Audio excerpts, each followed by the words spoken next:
Tantor Audio, a division of Recorded Books, presents Her Hidden Past by Kelly Ott, narrated by Chelsea Stevens. Prologue. One rainy September afternoon, as Bea Hughes sat painting in her backyard art studio, the telephone rang.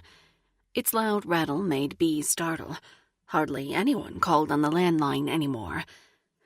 Bea knew that her elderly mother, Lana Denton, was seated near the phone in the living room reading the daily newspaper. Her son, Max, was somewhere in the house, probably playing a video game or fiddling with his comic book collection. Since Bea was covered in acrylics and couldn't imagine who would call, she paused, hoping someone else would pick up the phone so she didn't have to. When the ringing continued, Bea lurched for the receiver, accidentally knocking over her easel and splattering wet blues and greens all over her sandals. Exasperated, she feigned her nicest voice and said hello. She was, unfortunately, well-versed in the art of faking enthusiasm. Bea couldn't be sure what she'd expected, but it certainly wasn't what she heard in response to her simple greeting.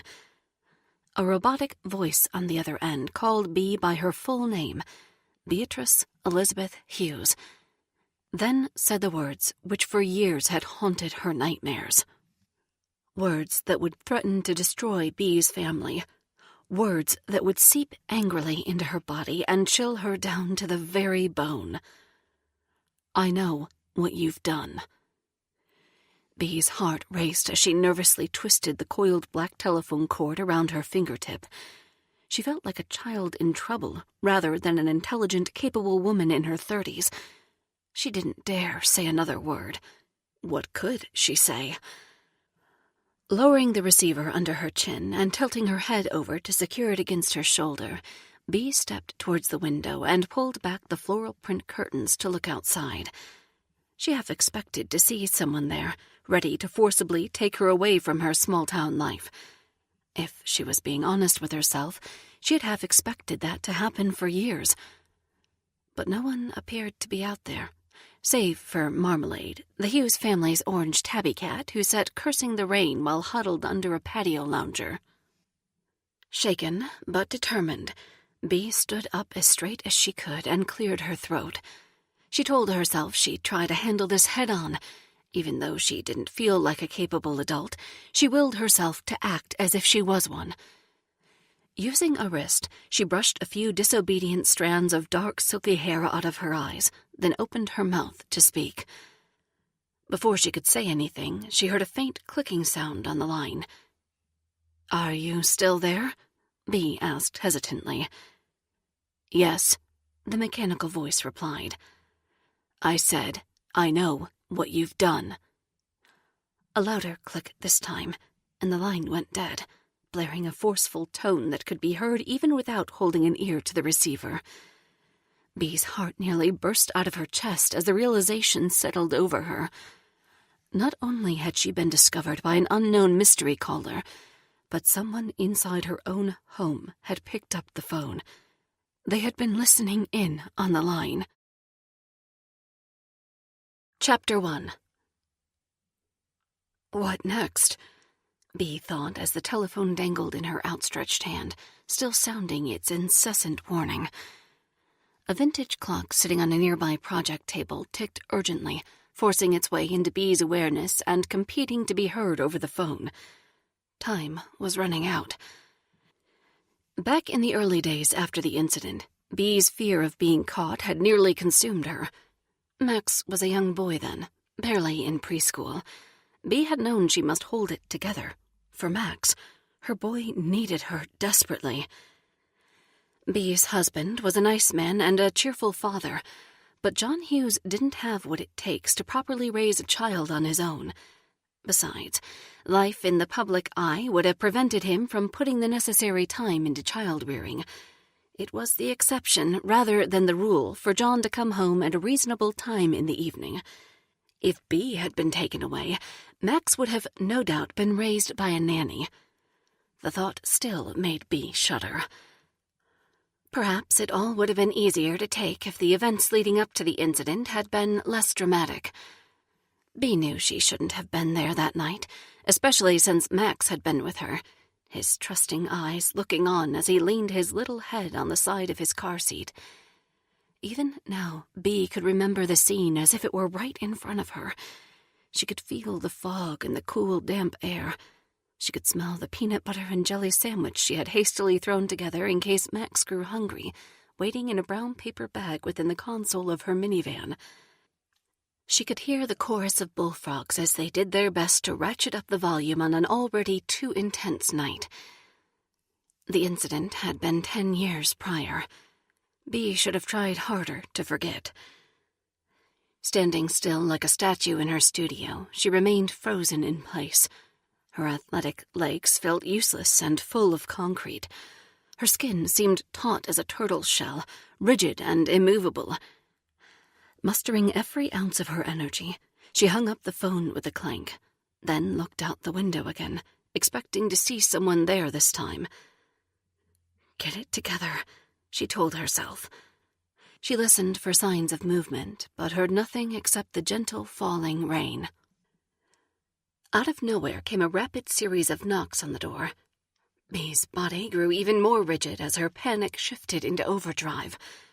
She was certain this was it. The end. The caller who knew what she had done was out there. They had to be. Who else? Feeling like a caged animal and suddenly wanting to flee, Bea's muscles kicked into gear. She paced back and forth in the small room. Her mind tumbled as she frantically searched for an escape route. Only there wasn't one. The studio had a single door and window, and both faced forward into the backyard towards the house. There was nowhere to run. Her only option might have been to remain perfectly still and quiet until the person who had knocked went away. For a moment, that's what Bea thought she would do. Like an ostrich with its head in the sand, she would hide and pretend this wasn't happening. Another series of knocks came, louder this time. Bea's visitor was growing impatient.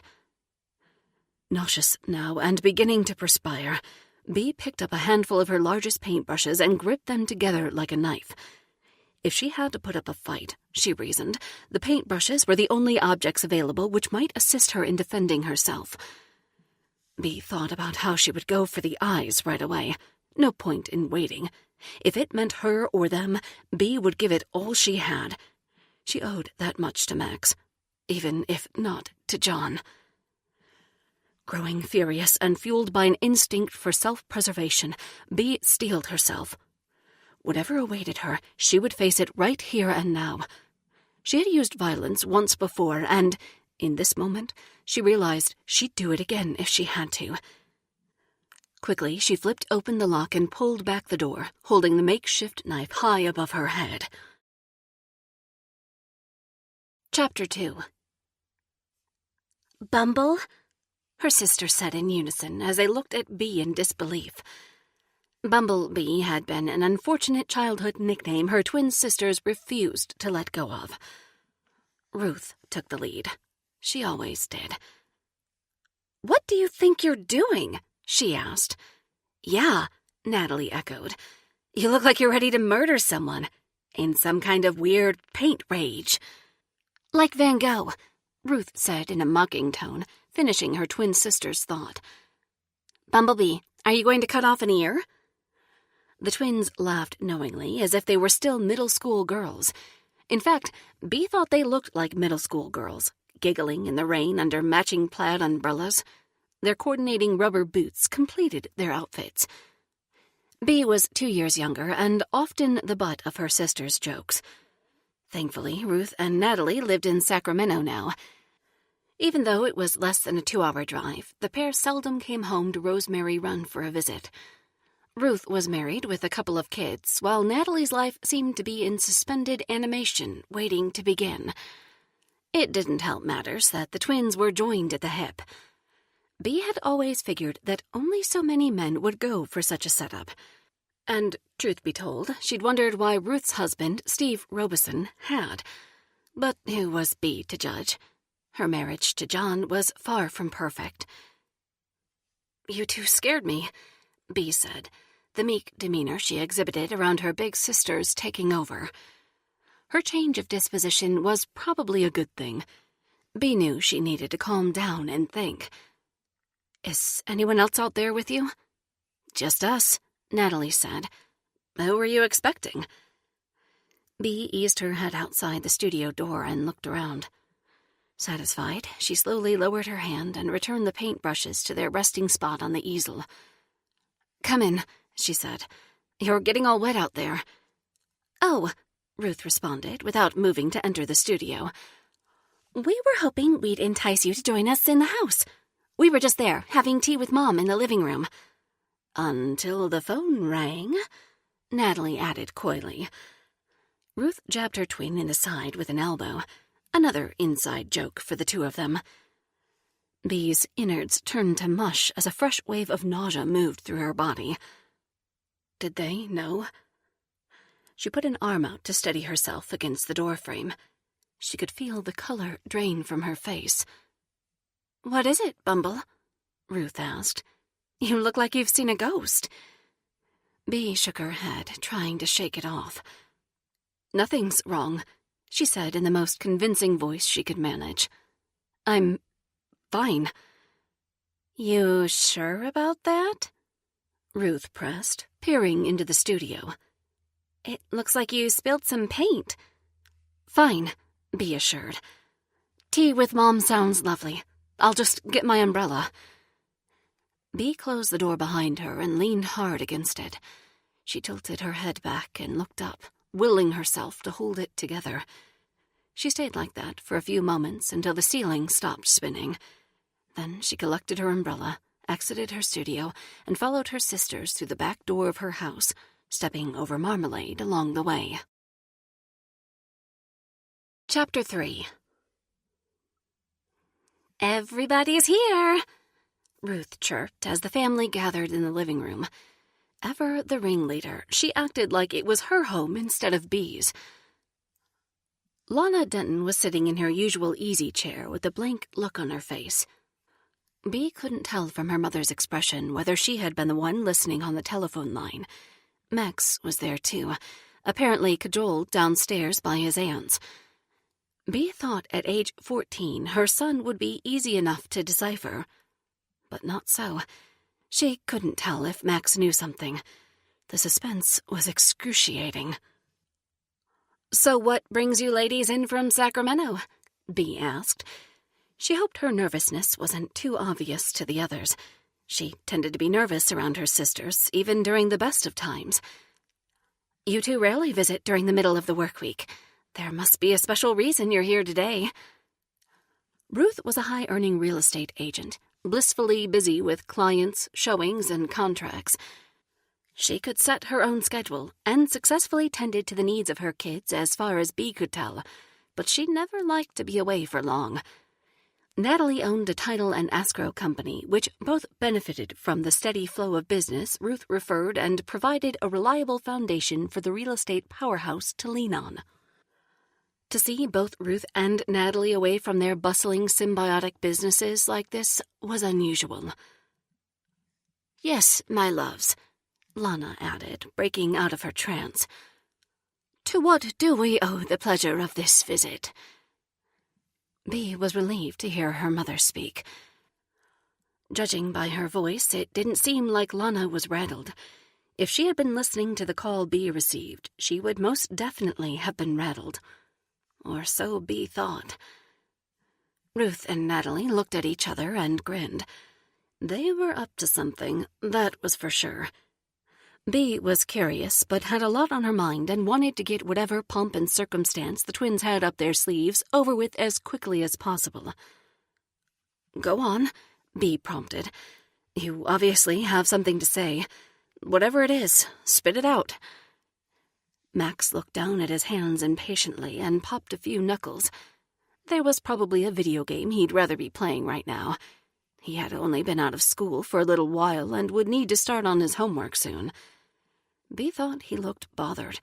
She hoped it was because of missing out on a game and not because he had overheard her telephone conversation.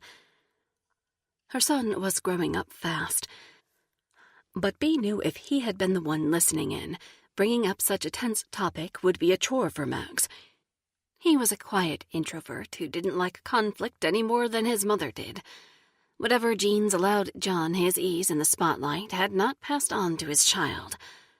When Max spoke up, it was because something was very important to him. "We have an announcement," Natalie exclaimed, practically jumping around the room. "That's right," Ruth confirmed. "We're visiting in the middle of the work week because we are doing work right here in Rosemary Run." "Wait," Bea said, raising a hand in anticipation of what she suspected was coming. "What?" Lana and Max weren't piecing it together yet. Both were clearly confused. "Are you working from our house today?" Max asked. "You could use my laptop." Bea shot a loving glance at her sweet boy. He was such a generous soul. "No, not exactly, but that's a nice offer," Natalie said to her nephew. Bea had always thought Natalie was better with kids than Ruth, even though she hadn't given birth to any of her own. She had a way with them that was plain to see. Max smiled back. He loved his aunts, despite considering them dramatic and crazy. "Then what?" Max asked. Natalie and Ruth looked at each other again, reveling in their shared secret. It seemed as though they almost didn't want to tell it, for then it would be out in the open rather than hidden, theirs to share alone. "Well?" Lana prompted. Okay, Ruth said with a smile. "We won't keep you in suspense any longer. Natalie and I are opening an office for the real estate company and the title company right here in Rosemary Run, and we want Bumble to run it." Bea was floored. Was this a cruel trick? "Well," Ruth added, "I don't mean Bumble would run it all by herself. We wouldn't expect that. Natalie and I will come into town from time to time to check up on things, and we will be in close touch via phone and email. But Bumble will be office manager, if she wants the job." Bea tried to hide the shock on her face, but wasn't successful. Her twin sisters had picked on her and talked down to her for so many years. The only saving grace was that they didn't live in town, and thus didn't have involvement with her day-to-day life. This new arrangement threatened to destroy the carefully constructed sense of peace Bea thought she had carved out for herself. Not to mention, she was insulted at how Ruth and Natalie thought she needed their pity. Bea had a career as an artist, though no one in her family seemed to take it seriously anymore. "Say thank you, Bea, dear," her mother urged after a moment of tense silence had passed. "Don't tell her what to say, Grandma," Max interjected. "She can speak for herself." "It's okay, son," Bea finally said, finding her voice. Bea thought it was actually a good offer. She might have considered taking it if she weren't faced with being persecuted for her crime. Her art career had, in fact, stalled, even though she hated to admit it. For a time, before John came into her life and Max was born, Bea had exhibited in swanky New York City galleries. She had routinely packed posh lofts with wealthy patrons, leaving standing room only. She had often sold out of every piece of artwork she had on hand, then had created new pieces on spec. Those were the days. Life was simpler by comparison. Bea could not have realized how her world would change when John walked into her gallery. He was in town on a business trip to the Big Apple and just so happened to stumble in. He was older, at nearly 40, while Bea was in her mid-20s. She surprised herself by being interested in an older man. There was something about John that made her feel all grown up and appreciated. He had a charisma which couldn't be denied, and he treated her nicely. Coincidentally, John lived in the wine country town of Rosemary Run, California, the very same Rosemary Run where Bea had grown up and where her parents still lived. It felt like fate. The pair had barely been dating 6 months when Bea agreed to pack up and move back home to the West Coast to be with her beau. Besides, her father's health was failing, and she wanted to be nearby for what little time he had left. "Hello, Earth to Bumblebee," Ruth said, putting a hand on one hip and snapping her little sister back to the present. "We've just made you an offer you would be foolish to refuse. What's the problem?" Bee noticed how Max bristled at the nickname. Perhaps her son saw family dynamics more clearly than she did. "Mom already has a job," Max said solidly. "She's a famous artist. She has an art degree and everything." Bee felt a hand shoot up to cover her mouth. Something about Max's sincere adoration made her suddenly feel like she was falling apart. When it came to her love for her only child, everything else paled by comparison. She didn't care if she sold out art galleries anymore. Not really. She didn't care that her sisters teased her, or that her marriage had become a mere shell of its former self. She'd gladly trade it all for simple days with Max. Mom duties such as washing his clothes, making her boy dinner, and talking with him about what had happened in school were fulfilling in a way that nothing else had ever been. Bee just wanted more of the same, uninterrupted. After all, in 4 short years, Max would be off to college, and their days of easy togetherness would come to an end. Assuming Bee wasn't taken away sooner to pay for what she'd done. She knew she had to focus all her energy on finding the person who knew about it. "Nat, Ruthie," Bee began, the nicknames she'd given them not carrying near the same weight as her own. "That's a wonderful, kind offer. It means the world to me. Honestly, I never thought you would extend me such an opportunity. I'm honored." "She'll do it," Natalie said, getting ahead of her little sister. "Not so fast," Max quipped. "She isn't done." Bee took a deep breath. She knew her sisters would be prone to act badly if she didn't cooperate with their every whim. Bee certainly didn't want to get into the middle of a dramatic scene today of all days. "Huh, she's actually going to turn us down," Ruth muttered under her breath. "That little—" "No need to call names," Lana said quietly.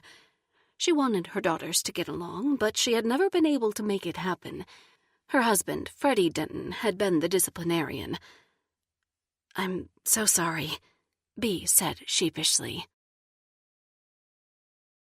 Chapter 4. Thanks to the Denton twins, full-blown chaos had descended on the Hughes household by the time John returned from work. He was home earlier than usual. Bee wondered if someone had urged him to come early.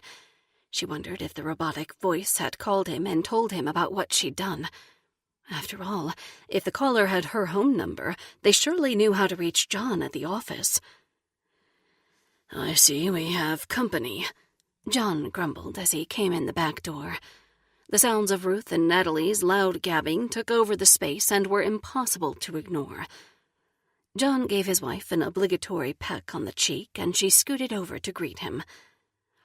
"We do," Bee whispered, facing John to catch him up privately. "A surprise visit." John shot her a look of disdain as he set down his briefcase and loosened his tie. "I prefer planning things ahead of time. You know that. I'd say I've been more than accommodating by letting your mother live with us. Isn't that enough? And what are you wearing? You have dried paint all over yourself. Come on, Beatrice. Make an effort." "I know," Bee replied, pleading with her eyes in the hopes he wouldn't make a scene. She couldn't tell him about the phone call which had caused her to spill paint. She couldn't tell him about any of her personal struggles. There was nothing new there. "Don't mind us, John," Ruth said boisterously from across the room. "Natalie and I are heading back to Sacramento shortly. We came to make your wife a generous offer. In true character, she refused." "How sad," John said, kissing Ruth and then Natalie on the cheek. He flashed his best megawatt smile and turned on the charm for their benefit. Bee hated how the three of them treated her like a child. She hated how they talked about her like she wasn't there. "What was the offer?" We should probably let her tell you herself, Natalie piped in. Ruth and I have spent enough energy on our ungrateful little sister today. Suffice to say, we handed her the perfect opportunity to get out of that miserable shed and do something productive with her life. Only heaven knows why she wants to stay in such a rut. Bea shook her head, but so slightly that no one else noticed. She wasn't sure they would have noticed no matter what she did. A familiar, docile feeling washed over her, pinning her arms at her sides and her mouth shut with its invisible, gooey binding. Bea was used to staying quiet and out of the way. She knew she had lost herself at some point, but her doormat response had become a habit, a crutch, a punishment, even. Maybe she was punishing herself for the bad things she had done. Either way, it was what everyone expected of her now. I'm sorry, Bea said, running her fingers over a section of hard cracked paint on her blouse. Yeah, you said that already, Ruth replied with a snarl. Your groveling doesn't make it right. You've disrespected your family, Bumble. Have you no shame? In the early part of their marriage, John would have come to his wife's defense. He would not have let her sisters talk down to her like this. But things had changed. While other people were watching, John was prone to acting like he was a real peach of a guy and that everything was okay, albeit less than perfect. Behind closed doors, though, it was another story. His quick temper and cutting insults were dispensed regularly in Bea's direction. Bea had tried to leave John once. In fact, she had started up an affair with a good, kind man who lived in a neighboring town by the bay. Travis Earle had been the real thing. The chemistry between them had been off the charts, probably in no small part because he was Bea's age and she thought of him as a peer rather than a father figure. Travis was tall and muscular, with a plush head of thick dark hair which appeared vibrant and oh so gloriously youthful as compared to John's gray receding hairline and withering frame. Travis owned his own business, building handcrafted furniture and selling it out of a quaint showroom. His back was broad and his hands were strong in a way that John's never could be, given his daily work behind a desk. Travis stirred something deep within Bea. Being with him felt right. Maybe it had something to do with their shared love of creating with their hands. Whatever the case, if circumstances had been different and the incident hadn't happened, Bea could have seen herself splitting up with John, marrying Travis, and living happily ever after. It would have been a drastically different existence from the one she was trapped within now. Leave her alone, Max said, making his way into the room and hugging his mother's neck. Bea didn't want to lean on him too much. He was still a child, but his attention was her lifeline. It's okay, Max, she said to her son. Her voice was strong and calm when she spoke to him. She could hear the difference. A fleeting thought occurred to Bea that her body was like a barometer of sorts. It knew what was right and good. Maybe someday she'd have the courage to listen to it. Good evening, sport, John said to his son, walking over to give him a high five. John was usually careful that Max didn't see or hear his ill treatment of Bea, and Bea thanked goodness for that. In Max's young mind, his aunts were the only adversaries Bea needed defending from. Hi, Dad, Max replied timidly. Young Max was irritated with his aunts for picking on Bea, and Bea realized her son was probably frustrated that he had to come to her defense. A part of her knew she should stand up for herself because it would be better for Max if she did so. The thought of it sent a shiver down her spine. She didn't want to fail her son. Of all the things she didn't want, it was that most of all. But she was just so immobilized with guilt that had turned into shame. She didn't know how she would find her way out. Are you hungry, son? John asked Max. Yeah, I am, Max said. He was smack in the middle of that notorious teenage boy growth phase, and he was always hungry. Have you prepared anything for dinner? John asked, turning to his wife and shooting a dirty look in her direction. Bee's face turned red under the scrutiny of John's words. She had been so caught up by the fear of the anonymous caller and then the drama with her sisters that she hadn't even thought about dinner. She felt like a bad mom and a bad wife. Yet she wondered how she could expect herself to function normally, knowing that her world might crumble at any moment. With another ring of the telephone or a knock on the door, it could all come to an end. The realization was terrifying. "No, I'm sorry," Bee said, her shoulders slumped forward. "I'll get something together."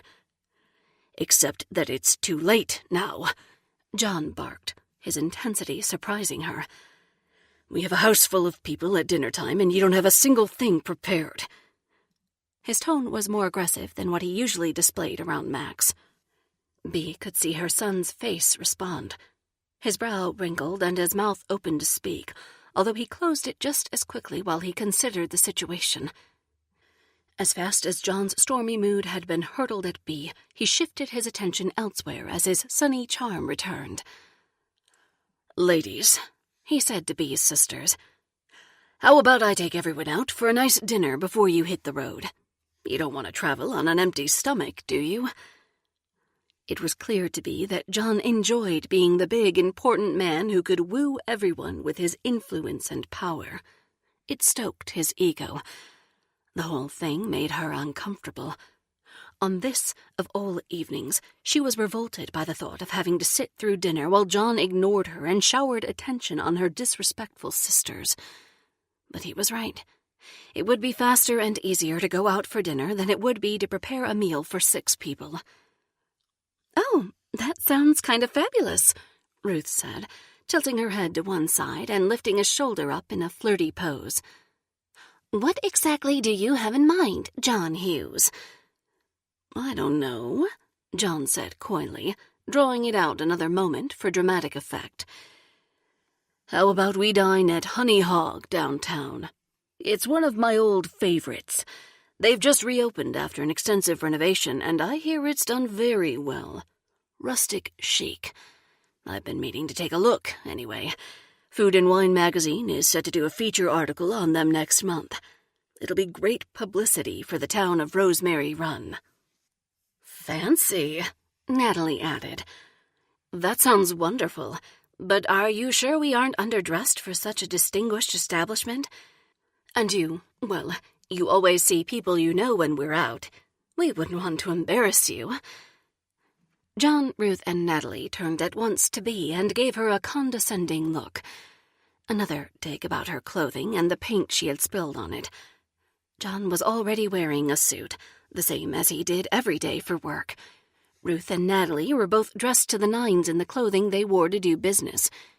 Even Lana was wearing a skirt and a blouse that would be more than presentable at the high-end restaurant. Max could get by with throwing a sweater over top of his t-shirt and pants. That left Bee, who stood out as obviously underdressed and different. Her family's stares made her feel like another social class altogether, like she didn't belong with the rest of them, and like she wasn't good enough to be in their presence. Who did she think she was, anyway? She knew it without having to be reminded. She was a frumpy, middle-aged woman, a failed artist, a substandard mom, and the most unsuccessful, uncouth, and unattractive member of her entire family. "You ladies look lovely as usual," John assured the twins. "If my wife can clean herself up to look half as good as you two and your beautiful mother, we'll do just fine." Bee didn't want to rock the boat or draw any more undue attention to herself, so she got moving. "Give me 15 minutes, she said. "Good," Ruth replied. "I'll make sure Mom is ready." Chapter 5. Bee glanced at her son as she shuffled up the stairs to make herself presentable for the spur-of-the-moment dinner party. Something about Max was different. He seemed to be tuned in to what she was going through more so than ever before. She wondered if this was just part of growing up and the developmental stage he had reached. At the same time, she couldn't help but wonder if he was seeing her in a new light because of what he had overheard on the phone this afternoon. Her heart skipped a beat as she considered the very real possibility. When she reached the top of the stairs, Bea paused to take stock of her situation. It was beginning to feel surreal. Her attractive home, filled with attractive furniture, suddenly felt foreign and hostile. Even though she had picked most of it out and had taken comfort in the beautiful house and furnishings John had provided her, she couldn't help but feel that her residence was actually more like a prison. Bea moved her hand gently across the wooden banister at the top of the staircase, tracing its lines with her index finger. As she walked down the hallway towards the master bedroom she shared with John, she held her hand up, running her fingertips along the wall and stopping to trace the outline of every framed photo filled with family memories. She looked hard at the faces in each one. For most of the memories featured on her walls, Bea had been pretending. For Max's sake, she had put on a happy face, even though she usually felt hollow inside. If Max was seeing the truth of Bea's existence, perhaps it would soon be time to reconsider her strategy. "Beatrice," John called up the stairs in a booming voice. "Don't dawdle. Everyone is waiting on you." Bea shook her head and rolled her eyes, but didn't respond. She hated the way his voice sounded. She hated the way he called her Beatrice. Only her dad had called her that. Freddie Denton had been a good father to Bea. He was warm, smart as a whip, and encouraging to all three of his daughters. Everyone else seemed to have treated the twins differently. Maybe it was the novelty of their pairing. They weren't identical twins, but they were both stunningly beautiful, even as young children. Adults lavished them with praise and were mesmerized by the two of them, resulting in Bea being nothing more than an afterthought. But not Freddie. He saw Beatrice, really saw her. His love and support were the best things in Bea's life. They were why she knew how to love Max unconditionally. Lana was nice enough and had been a good mother, but Bea owed the best parts of herself to her dad. She hadn't been ready to lose him when she did. It was a result of Freddie's insistence that Bea went to New York City to pursue her dream. If she'd had any idea that his health would decline while she was away, she never would have left. Sometimes Bea wondered if her dad knew he was sick when he sent her off. He would have wanted only the best for her, so she could imagine him having done something like that. It still hurt her to think about. Freddie wanted the world to be her oyster. He wanted his youngest daughter to have and be everything she wanted. His dedication to her happiness was absolute. But Bea would have rather spent his final years near her dad.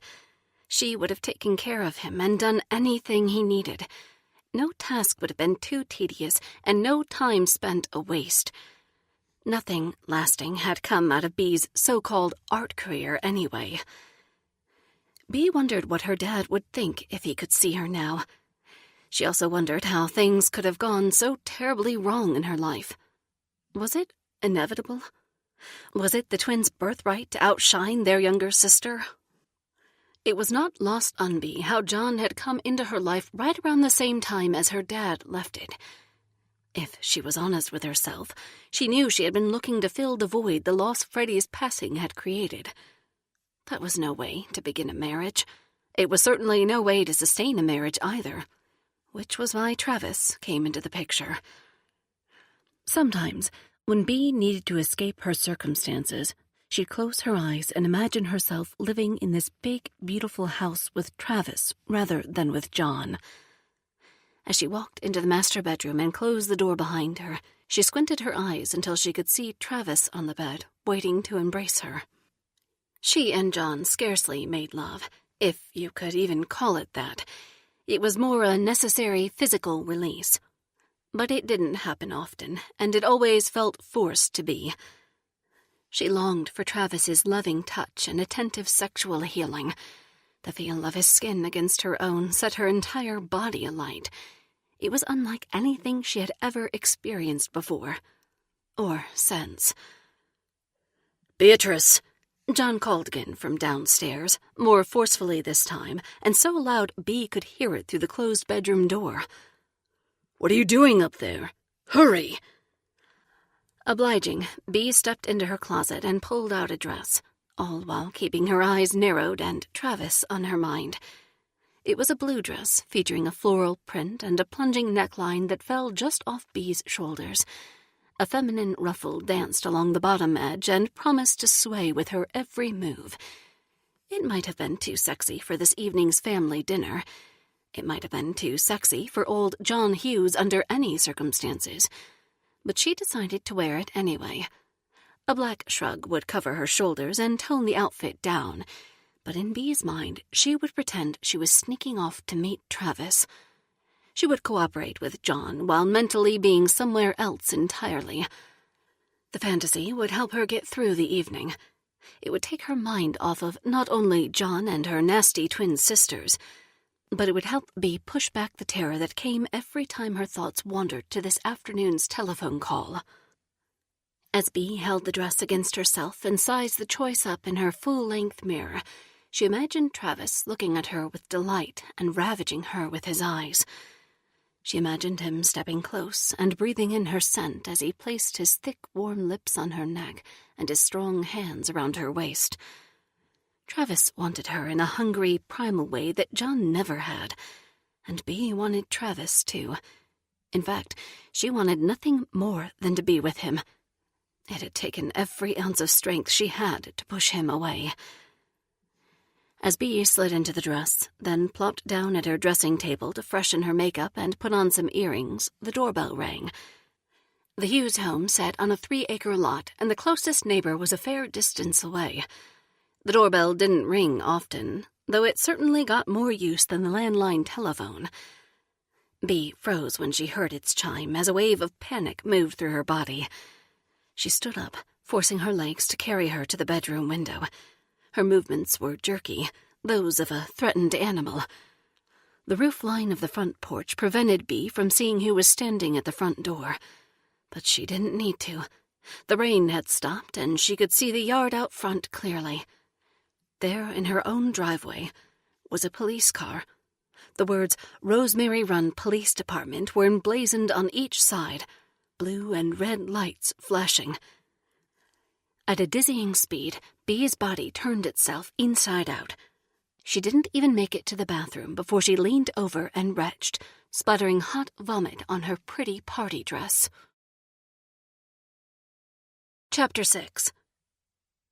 Bea wiped her mouth haphazardly and then raced out of her bedroom to crouch at the top of the stairs. She had to hear what was happening. "Mayor Hughes," a masculine voice said from the front entrance. "Sorry to disturb you at home, sir." It was Officer James Tatum. Bea had attended school with him. She recognized his voice right away. Oh, God, he's here to arrest me. "No need to apologize, James," John said in his easygoing mayor persona. "What can I do for you this evening?" "What's happening?" Ruth chirped as she followed John to the door. "Is something wrong, officer?" Natalie echoed. There was a pause. It felt to Bea like an eternity. She wondered where Max was and if he was scared. She had pictured this day 1,000,000 times. She hadn't expected to be wearing a party dress when it happened. Finally, James spoke again. "Sir, how about we step outside so we can talk privately? I don't want to disturb your guests." "We're his family," Natalie clarified.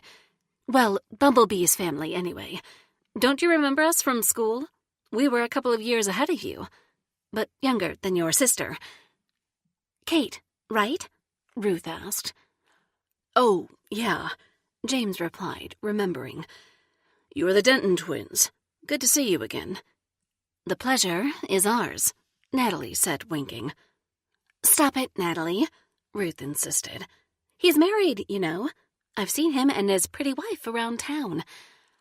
"That's right," James said. "Rebecca. My wife's name is Rebecca, and thank you. I think she's pretty too, but I may be biased." "Ah, I see." Natalie said, sounding disappointed. "I thought you two moved out of town," James said. "Was it San Francisco?"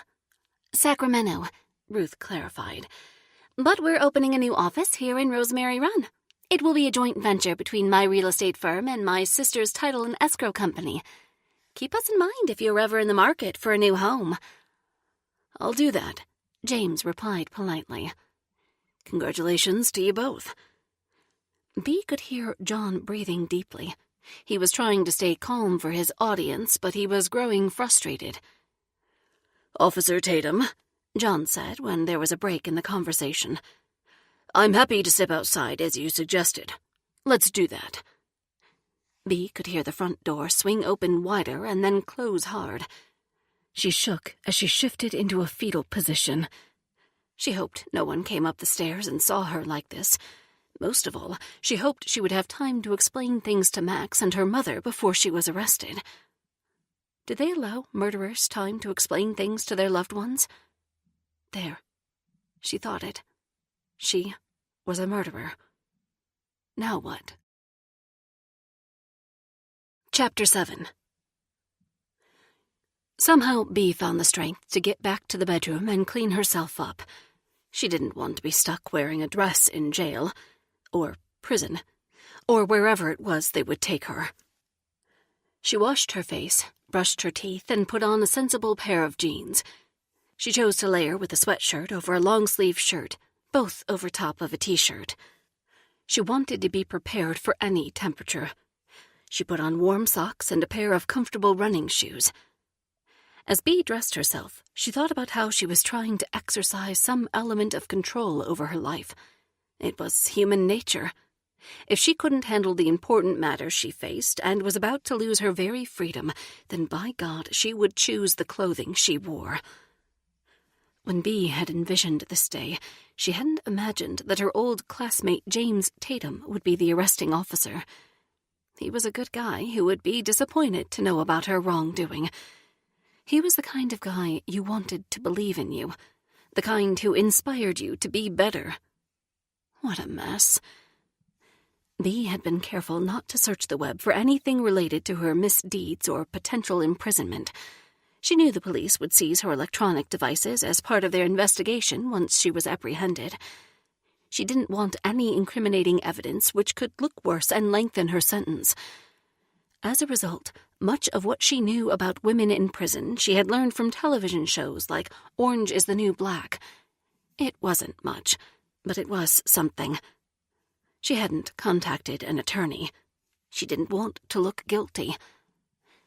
Bea intended to do her time and get back to her son as soon as humanly possible. She just hoped that she had been around long enough to see him through his formative years. She hoped he could move forward without her now at age 14.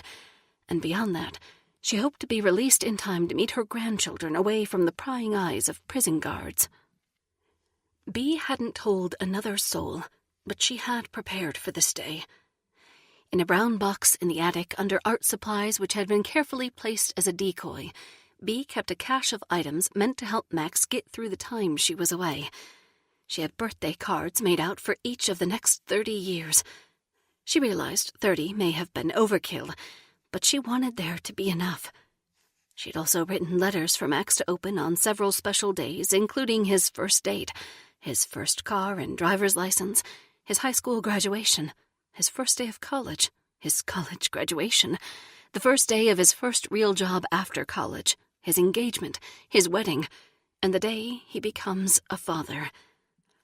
The letters were gut-wrenching to write. Many mornings while Max was in school, Bea had composed the letters and then sealed them neatly with instructions written across the front. John had never noticed the time she spent. He had simply assumed she had been painting in her studio. But that wasn't all. Bea had made videos in which she talked to Max about situations he might have to face as part of growing up. In one video, Bea presented tips for choosing the right college environment. In another, she provided guidance about what to do when her son suffers his inevitable first breakup with a girlfriend. She could envision Max on each of those special days, his face stained with tears because his mom wasn't there. The whole situation was horrible, top to bottom and beginning to end. As she made the videos and wrote the letters, Bea had felt like a terminally ill patient preparing for her own death. She supposed it was a death of sorts. It was a death of life as they'd known it. It was most likely the death of John's political career. It was the death of Max's childhood, along with any illusion that life was simple and fair. And it was the death of Bea's personal hopes and dreams. Although, if she was being honest with herself, Bea knew that particular death had occurred a long time ago. She had gone over it in her mind countless times. On the day she was arrested, today, she would tell her mother and her best friend Gabrielle Radner about the box. She'd give them explicit guidance on how to secure the contents somewhere off the property so that John wouldn't be able to interfere. Then she'd ask them to distribute the contents to Max as the important days came. It was all Bea knew to do in her absence. She had done the best she could for her dear sweet boy, given the circumstances. "Beatrice," John called from downstairs. She hadn't heard him come back in. "This is it. It's time." "Will you come down here, please?" Bea closed her eyes and took a big, long breath in, one of her last as a free woman. She set her smartphone down on her nightstand, since she wouldn't be needing it where she was going. Then she raised her head high and walked out of the bedroom to face her fate. She felt proud of her own courage. As bad as this situation was, Bea felt relieved that it would finally be out in the open. Hiding the truth had taken a toll on her. "Coming," Bea replied to her husband, her voice stronger than it had been in a long time.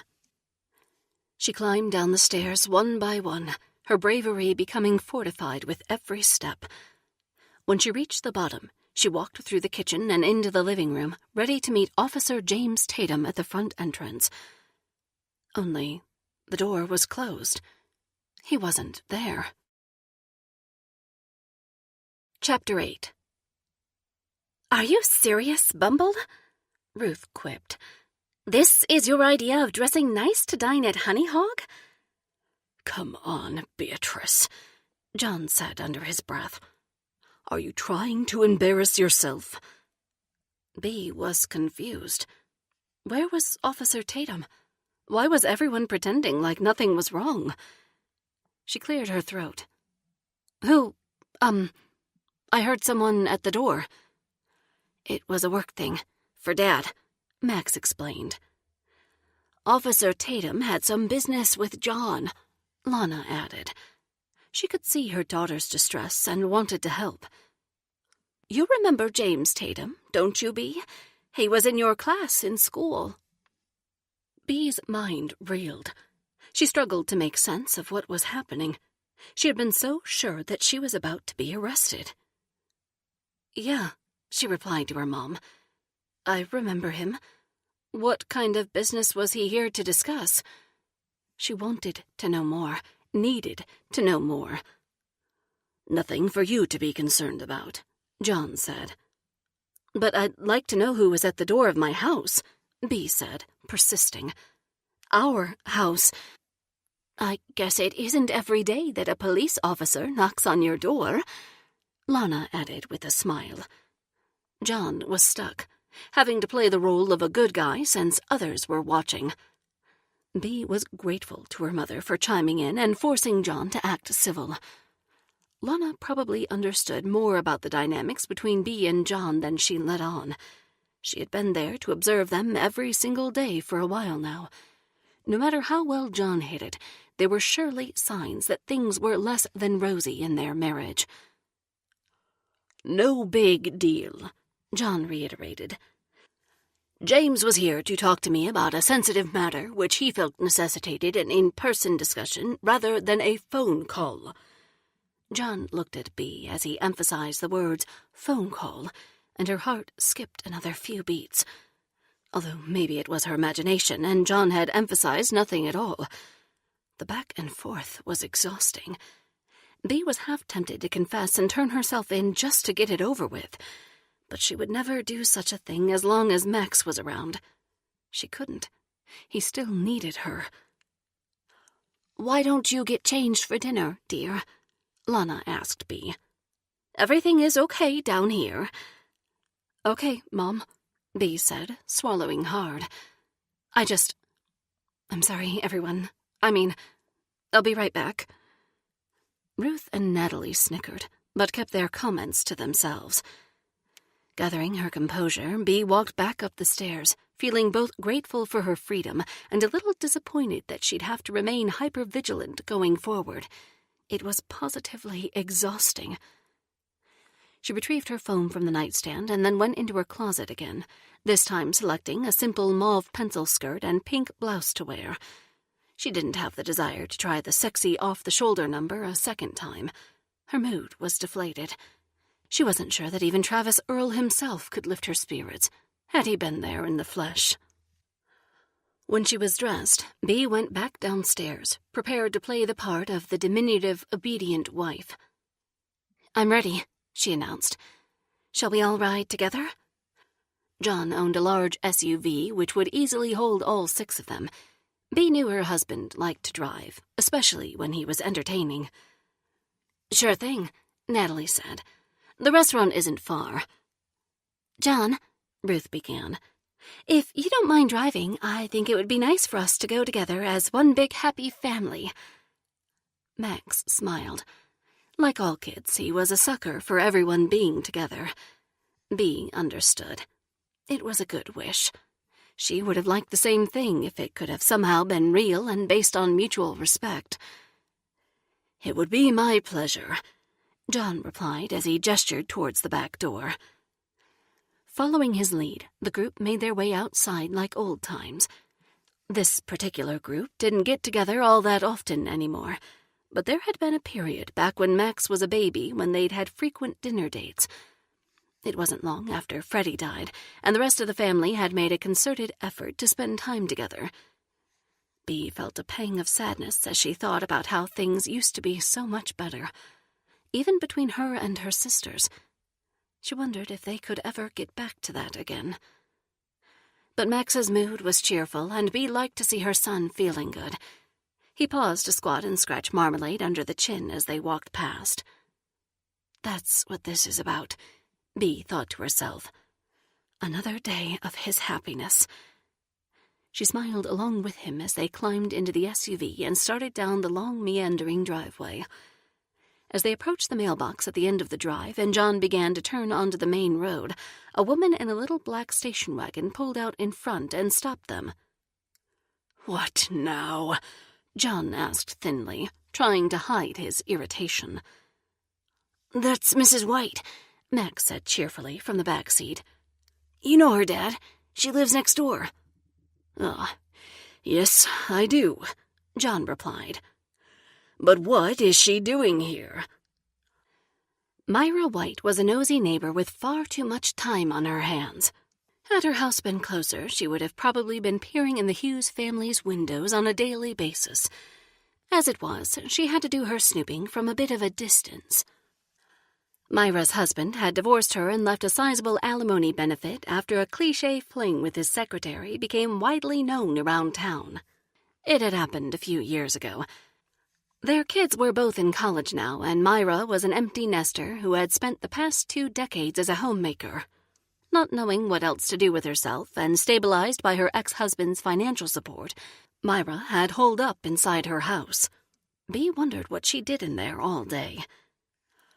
"Probably saw the police car," Lana offered.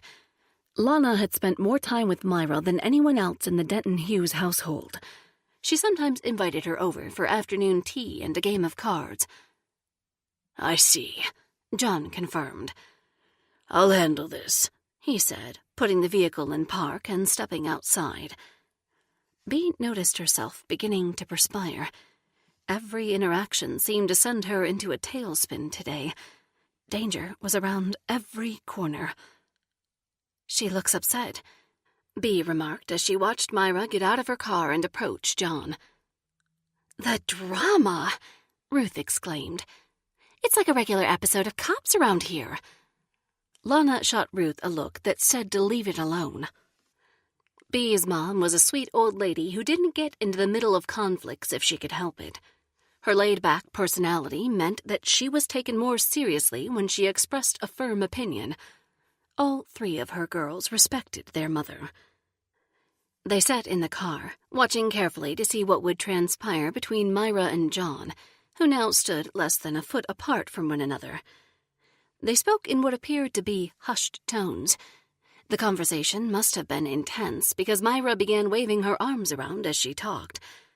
She was doing most of the talking, and John was listening. Bee's heart sank further into her chest the longer she watched. She knew they were talking about her. If the anonymous caller could find her phone number, they could easily find her neighbor's number. "What a day," Bee mused, attempting to test her voice. It was squeaky and unsure. She could hear it. The others turned to look at her, but didn't say a word. "What do you think they're talking about?" Max asked innocently. "I'm trying to read their lips, but they keep turning so I can't get a clear view." He was curious, the way any teenager would be. Bee thought it funny how Max wouldn't pay much attention when an adult was trying to tell him something directly, yet he was mesmerized to the point of trying to read lips when a conversation happened that he wasn't supposed to be a part of. "I don't know," Natalie said. "But Ruth is right. It's all very dramatic. If this isn't an episode of Cops, it could be one of those shows about housewives." "Oh, even better," Ruth added with a chuckle. "Real Housewives of Rosemary Run. That has a nice ring to it." Again, Lana turned and gave the girls a look that told them to let it rest. They did, for the time being. Bee's mind continued to spin as she worked herself into a near anxiety attack, then talked herself down only to begin the cycle again. She couldn't take it anymore. She had to move. In a burst, she opened the door beside her and got out of the SUV. "Where are you going?" Lana asked. "To see what they're talking about," Bee replied. "I'm not so sure that's a good idea," Lana said. Something was different about Lana this afternoon, the same as there was something different about Max. Bee didn't know what to think about who had been listening in on the telephone line, but she couldn't have guessed if her life depended on it. It might have been Max, or it might have been her mother. It also might have been Ruth or Natalie, since they were apparently having tea with Lana when the call came in. Not to mention, John might have been contacted, or James might have been contacted. So it wouldn't be a stretch to think that Myra might have been contacted. Bee felt like everyone around her knew, and she had no idea what to do about it. "Myra, hello," Bee said as she walked towards her husband and neighbor, ignoring her mother's warnings. "I haven't seen you in a while. How have you been?" "Beatrice, go back to the car," John said. "I've got this under control." "Nonsense," Bee said to her husband, turning on a little charm of her own. "It looks like Myra has something to discuss. She looks quite concerned. What kind of neighbor would I be if I didn't hop out to listen and offer my support?" Myra seemed to like Bee's answer. She was a jaded divorcee who almost certainly had ill will towards men at this point. Bee thought perhaps she could use this to her advantage. "Hello there, Bee," Myra said sweetly. "Lovely to see you, too. But it's nothing to be bothered about, just like your husband said." Myra shot a knowing glance at John as if they were in on something together. John shifted his weight back on his heels and put both hands in his pockets. "Fine, I'll fill you in. After this afternoon's rain, there was more water than usual running from our yard into Myra's," John explained. "She was letting me know so we could check our drainage situation in case we need to get a landscaper out to make some modifications." "That's right," Myra said unconvincingly. "Now that I've mentioned it, I'll run along and leave you to your outing. Sorry to disturb." Then she got back into her station wagon and drove away so fast there wasn't even time to buckle her seatbelt. Bee wrinkled her brow. She knew they were lying. No one talked about extra rainwater as intensely as she'd seen Myra and John talking. Besides, Myra was a busybody who usually would have taken time to ask prying questions as she chatted with every last person in the SUV. Something else was going on. Did they know? "You had better remember your place," John said coldly to his wife. He wore a smile on his face so the passengers in the car wouldn't be able to tell how icy his words were, but Bea felt it, sure as a winter's frost. She hated being scolded like a child right in her own yard. "Mind your business," John continued. "You don't belong in my discussions. You had better hear and believe me, or else." Bea looked down, losing the momentum she had gathered before she got out of the vehicle. What had she been thinking? John would not let her be privy to any serious discussion. She would have to figure out some other way to learn exactly what he knew. Chapter 9. Honey Hog was every bit as swanky and gorgeous as Bea had imagined. Exposed wooden beams lined the arched ceiling, while elegant pendant lights dangled down towards the reclaimed wood tables set with white cloth napkins, artisan dinnerware, and crystal vases filled with sprigs of fresh-cut rosemary. The new owners had invested a pretty penny to renovate the place from top to bottom. John was right. The revamped restaurant would make a good name for Rosemary Run as news of its reopening spread far and wide. Bea ordered pork brisket for herself and deviled eggs, cheddar biscuits, and gourmet coleslaw to be shared with the table. To wash it all down, the adults enjoyed homegrown Rosemary Run red wine, as was customary. When you live in wine country, you might as well partake in the fruits produced by the region. Every morsel of food and every drop of wine tasted heavenly. At first, Bea hadn't been sure she'd be able to eat, but once she smelled the food and took a couple of bites, she realized how hungry she was. She hadn't eaten since breakfast and was famished. The tremendous stress she'd been under had probably taken a lot out of her body. Bea tried her best to relax and enjoy the evening, given the fact that just a few hours prior she had thought she'd be spending it in custody. As she looked at her son and her mother, she was grateful to be with them now. Luckily, Max, Lana, and Bea were at one end of the table, while John, Ruth, and Natalie were at the other. Bea was stuck sitting by her husband because it would have looked odd if she hadn't been at his side. But the positioning offered her the luxury of turning her attention toward her mother and son for much of the evening. The three of them talked about what Max was working on in class and how it compared to when Bea had been his age and a student at the same high school. Lana remembered. She told Max a few fun stories about Bea's adventures in high school marching band.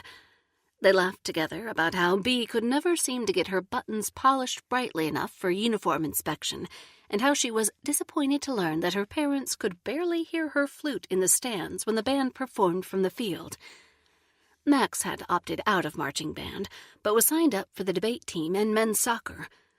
It was only a few weeks into the school year, but many of the kids Max was in class with had been together since they were little ones in grade school. He was having a good experience so far, and Bea was glad. "Say, sport," John offered to his son, trying to get in on the conversation. "How are those grades coming along? You know, now that you're in high school, those grades matter more than they used to. Your GPA will determine what kind of college you get into." Bea resented John's prodding. She didn't believe in putting pressure on kids about grades. And besides, Max wouldn't be applying to college for a full 3 years. Did he really have to concern himself with that right now?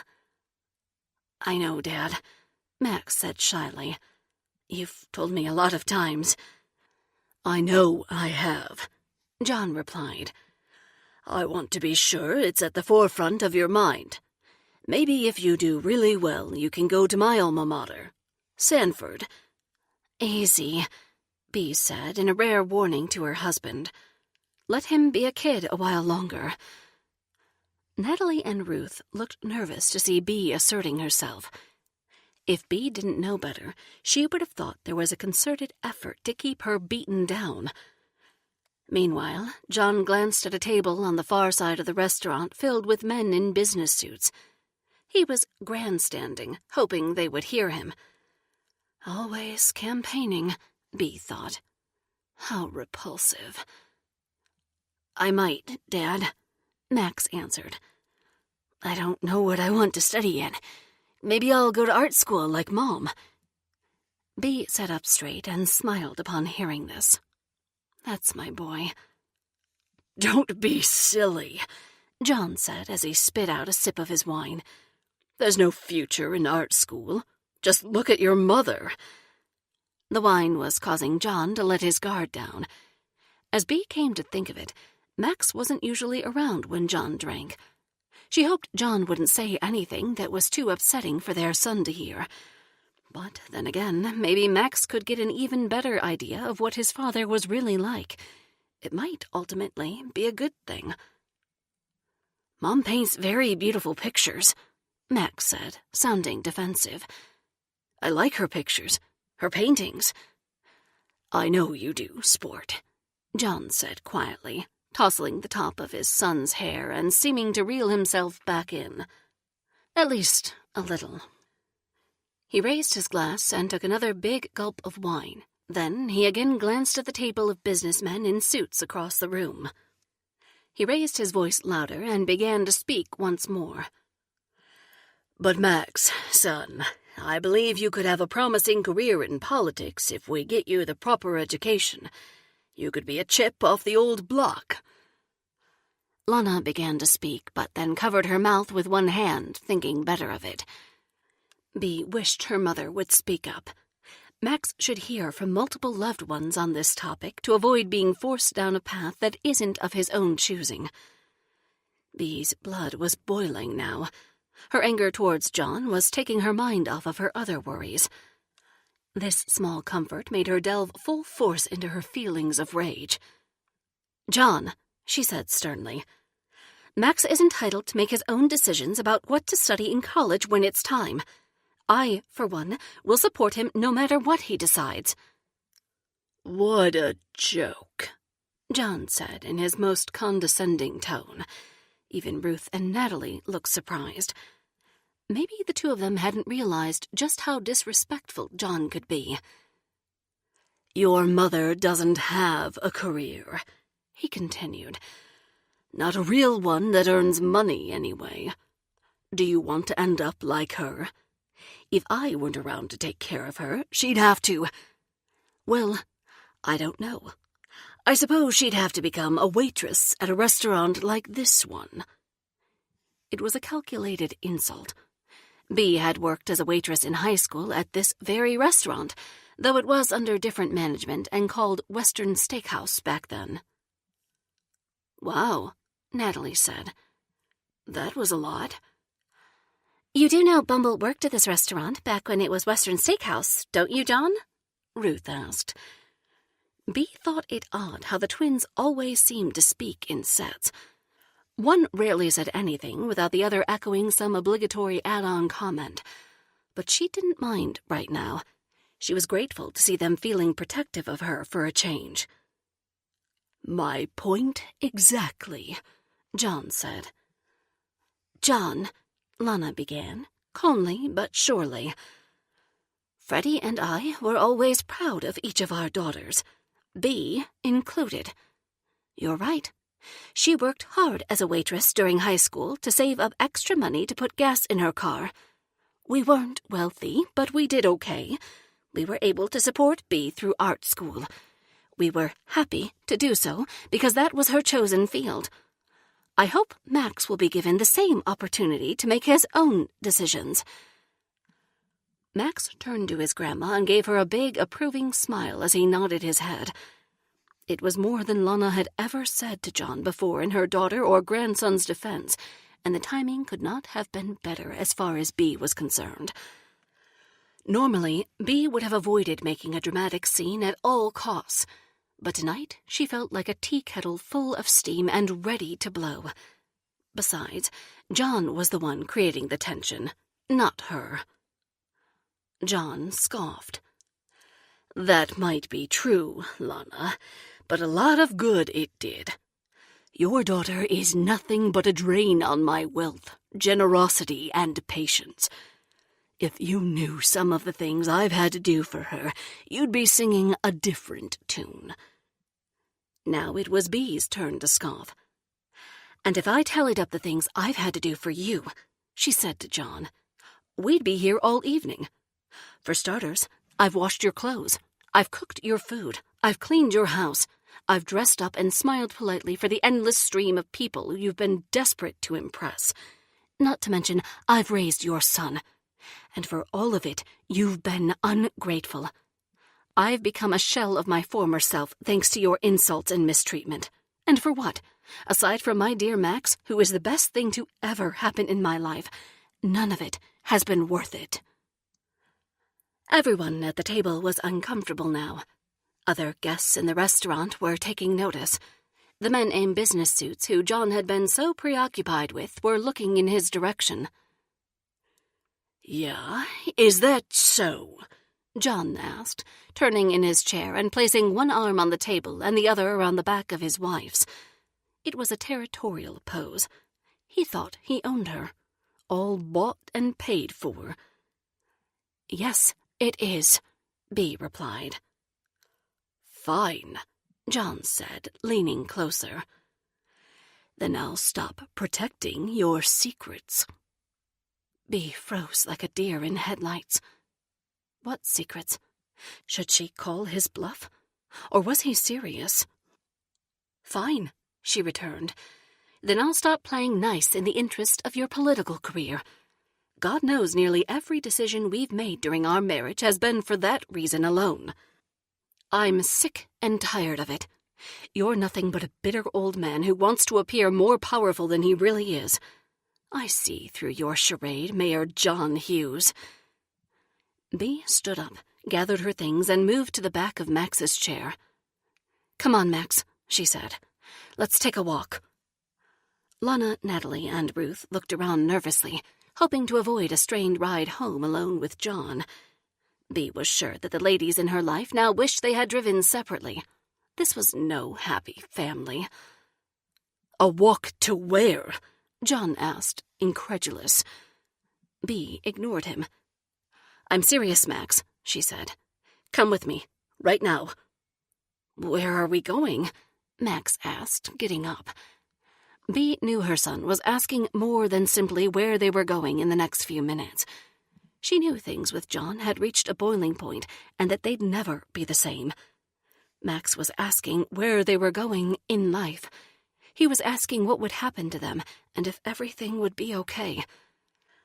Bee gave Max her most reassuring look, but she honestly didn't know what to tell him. "Go, son," John growled. "Go be a mama's boy. That's the truth of what you are anyway. You won't get far. You'll come crawling back. Both of you." Max looked stunned at his father's words, and Bee's heart broke for him. She hadn't expected this. Not exactly. The relief felt satisfying, but not at Max's expense. As Bee and Max turned and began to excuse themselves from the dinner table, they heard a boom so loud that it sounded like a bolt of lightning had struck nearby. People in the restaurant screamed, and several stood up and ran out the front door.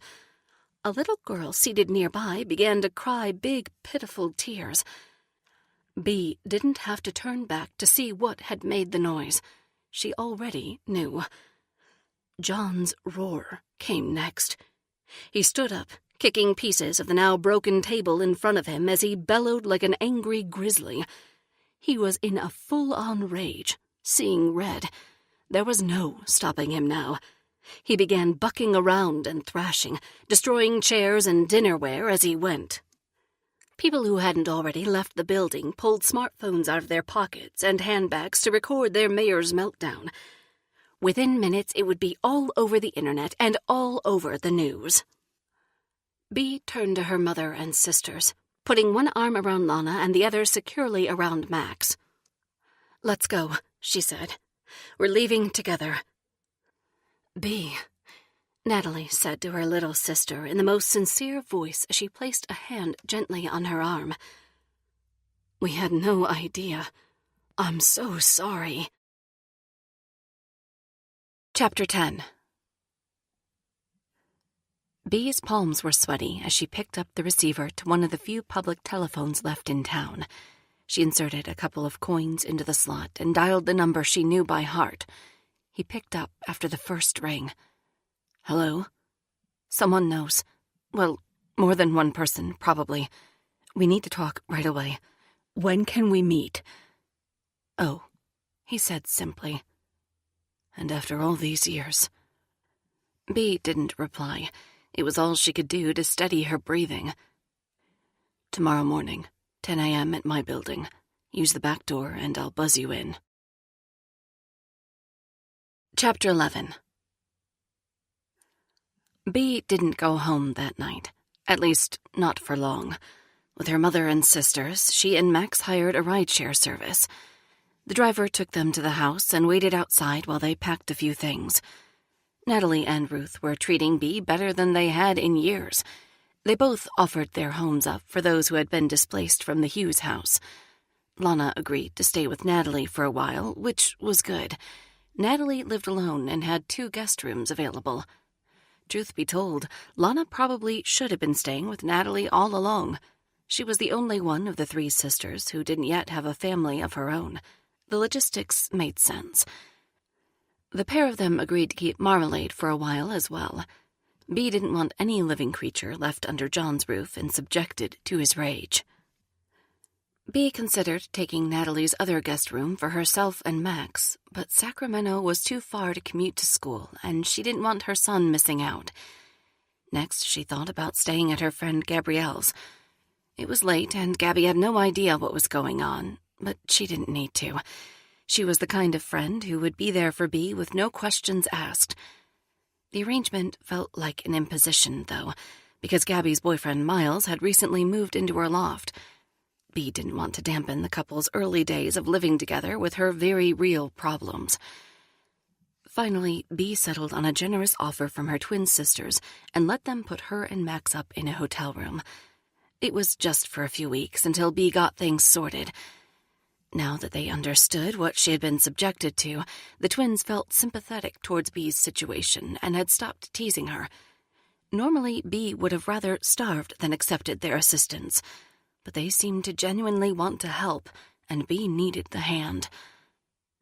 "I told you they were nice underneath all of their prickliness," Max said to his mom about his aunts as the 2 of them used the cash Ruth and Natalie had given them to check into the hotel. "I knew it. They love us." "You were right," Bee confirmed. "My sisters really came through in a big way tonight. I'm surprised, but grateful." Bee scanned the lobby of the hotel for familiar faces as the clerk entered her information into his computer. She didn't want John to know where they were staying, at least not yet. "What are you looking around for, Mom?" Max asked. "Or who?" There was so much for Bee to explain to her boy. Too much. It would take time and deliberate planning if she were to make it all make sense. "No one in particular," she lied. It hurt her as it came out of her mouth. She didn't want to lie to her son. "You know what? That's not true," Bee quickly clarified. "Okay," Max said, confused. Bee leaned down to talk to her son without the desk clerk overhearing. "The truth is, I don't want your father to know where we are. I'm not sure what condition he's in tonight, and I think it's best if we keep some distance." Max nodded, but didn't say a word. "You understand, right?" "Yeah, I do," he said. Bee thought his voice sounded suddenly too grown up. She hated what John had done to them. As Max slept that night, Bee laid in the bed on the other side of the room, wide awake. She stared at the ceiling and went over things again and again in her mind. Within the span of a single day, she had gone from a relatively predictable existence to a future that was uncertain. But for some reason, it felt like progress. She willed herself to close her eyes and lie perfectly still until, finally, she drifted off to sleep. Chapter 12. Bright and early the next morning, Bea put on a V-neck floral print blouse and a pair of flattering jeans, then walked Max to school. The hotel's proximity to his high school made for a comfortable stroll through downtown. John's office was less than a block in the other direction, but Bea doubted he was there. After last night's tantrum, she wasn't sure he'd be there ever again except to collect his things. Did they let mayors who destroyed restaurants in a blind rage remain in office? Surely not. For all she knew, he had been arrested last night and had spent the night in jail. She had purposely avoided news and social media for the past 12 hours. Once Bea saw Max off and knew he was safely in the building, she turned her attention towards the next task at hand. It was time to get herself a car. The one she had been driving for the past few years was in John's name. She didn't want to rely on anything that could be taken from her on a whim or at a moment's notice. She kicked herself for not getting things in her own name sooner. Here she was, a 30-something adult moving through the world like a child. John's child. Bea scarcely had more independence than Max did. It was time for that to change. She began with a rental car, since it would take a while to work out a permanent solution. With more of the cash in hand that Natalie and Ruth had given her, Bea walked back past the hotel and a few more blocks towards the outskirts of downtown until she reached a rental car lot. There she paid cash to rent a sensible silver sedan for the next week. Thank God I kept my driver's license, Bea thought to herself. There had been a point a few months ago when John had almost talked her out of renewing it. Looking back, she now realized that was insane. She wasn't certain what she had been thinking, but she was beginning to think clearly again, like she used to before she became filled with self-doubt and low self-esteem at the hands of John's cruelty. The next order of business made Bea's heart race for good and bad reasons all at the same time. She would pay a visit to the person who had been with her and Max the night the incident happened a decade ago. She had to warn him. It was only fair. He deserved to know what she did so he could make his own decisions about how to respond. Bea climbed into her new rental car and put her sunglasses on, feeling the cool September air against her skin. Then she sped out of town and towards the bay. Chapter 13. Bea, babe, look at you. You are as drop-dead gorgeous as ever, Travis said as he opened the door and laid eyes on her. What has it been? 9 years now? 10? You don't age. Bea felt her cheeks become warm, flush with the blood that was suddenly pumping strong throughout her body and making her feel alive in all the best ways. She loved it when Travis called her babe. Hello to you, too, she said coyly. She couldn't have hidden her smile if she'd had to. I wish the circumstances were better, Travis mused. But I have to say, I'm awfully glad to see you. The feeling is mutual. They stood sizing each other up for a minute without saying anything more. The chemistry between the two of them was palpable. Bea thought about how she genuinely liked the man standing in front of her. If only things had been different. Well, come on in, Travis finally said. I don't suppose I should leave you standing out there on the landing all day. Bea nodded politely and followed him inside. She had been to his place plenty of times when they were seeing each other, but that was a long time ago. Travis's apartment was a charming loft with high ceilings and exposed bricks situated above his furniture store. The structure was built in the 1920s without an interior staircase, but Travis didn't mind. He quite liked having to climb the exterior stairs to enter his living quarters. Something about the setup was rough and tumble, just like him. His place looked exactly the same as Bea remembered it. Everything is just the same, she commented as she looked around the loft. That's right, Travis said with a chuckle. You caught me. Here I am, frozen in time. waiting on you to come back and be with me." Bea blushed. She wasn't sure he was kidding. "But," Travis added, "I don't mean to make you uncomfortable." "Oh, no," Bea said, absent-mindedly twirling the silver wedding ring around on her finger. "Don't worry about it." Travis noticed her gesture. "Mayor's wife, huh? That must be a pretty good gig, if you can get it." "Something like that," Bea said. "But looks can be deceiving." She hadn't yet decided how much she wanted to tell Travis about her marriage to John. He'd known before that their relationship was a cold and loveless one. He could assume that nothing much had changed. "I hope John Hughes is good to you at least," Travis said, tilting his head and lowering one eyebrow. "Because if he isn't—" "I'm fine," Bea said, diverting attention away from her husband. She wasn't ready to discuss him. "Are you sure?" Travis asked. "Because your face doesn't look fine when I mention John's name." "I'm all right," she insisted. "Truly, it's a story for another time." "Then I look forward to hearing it," Travis said as he reached one big, strong hand up and placed it on Bea's shoulder. His touch electrified her body and threatened to make her melt like putty.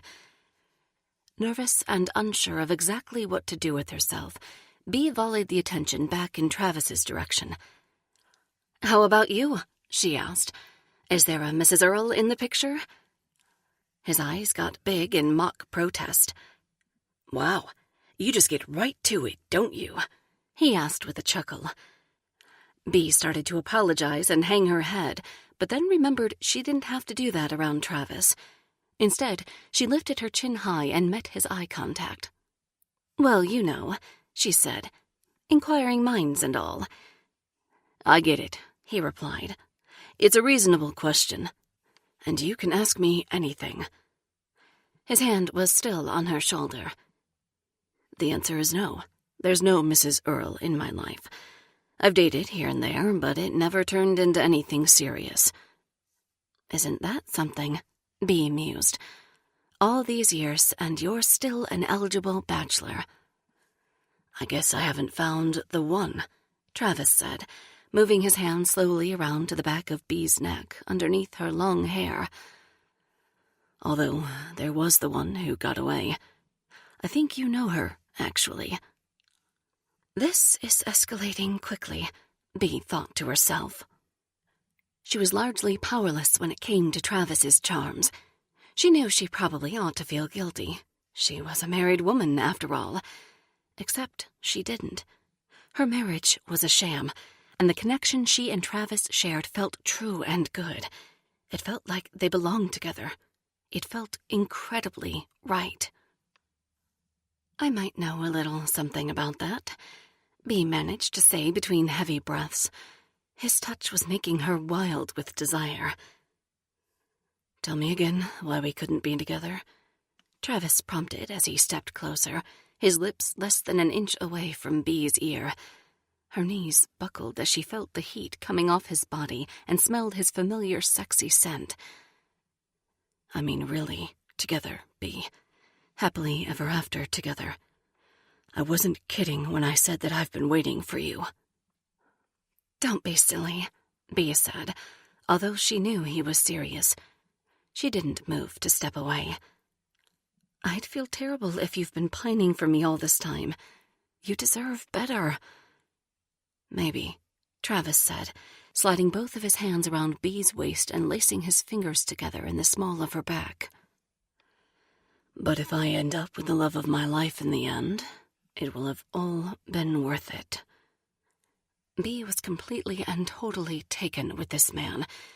Here he was, a decade after she had walked away from a future with him, professing his undying devotion, and she had chosen John Hughes, who resented her very existence. "What's the matter with me? I got it all wrong." "Travis," Bea began, "you're amazing, and I'm flattered. But I came here to tell you something important. I think I should get to it. You might not feel the same about me when you hear what kind of trouble I'm in." "Nonsense," he said, squaring his face against hers and moving to kiss her on the lips. "I mean it," Bea said, pulling away. She didn't want to pull away. In fact, she wanted nothing more than to melt into his arms and make sweet, passionate love to him. But first, she needed Travis to know the truth. Okay, he said. "Lay it on me." Chapter 14. It started with a phone call. On the landline, Bea began. Nobody even uses that anymore. She paced back and forth in the kitchen area of Travis's loft. He leaned back against the counter, his arms sprawled out beside him. The pose accentuated his muscular physique. "Yeah," Travis affirmed in his gentle, everything-will-be-okay voice. "Take it slow or you'll wear a hole in my floorboards, babe. Tell me what happened." "I was in my backyard studio," she began. "It's more of a shed, really. My sisters are right about that. But it makes me happy, and John doesn't want paint in the house, so I use it to cope. To get my artistic talent out, you know? It has to come out of me somehow, somewhere. Better an art shed than, well, I'm not sure. But it works." Bea noticed how relaxed she felt around Travis. She could hear herself using more words and getting into greater detail than she normally would. It reminded her of a time when she was allowed to be her true self, without criticism or manipulation. "Okay," he said, listening. "So you have a landline in your shed?" "That's right," she continued. "But nobody uses it. Anyway, it rang yesterday afternoon, and when I answered it, it was a robotic voice on the other end who said they knew what I had done. Can you believe that?" "That's unsettling." "And then some," Bea added. I froze.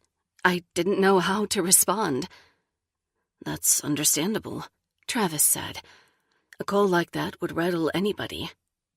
"Yeah, I guess," Bea said. "Perhaps the worst part is that I heard a click on the line, and I'm pretty sure someone inside my house was listening." "Who was home?" Travis asked, maintaining his posture. He seemed steady, like he thought the problem could be handled. Bea was surprised. "That's the thing," Bea said. "It could have been one of several people listening. Mom was there." "Really?" Travis asked. "How is Lana doing? I always thought I'd like her." "She's good," Bea said. "She's been living with us, although she left for Natalie's last night. She will probably be there for a while. It may take me some time to get things sorted out." "Last night?" "I'll get around to that," Bea explained. "But I have to tell you about the afternoon first. When the call came in, Max was in the house, too." "Max?" Travis exclaimed. "Such a good kid. What is he now, 13? 14? "He's 14. Just started high school," Bea answered. "He's a very good kid, if I do say so myself. He was hanging around and had just gotten home from school when the phone rang." "Okay, well," Travis mused. "That doesn't sound so bad. Your mom and Max will be on your side. If it comes out about what happened, you can just tell them your side of the story. They'll believe you." Bea appreciated Travis saying this, but it wasn't that simple. He didn't know everything. "I pray you're right," she said. "But it's more complicated than that. And besides, Ruth and Natalie had just arrived from Sacramento and were in the house as well. It could have been either one of them listening in." "Ah, the Denton twins," Travis remarked. "Those two always sounded a little off to me." "You don't know the half of it," Bea said. "But I can't speak badly about them. They did me a great kindness last night." "Oh?" "Yeah," Bea said. "I'll get to it. I guess there's more to tell you than I realized." "For you?" Travis replied. "I'd listen all day and all night, for as long as you want to talk. Take your time." The way Travis treated Bea was bolstering her confidence. Deep down, she knew she deserved to be treated this way. She wanted to be adored. "Are you sure you aren't needed downstairs?" B asked. "The showroom is open this time of day, right?" "It is, but it's no problem. My assistant Richie Barnes will take care of any customers who come in. He's a good guy. I hired him a few years ago. One of the best business decisions I've ever made. You should meet him. He's heard a lot about you." "I'd like that," B said, smiling. This was the easiest conversation she'd had with anyone besides Max in a long time, and to think it was about such an upsetting topic. Just goes to show that with the right person, everything seems better. "So," B continued, "my mother, my son, and my sisters were all inside the house, and any one of them could have been listening on the line. For all I know, more than one of them was listening. And on top of that, John came home early, which he rarely does. He was in a mood, too. It made me wonder if he'd received a call at work." The morning newspaper was sitting unopened on Travis's kitchen table. B wondered if John's tantrum last night had made it in before press time. She was tempted to look, but wasn't sure what good it would do in the grand scheme of things.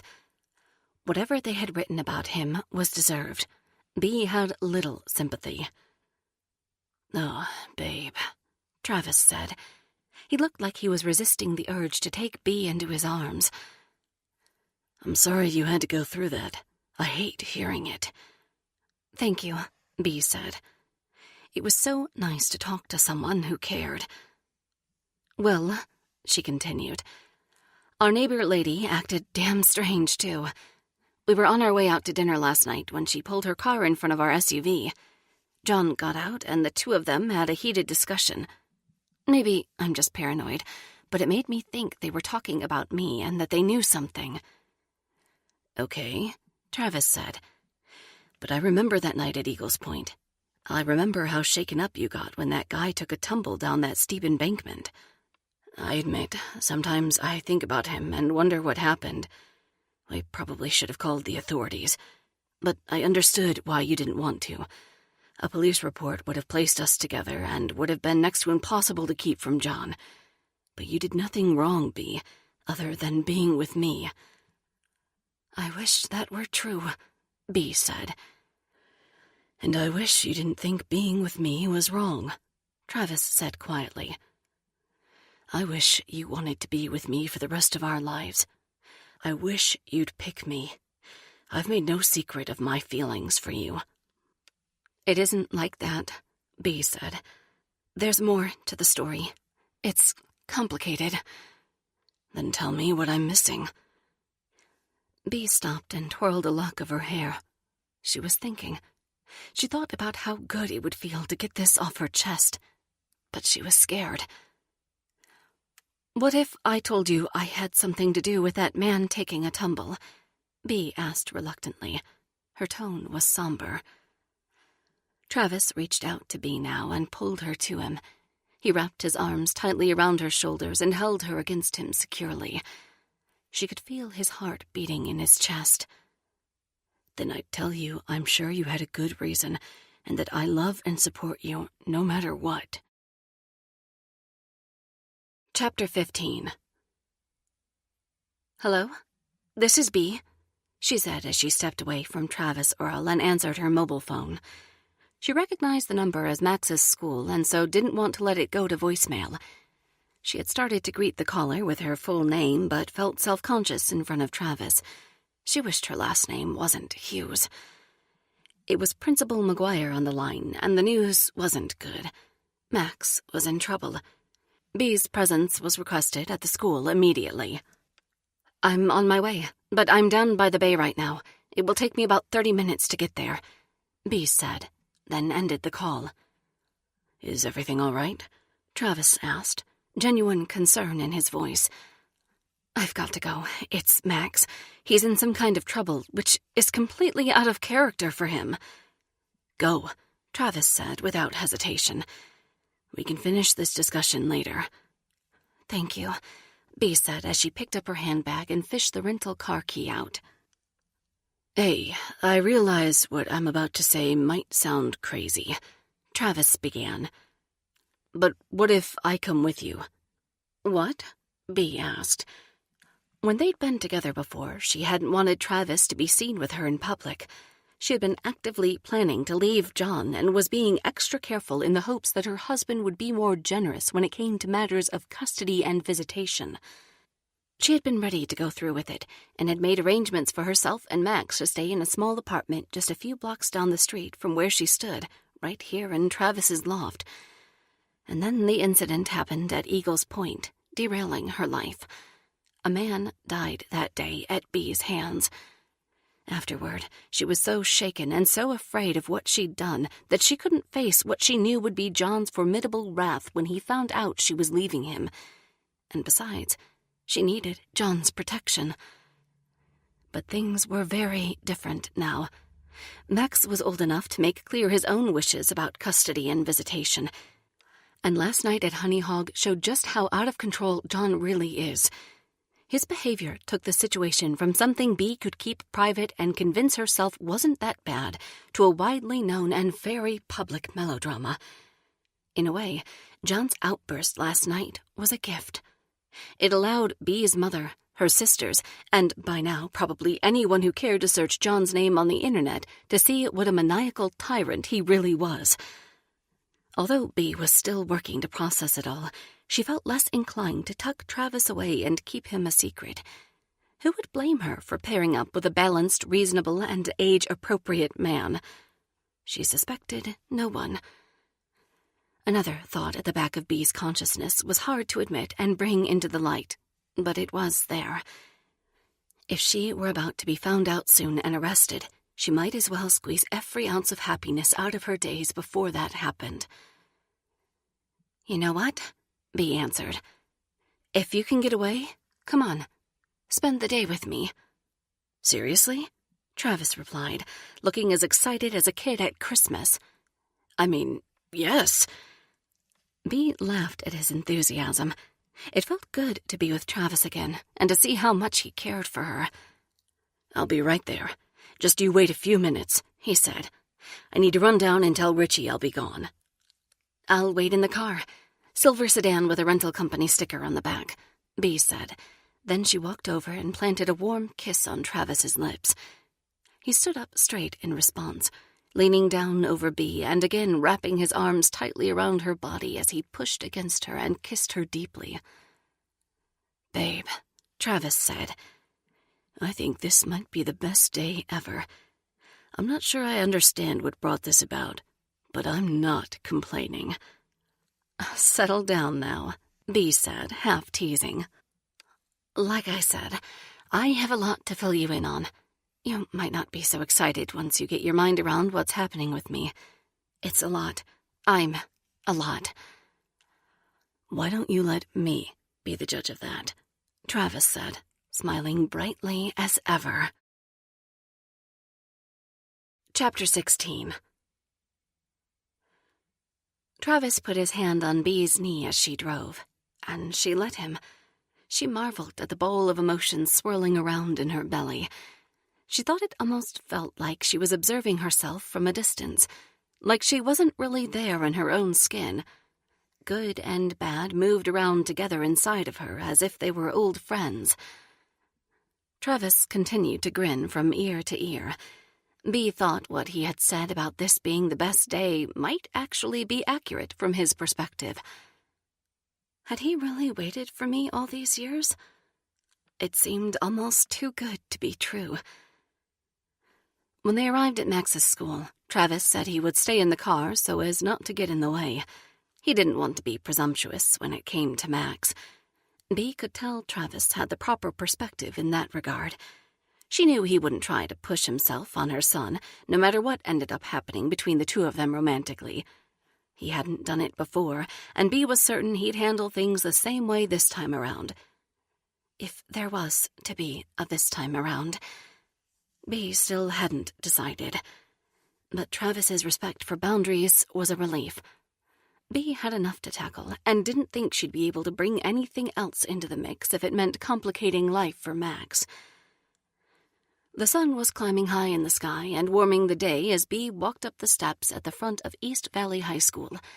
Planners filled with colorful mums greeted her at the double doors, their blooms standing at the ready for the upcoming fall season.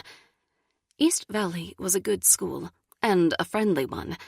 It had been so when Bee attended, and she was glad the spirit of community continued now that her son was a student here.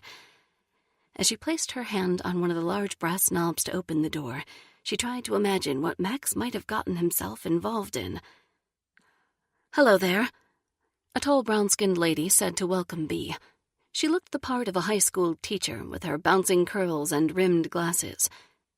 Bee thought she was probably one of the nice teachers who went easy on the kids when they didn't finish their homework. She had always believed those teachers were the best kind. Being a kid was tough enough. A little extra kindness never hurt.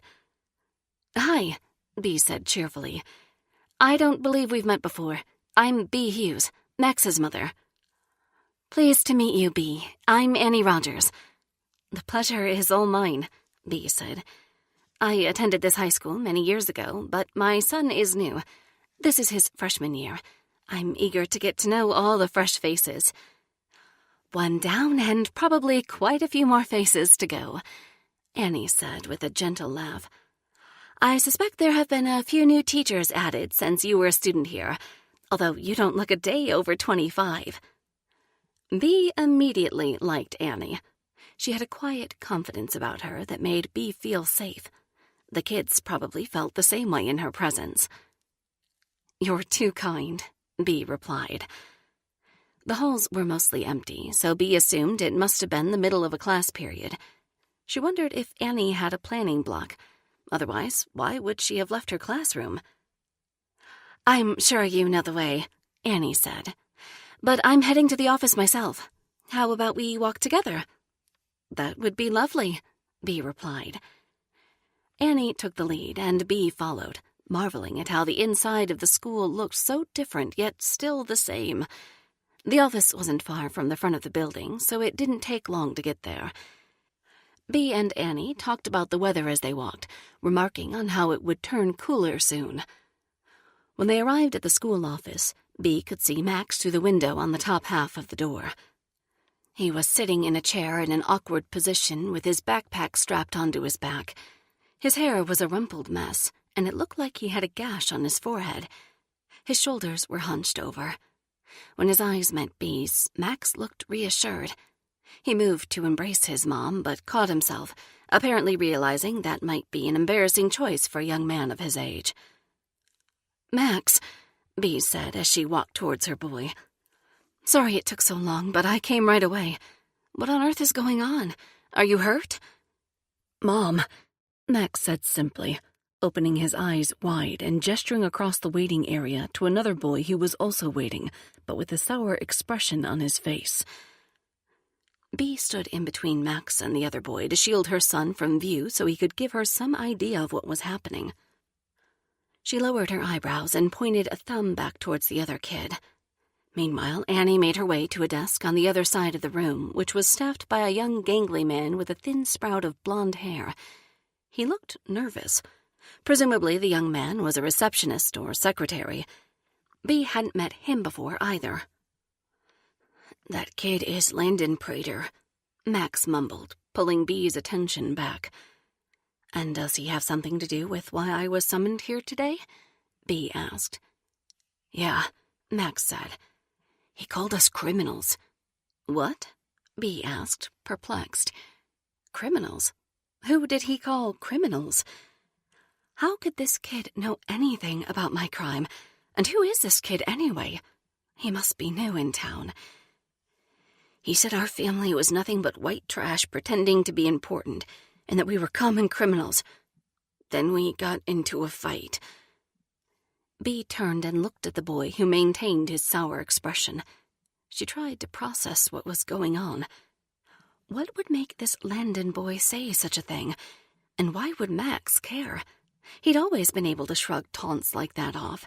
It was odd for him to have taken it seriously. Bee turned back around to face her son, but before she could ask him anything else, the door to the principal's office shot open, and a harried, middle-aged Asian man stepped out. "Mrs. Hughes, thanks for coming," he said as he reached out his hand to shake Bee's. My name is Michael Cho. I'm the assistant principal here at East Valley High School. Glad to meet you. Hello, Bee said, shaking Michael's hand. She thought he seemed nice enough.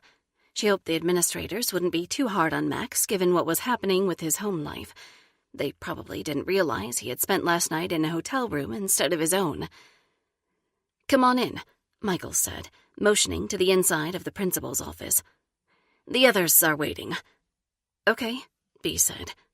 She wanted to ask which others he was referring to, but she decided to wait since she knew she would probably find out momentarily. Boys, Michael added in a serious tone, lowering his head as he addressed Max and Landon.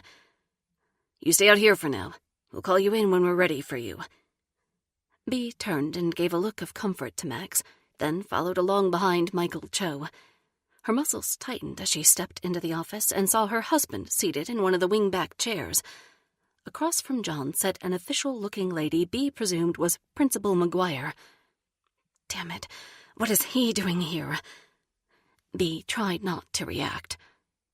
Hi, Mrs. Hughes, the lady said as she stood up and reached out to shake Bee's hand. I'm Jenny McGuire, the principal here. Vice Principal Cho and I appreciate you and your husband coming in. Maybe they don't know anything is wrong between us. Have a seat, Michael prompted. Bee hadn't expected to see John. He looked haggard. He was dressed in a business suit like usual, so had apparently been at the office this morning.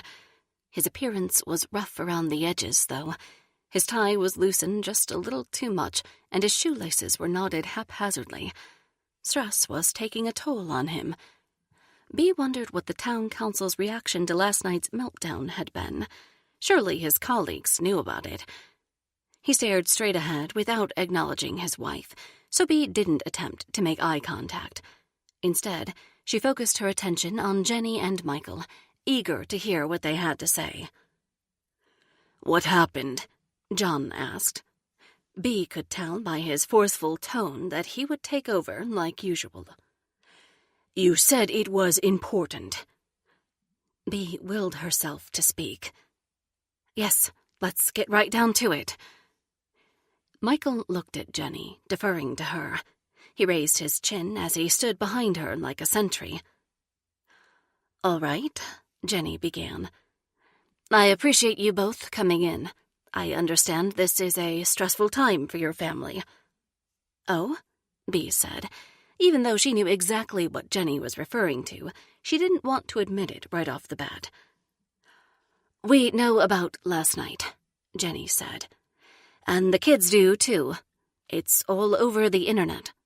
Today, Max experienced some blowback. Look, John said without hesitating. I take full responsibility for my behavior. Bee recognized the political speak. John was a master at schmoozing. Leave it to him to somehow talk his way out of this. In fact, he continued, I'm holding a press conference at Town Hall this evening, during which I will publicly apologize. My wife will be there by my side, and together we will put to rest any rumors that may be circulating. Bee's face suddenly felt hot. What the hell was John talking about? Did he really have the nerve to make a proclamation about me being by his side? How presumptuous. Then you're aware that a number of rumors are floating around? Jenny asked. Now Bee and John looked at each other. As they did, she saw a glimmer of compassion in her husband's eyes. She knew he loved his son. What rumors specifically are you referring to? Bee asked. Now it was Jenny and Michael's turn to look at each other again. Michael took in a deep breath, held it, and then let it out with a heavy sigh. He pulled a chair over and sat down, then slowly crossed one leg over top of the other. Well, what is it? John asked. Jenny leaned forward and put her elbows on the desk. If you don't already know, I'm not sure how to tell you. Have either of you been on the internet this morning? No, Bee said. I purposely avoided it. Max and we spent the night in a hotel last night, and I've had other matters to attend to. I knew videos from our dinner at Honey Hog would make their rounds. but I didn't think there was anything I could do about it, so I didn't bother to look. Experiencing the evening live and in person was quite enough. Jenny shifted her gaze to John. I haven't been online either, he said. I spent the morning discussing my situation with colleagues. We needed to come up with a strategy to handle the hit to my image, and, of course, to make things right with the owners of the restaurant. So you're serious? Michael asked, inserting himself for the first time. You really don't know? The burning sensation spread from Bee's face down her arms and to the ends of her fingertips, which began to tingle. At any moment, things could fall completely apart. Was this the moment? Just tell us already, Bee said, the words toppling out of her mouth faster than she would have liked. Show them, Michael said to Jenny. Reluctantly, Jenny moved her hands to the keyboard that sat at rest in front of her computer. She quietly went through the motions of typing her password to gain access to the machine, then entering some keywords to find what she was looking for. It took less than a minute to get the video queued up and ready. As she turned the monitor for John and Bee to view, the room went silent. You could cut the tension with a knife. Play it, John said, gripping the arms of his chair like an airplane passenger experiencing significant turbulence for the first time. Bee shook her head up and down as confirmation. She was as ready as she'd ever be. As the black screen turned to color and began to move, a shadowy figure wearing a hoodie and a face mask came into view. It was impossible to tell whether it was a man or a woman, young or old. The figure spoke in a robotic voice, just like the one Bee had heard on the telephone. For emphasis, the words appeared on the screen as they were spoken. Rosemary Run's mayor, John Hughes, has a secret. His wife killed a man in cold blood, and he's helping her cover it up. Chapter 17. Ludicrous, John said as he stood up and began to pace at the back of the room. Is this some kind of joke? Jenny and Michael looked at each other yet again. They were trying to figure out how to handle the Hughes family's situation with as little impact to the school community as possible. That was their job, and Bee knew it, but she found herself unable to speak. The room spun around her as she began sweating profusely and gasping for air. Suddenly, her windpipe felt like it had been put in a vice. She started shaking like a leaf, her entire body convulsing. She told herself to stop it and to get it together, but those imperatives did no good. Bee's body continued in a frightening downward spiral as a sense of impending doom settled over her. A relentless tightness filled her chest. It felt like an elephant had slammed itself down right on top of her. Bee raised a hand to the place where it was most uncomfortable, her heart galloping hard as if every beat was a struggle. She thought it might decide to pound right out of her chest. "Mrs. Hughes?" Michael said gently. "Can I bring you a glass of water?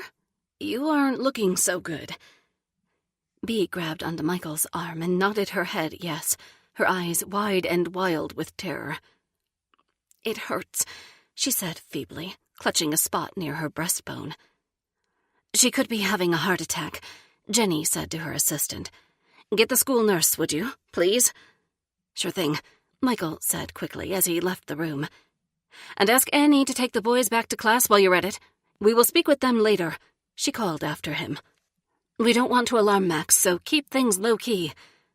"Got it," Michael confirmed hastily. "Max," Bee mouthed, tears flowing down her cheeks. Nothing but a gasping sound came out.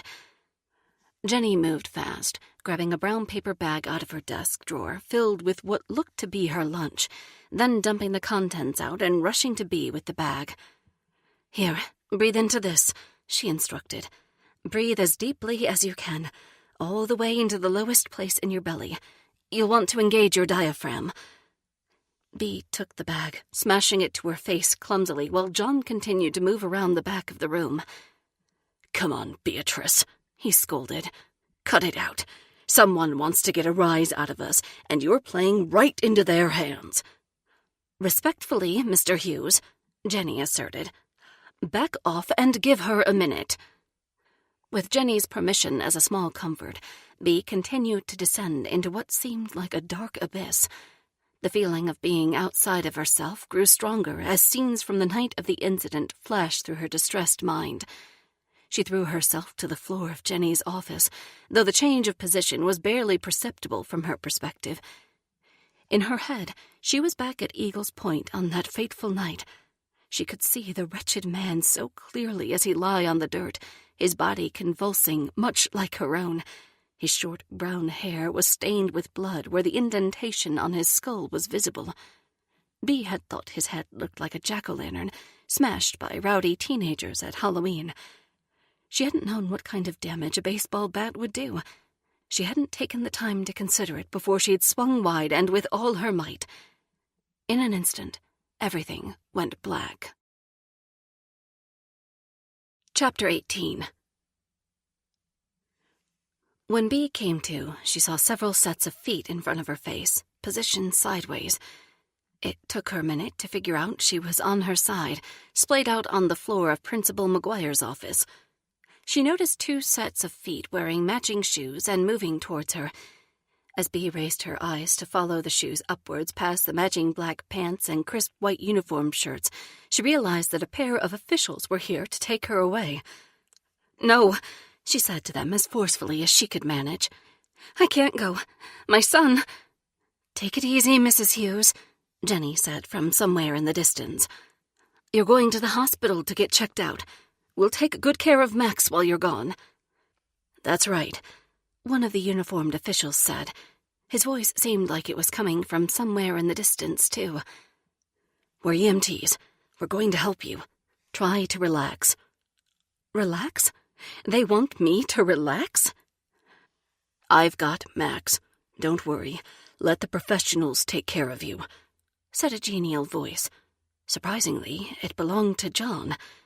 Bee thought maybe she was imagining things, but he sounded kind.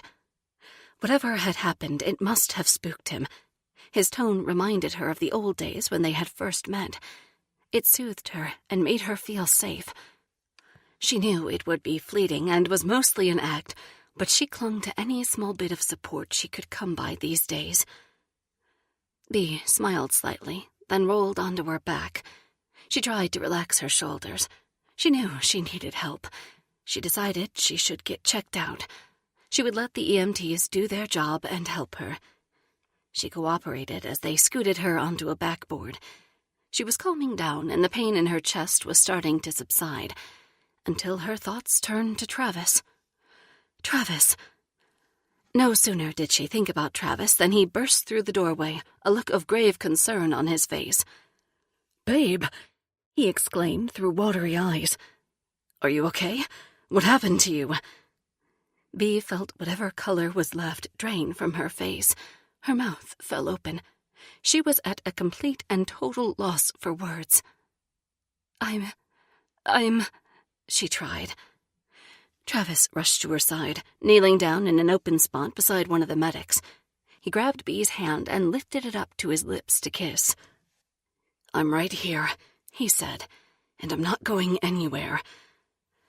Bee could feel John's eyes on her, and she could predict what he would say before the words came out of his mouth. He tried to keep himself under control since there was an audience present. Then he'd let Bee have it later. "Beatrice," John began, "how about you introduce me to your friend?" The room became so quiet you could hear a pin drop. The male medic glanced down at Bee's wedding ring, then at Travis's left hand, and finally at John's. Bee felt ashamed, so much so that she wished she were invisible. She wished she could sink down into the floor and remain hidden underneath. She thought about how sad her life had become. She'd known things would unravel one day, but this wasn't how she'd pictured it. "Oh," Travis said, releasing Bee's hand and getting back onto his feet. "John Hughes, I don't believe we've met. I didn't see you over there." Travis didn't reach out his hand to shake John's. He was polite, but he intended to stand his ground. His confidence made Bee both grateful and nervous. She was desperate for someone to love her so much that they would stand up for her in the face of any challenge. But on the other hand, she was petrified about what might transpire with Travis and John in the same room, especially since Travis had called her babe. "How do you two know each other?" John asked, crossing his hands at the front of his waist in what looked to be like his typical politician posture. Everything John did seemed to irritate her these days. She was beyond fed up with him. "We're old friends," Travis said, glancing at Bea. She supposed that description was as good as any. "Let me get this straight," John said, his temper rising. "The two of you are old friends who just happened to be together the morning after my wife and son spent the night at a hotel instead of at our home. I doubt I'm the only one who thinks that seems a little suspicious. More like we're old friends who can count on each other to be there when things get tough," Travis replied, standing up straight and puffing his chest in a primal show of physical dominance. Bea didn't think she had ever seen Travis this upset. He was an easygoing guy who was slow to anger. But not today. "I see," John said sullenly. "You're old friends who call each other babe." "John!" Bea whelped. The sound that came out of her was more like a squeak than a voice. The pain in her chest was easing up, but bad feelings were rising towards her neck, determined to force their way out somehow. She thought she might vomit. When Travis heard Bea's pitiful response, he stepped in front of her, placing himself between her and John. "Let me guess," John began. "You think my wife needs to be protected from me?" "I don't know," Travis responded, looking around the room at the medics and Jenny for a show of support. "Does she?" The tension in the room was becoming nearly unbearable. The medics continued to check Bea and get her properly strapped down onto the backboard, but she could tell they didn't want to be in the middle of any of this. Jenny seemed to want to stay out of it too, but Bea got the idea that Jenny felt bad for her. Bea thought they were all wondering if John would lose his cool like he had the night before at Honey Hog. "Mrs. Hughes," Jenny said as she stepped close to Bea and placed a hand on her forearm. "Is there anyone you can talk to? A professional, I mean?" Bea shook her head no, but the thought of it and what a relief it would be sent a flood of tears pouring out of her eyes. She wanted so badly to confess what she had done.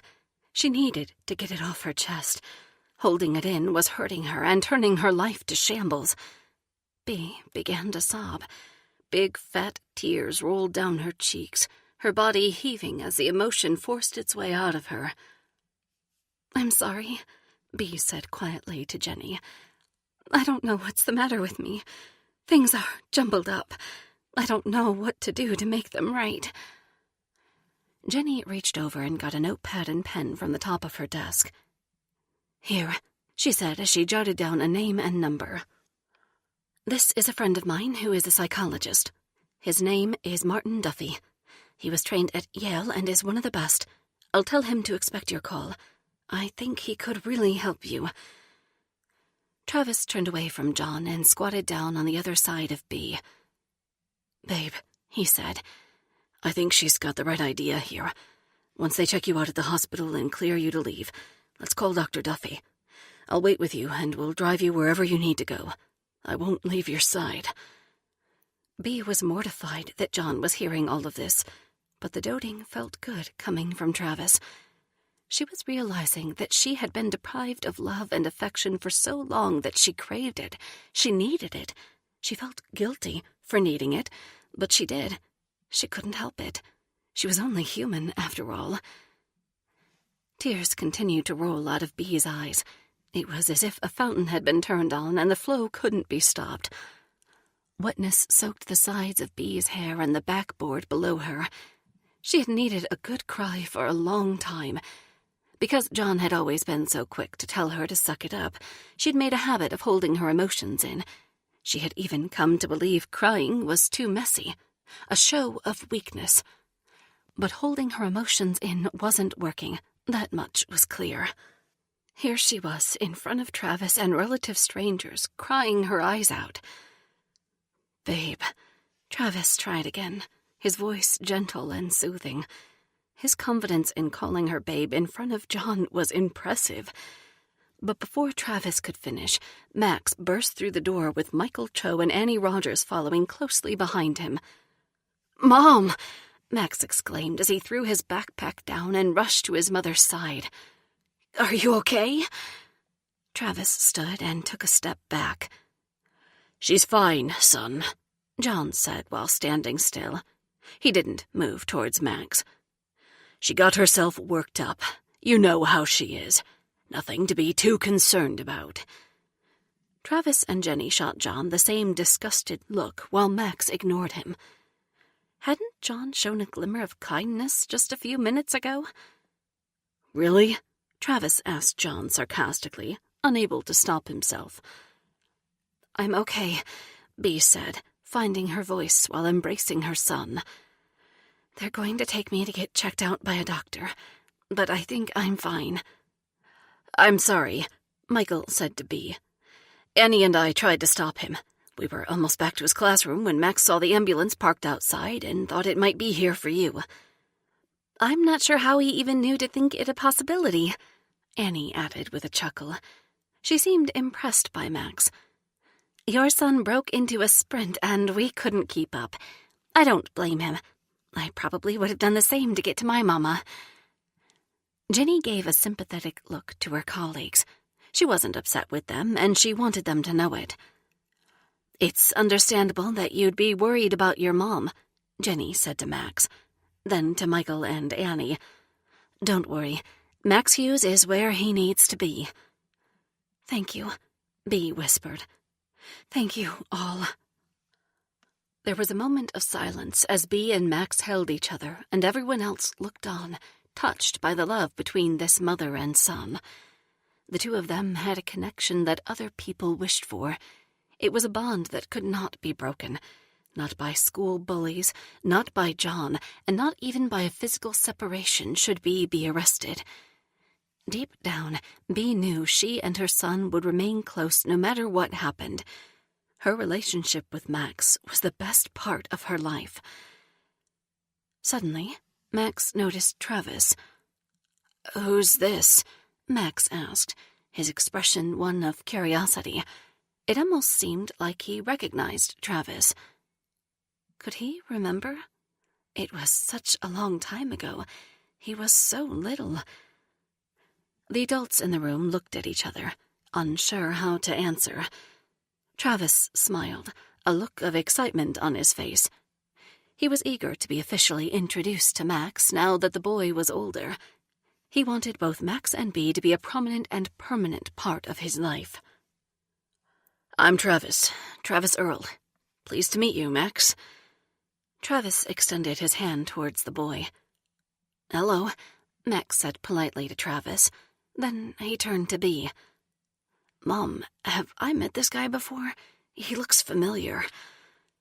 Bea's eyes grew wide as she contemplated the best response.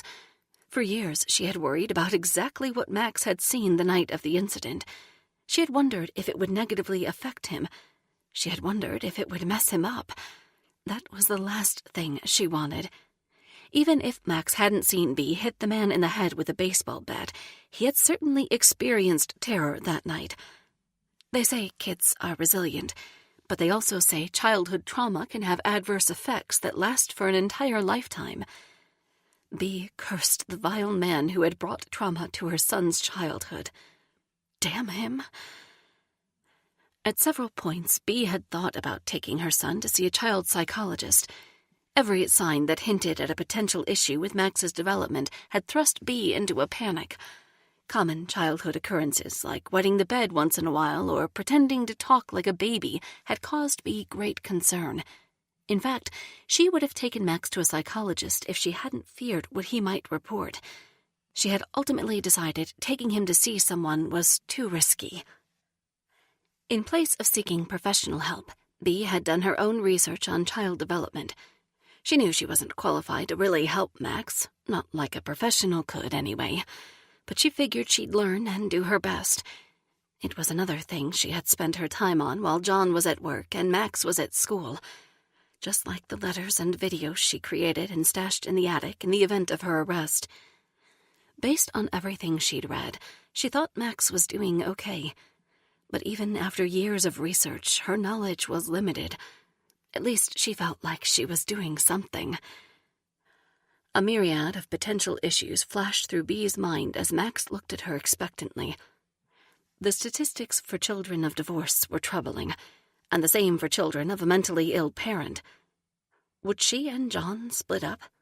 Would she be diagnosed with a mental illness given her apparent inability to handle the stress? The statistics for children who'd had an incarcerated parent were the worst of all. "Travis owns a furniture store down by the bay," Bea said, trying to put the rest out of her mind. "Yeah, I built the furniture myself," Travis added proudly. "That might be why he looks familiar, Max," Bea said. "We bought some furniture he made when you were little. Our big dining room table and several side tables in the house are from Travis's store. Maybe you remember going with me when I picked them out." "Right," Travis said, more excited now. Max nodded his understanding as he continued to sort through memories. He squinted his eyes and put one hand on his chin as he thought. The mood in the room was still tense, but Bea thought maybe they were over the hump and that she would get through her school visit without any major upsets beyond what had already happened. She let out a deep breath she had been holding and relaxed back onto the board beneath her as the medics finished their final preparations to transport her to the hospital. They were moving slowly, which Bea took as a good sign. Max stood beside his mother and seemed content with her explanation until suddenly his jaw dropped and he looked like he might cry. Bea turned to see what he was looking at. To her horror, John was rushing Travis from behind, one arm positioned to wrap around his unsuspecting neck. Chapter 19. John's attack landed on the back of Travis's head with a thud. He gave it all he could. "You bastard!" John yelled as the force of his weight knocked Travis off his feet and took him to the ground. "It all makes sense now. You were sleeping with my wife. Are sleeping with my wife. How dare you? Who the hell do you think you are?" He sounded like a madman, ranting as he flailed around. Travis was younger, bigger, and stronger. John probably wouldn't have mounted an attack face-on. Coming from the back and using the element of surprise was the only way for John to have gotten a leg up on his formidable opponent. As the two of them hit the floor together, John used his fists to pommel the back of Travis's head. Disoriented, Travis looked around to get his bearings. "Hey now, John," he shouted. "Take it easy." It was obvious Travis never expected John to make such a bold move, but it only took a minute for Travis to turn the tables. In what looked like an effortless maneuver, Travis reached one arm around, wrapping it across John's back. Then, using his other arm and his toes to lift himself off the ground with John still on his back, he flipped over, causing John to lose his grip. Travis had moves like a wrestler. He was agile and limber. Even when it looked like he was pinned and at a disadvantage, he knew exactly how to pivot to regain control. John was sent flying backwards while Travis sprung to his feet. "Dad!" Max cried. "Why are you doing this? You're scaring me." Max's face was stoic, even as the emotion threatened to burst out at the seams. He was doing his best to handle the disturbance like a young man instead of a boy. Bea was at a loss for words, but she pulled her son to her and held him as he cried, the young man giving in to the force of his feelings. Bea had been afraid of what might happen with her two beaux in the same room, but was still surprised to see this skirmish taking place. She had hoped things wouldn't get any crazier. The male medic pulled a radio from his belt and called for police backup. He didn't wait to ask before doing so, which was unnerving for Bea. It felt like things were happening around her she couldn't control, like an inevitable chain of events had been set in place that, for better or worse, had to play themselves out. She hated what John was doing to Travis. She hated what he was doing to their family. She just wanted peace in her life. Is that really too much to ask? Travis went silent, and Bea couldn't get a read on him. She wasn't sure if he was angry or whether he felt sorry for John. She'd never seen Travis in this type of predicament, so she wasn't sure how he would react. He held the power. He could have returned John's attack and easily beaten the older man, but so far it looked like he was only defending himself, careful not to injure his adversary in the process. Bea appreciated the example Travis was setting for Max. If her son couldn't count on his dad to keep it together, at least he was witnessing a good man who could. John, on the other hand, was coming unglued. His volatility was increasing.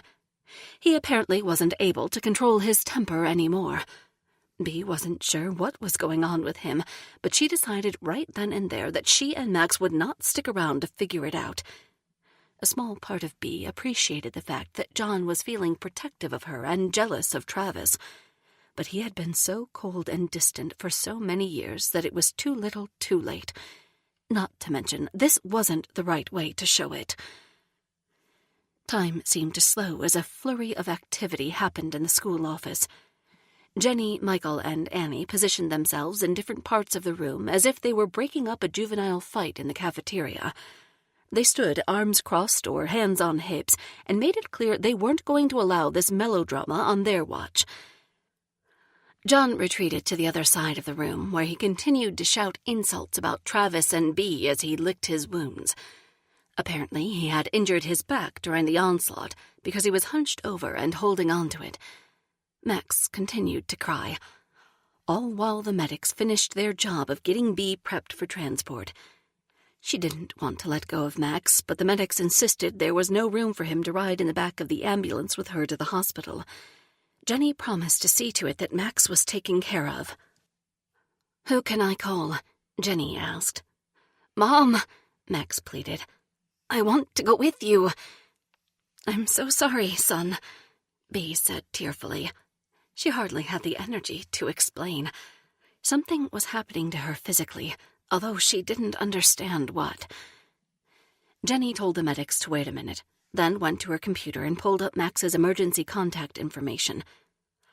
"Lana Denton is listed here first. Your grandmother, right, Max?" "Grandma is out of town," Max cried.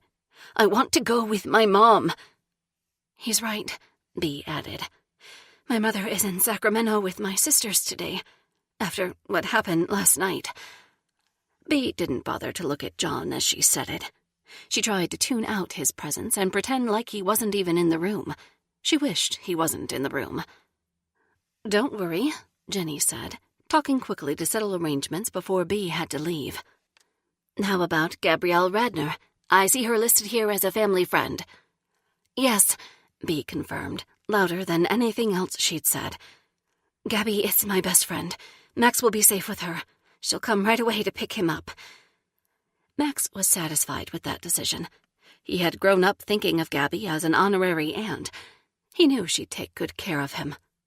Besides, Gabby was confident and assertive when she needed to be. Max knew he wouldn't have to watch over her like he did his mom.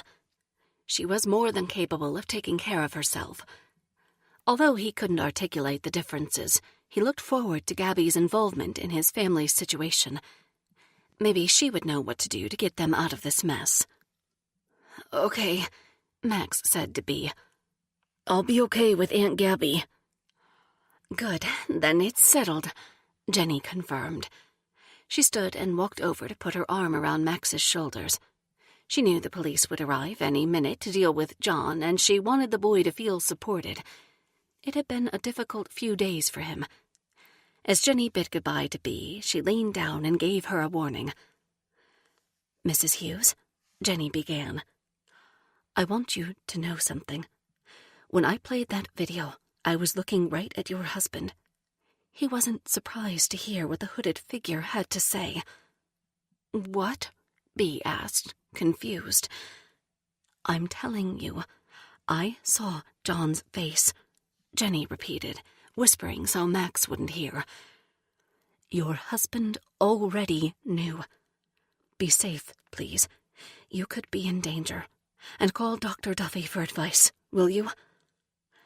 Bea promised she would as the medics lifted her onto a wheeled stretcher, then rolled her out of the building. She was relieved to be leaving the chaotic scene in the office, until, to her shock, she emerged through the double doors to find that a small crowd had gathered in front of the school. Bea didn't recognize any of their faces, but their presence made her heart pound. A few of them were holding up smartphones, taking her photo and recording video. What are they doing here? Do they know? Does everyone know? As the sunshine hit her face and the breeze lifted strands of her dark hair, Bea's senses began to dull. She suddenly grew sleepy and out of sorts. Once again, everything went black. Chapter 20. The man behind the robotic voice smiled as he stood casually in the parking lot of East Valley High School and watched Bea Hughes being taken away in an ambulance. He had just treated himself to a nice ham and egg breakfast at Lorraine's diner and was feeling extra proud of himself that day. He held his smartphone up high and without an ounce of shame as he recorded the scene. Thanks to his extensive IT expertise, he knew no one could positively identify him. He'd include this footage in his next video. He had toyed with the idea of using a Guy Fawkes mask when he appeared on camera, like the hacktivist group known as Anonymous. He admired the group's boldness and refusal to cave on their principles, but he hadn't wanted to steal their thunder or anger them by being a copycat, so he'd opted for a simple hoodie over top a black ski mask with low lighting and a voice changer. It did the trick. Besides, he wasn't the one committing a crime. At least, not yet. He was a good guy, a whistleblower. He was bringing a wrong to light, and when it benefited him personally, even better. He knew he wouldn't get the praise he deserved from the public, but he could live with obscurity for the time being. It was too important that he remain anonymous if he wanted to accomplish his ultimate goal. He felt pleased with himself that a tweet from the new account he'd created had been enough to gather a crowd of this size in the small town of Rosemary Run during the middle of a workday. He did a quick head count and determined that 33 people stood with him. That made 34, including himself, and 36 if he counted the medics. 38, he thought as a police car arrived on the scene, driven by Officer James Tatum. A young female deputy rode in the passenger seat. He made a note to learn her name. He might want to use it. For a moment, he closed his eyes and imagined what it would feel like once this was all over and he got everything he wanted. He'd been waiting for so long. He thought about how it wasn't fair that John and Bea Hughes lived an enchanted life in the public eye, complete with a big, beautiful house and a doting son. He wanted what they had. He wanted to live in that big house on the hill. He wanted to be in the public eye, admired by the townspeople. He even wanted to be a parent. In his early 40s, he was tired of waiting for his life to begin. He was tired of being told he had to stay in the shadows and that he wasn't good enough to be brought out into the light because of what he was, because of what they were. Now, finally, he was taking matters into his own hands. Chapter 21. When Bea came to this time, she found herself in a hospital room. A clock ticked quietly on the wall, and an IV machine hummed gently beside her. The light was low in the sky, barely visible out the window. Bea panicked. "How long was I out?" she asked no one in particular. "I don't know for sure," Lana replied from the other side of the bed. "But I suspect it's been 6 or 7 hours. The nurse said they'd given you a sedative." Bea startled. "Mom? What are you doing here?" "My girl is in the hospital. Where else would I be?" Bea smiled, but her head throbbed when she moved to sit up too quickly. "Ouch," she mumbled. "So, how did you get here?" "I borrowed Natalie's car and drove." "Lean back and rest," Lana instructed. You've had a tough time of it lately." Bea did as she was told. She didn't want to inconvenience Lana, but was glad she was here. It was silly, but Bea had always wanted her mom when she wasn't feeling well. Berry Hill Community Medical Center was located in a neighboring town near the bay and Travis's furniture shop. The last time Bea had been here, her dad was sick. She had successfully avoided the place ever since, even opting for a home birth when Max made his entrance into the world.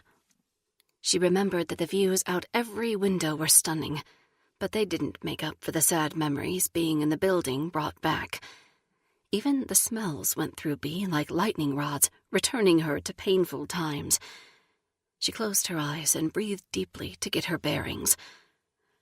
A pretty Latina nurse with her hair cut into a stylish bob noticed Bea was awake and came in to check on her. Her name tag read Susana Herrera. "Hi there," she said as she pumped a handful of sanitizer into her palm from the dispenser on the wall by the door. "How are you feeling?" Susana was fit and perky. Her curls bounced as she walked. Bea thought she looked like the picture of health in every way. Susana's physical presence was a contrast to the run-down shell of her old self that Bea had become. She knew her eyes were sunken and her hair brittle. She had lost weight and muscle tone due to the stress she'd been under. It had happened slowly, so she could sort of pretend it wasn't as bad as it actually was. But she knew the difference.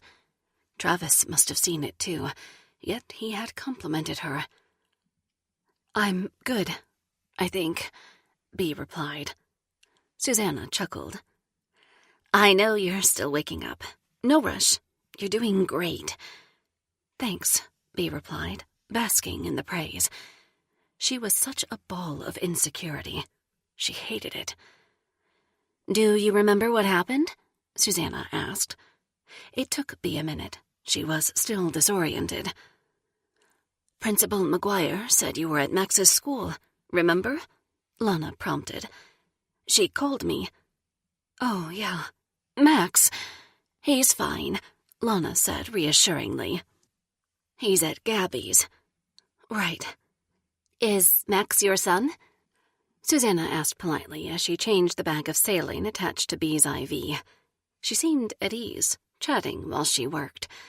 Bea figured patients loved Susana, just like the kids at school loved Annie. Bea thought it must feel good to be liked and appreciated. "Yeah," Bea confirmed. "He's 14. My one and only. He was there when the ambulance picked me up. I hated for him to see his mother like this."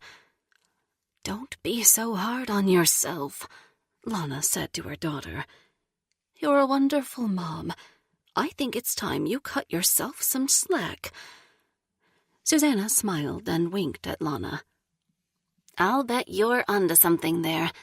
As they say, mother knows best."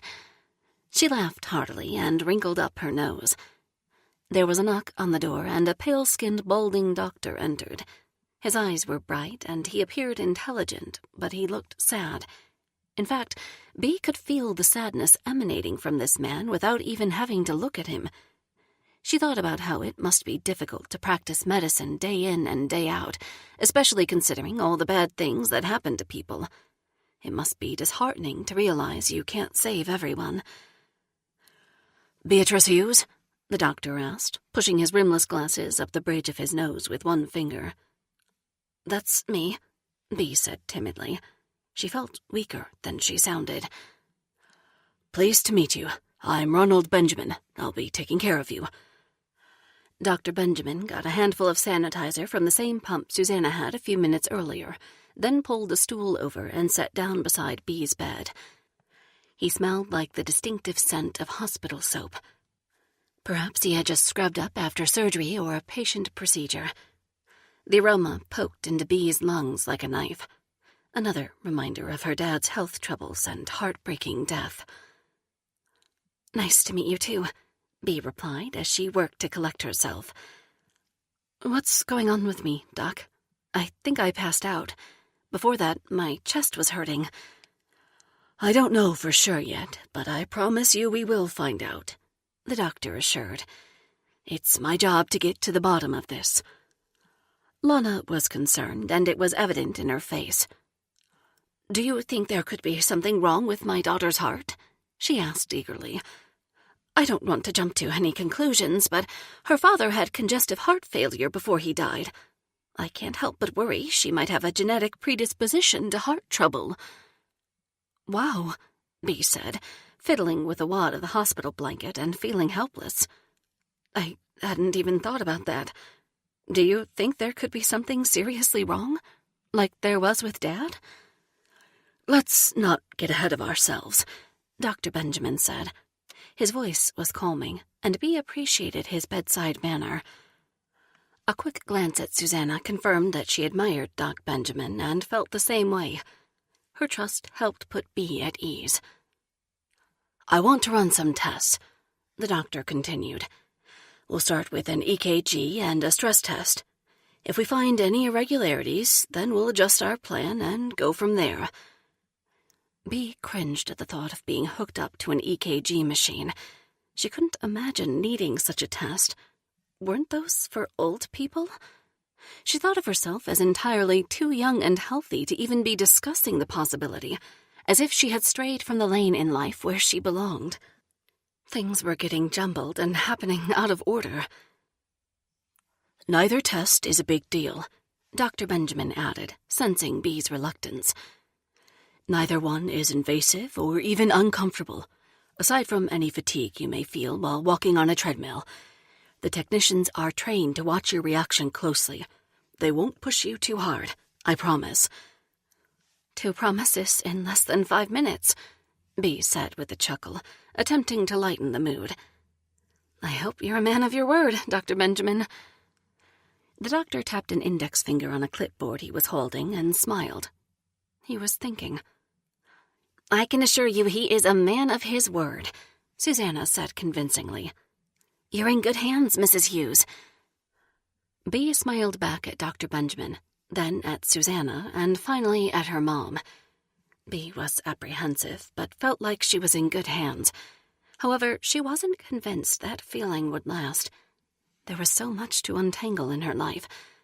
The sedative was wearing off, and Bee was becoming more and more lucid. As she did, she felt the strong urge to confess her crimes to a compassionate listener.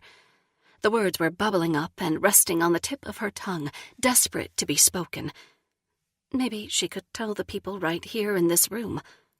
What was the worst that could happen if she did? Bee's face suddenly felt hot as she remembered the video. She wondered if Dr. Benjamin and Susanna had seen it. Dr. Benjamin reached out and placed his thumb and one finger on Bee's wrist, feeling for her pulse. "Is something upsetting you now?" he asked. "Your face is flush, and your heart rate has gone up in the time we've been talking." He turned to Susanna and asked her to get a monitor, then opened his clipboard and scribbled down some notes. "I'm okay," Bee said feebly. "Are you concerned about the test?" Dr. Benjamin asked. "Because if you need me to, I can give you something to calm your nerves." Bee was tempted by the offer of medication to calm her. Many times in the years since the incident at Eagles Point, she had considered turning to alcohol or drugs to numb her pain and ease her anxiety. But she never had. She knew that doing so would be a slippery slope, and she couldn't have done that to Max. The last thing he needed was a drug-addicted mother. No, she'd hold the anxiety in as best she could so as not to hurt anyone else. After all, she'd caused enough pain and suffering for an entire lifetime when she pushed that man over the edge of the hill.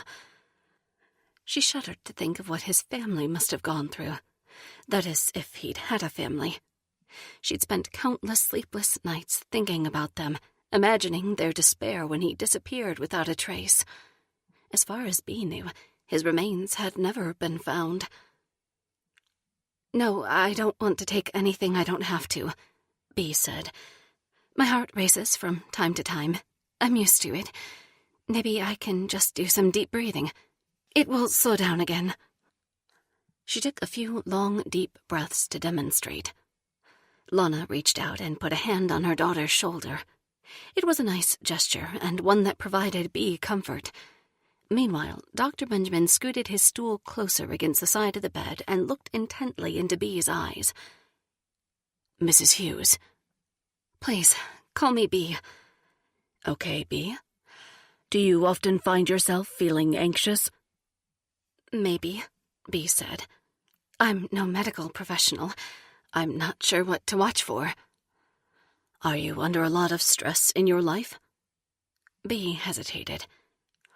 I can answer that one, Lana said. She most certainly is. I'd say her stress levels are through the roof. Bee shrugged her shoulders and looked down at the blanket she continued to trace and twirl with her fingers.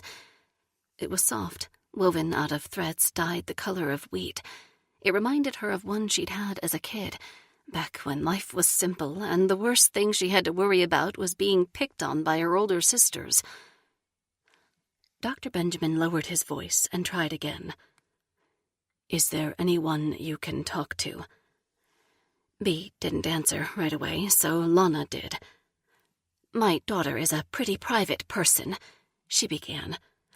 I've lived with Bee and her family for the past few years. I've known she struggled, but I didn't come to understand the full extent of it until the past couple of days. A fresh wave of nausea moved through Bee as she heard her mother's words. Had Mom been the one listening on the line yesterday when the call came in? Bee didn't know how her mother would react if she found out the truth.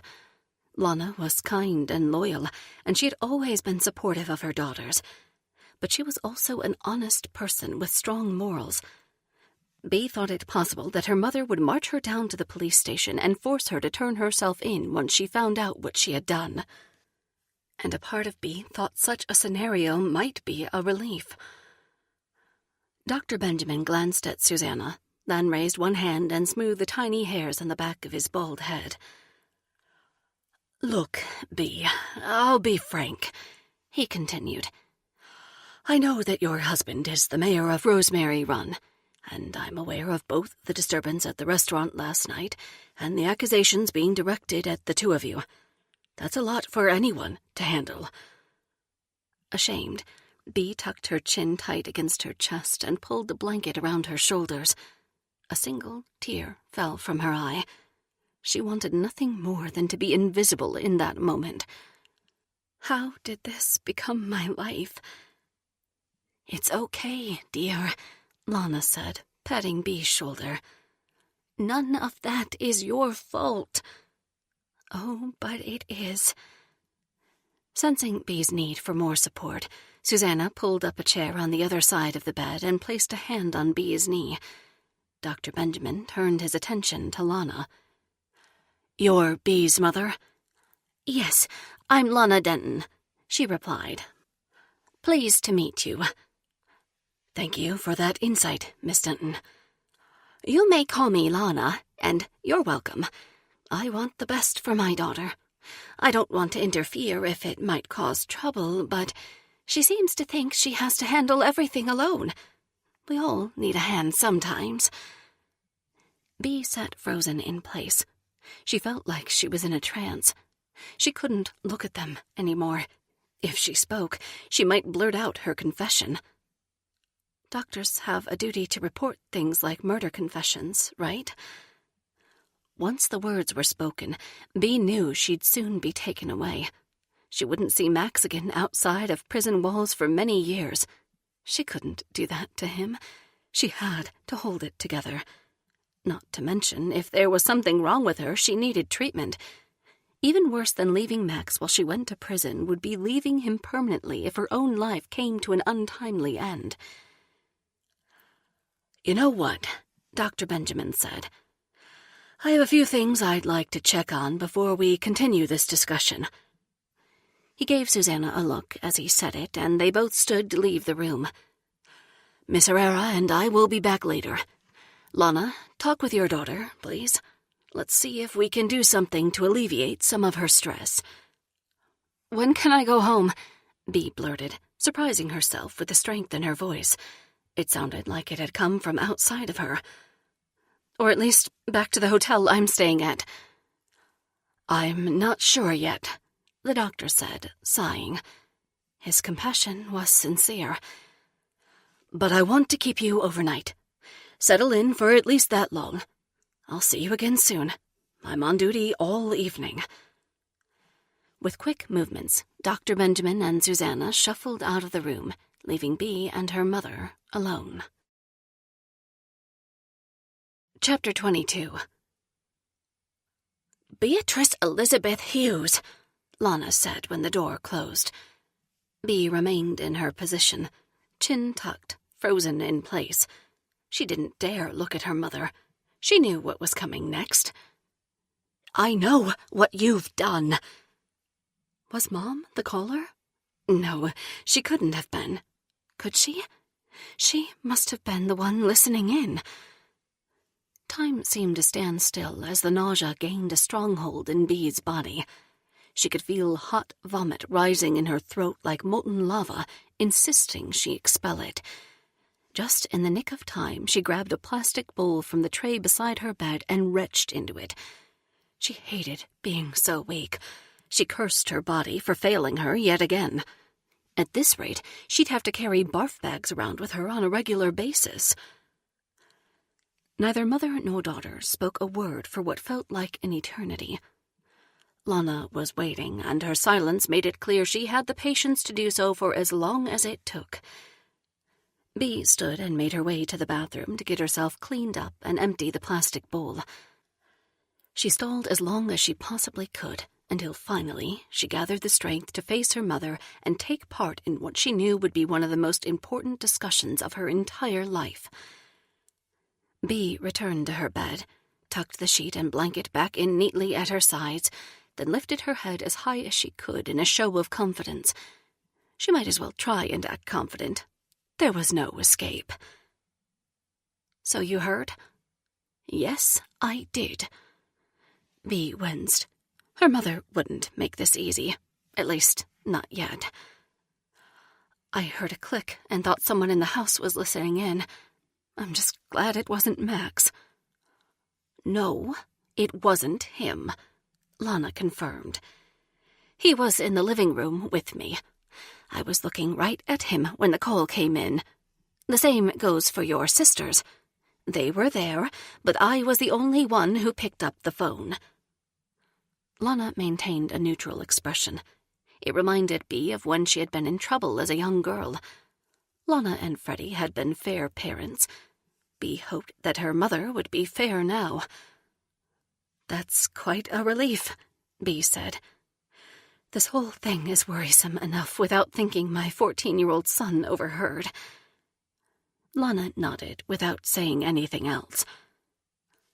"Did you hear about the video that's circulating too?" Bea asked. "Apparently the same person has posted it online using the same robotic voice to disguise their identity." "I did," Lana said. "Myra actually called to tell me about it. I felt like a switchboard operator this afternoon with all the calls coming in and going out." Bea chuckled. It might have been an inappropriate time, but it felt good to break the tension. It would feel even better to confess. "Well, what do you want me to say?" "I think the real question might be about what you want to tell me." Lana posed to her daughter. "I'm ready whenever you are." Bea leaned her head back against the pillow and weaved her hands together on her chest over her heart. "Fine," she said. "But you may never look at me the same. Are you prepared for that possibility?" Lana scooted to the edge of her chair, then reached a hand out to stroke the top of Bea's head, her familiar perfume wafting through the air. "You are my child," Lana said emphatically. "Nothing you say and nothing you have done will change that. I can see how this is tearing you up inside. It's okay to let it out. It's just us. Your mama is here." Bea wanted to cry. She was so moved by her mother's words. But her body seemed like it was short-circuiting and doing all the wrong things at the wrong times. No tears would come. The words of her confession were still on the tip of her tongue, but they felt heavier now that they were ready to be said. Go ahead, Lana prompted, still stroking her daughter's hair. Something happened, Bea began. I did something. A bad thing. When did you do this thing? Almost 10 years ago now. Max was just 4 years old. He was with me. Bea stared at the television mounted to the wall in front of her while she spoke, as if doing so would somehow give her story a happy ending. She needed something to anchor her. In Rosemary Run? Lana asked. Nearby, Bea answered. It was at Eagle's Point, just over the ridge, at the overlook there. Max and I weren't there alone. Okay, Lana said softly. Bea thought maybe her mom had already guessed what was coming next. Lana knew that her daughter's marriage was in shambles. Bea took a deep breath before she continued. I was seeing someone, romantically. I had been unfaithful to John. I was planning to leave him, actually. I had arrangements in place to rent an apartment for me and Max. I was all set to go through with it, too. Lana didn't hesitate. Bea, honey, that's understandable. I've seen firsthand what John can be like. I think he's a good man at heart, but something is wrong between the two of you. Don't be so hard on yourself for wanting better, she said sympathetically. I appreciate that, Mom, Bea said. But if I hadn't been there sneaking around with Travis, none of this would have ever happened. I can't shake the feeling that I'm being punished. Instant karma.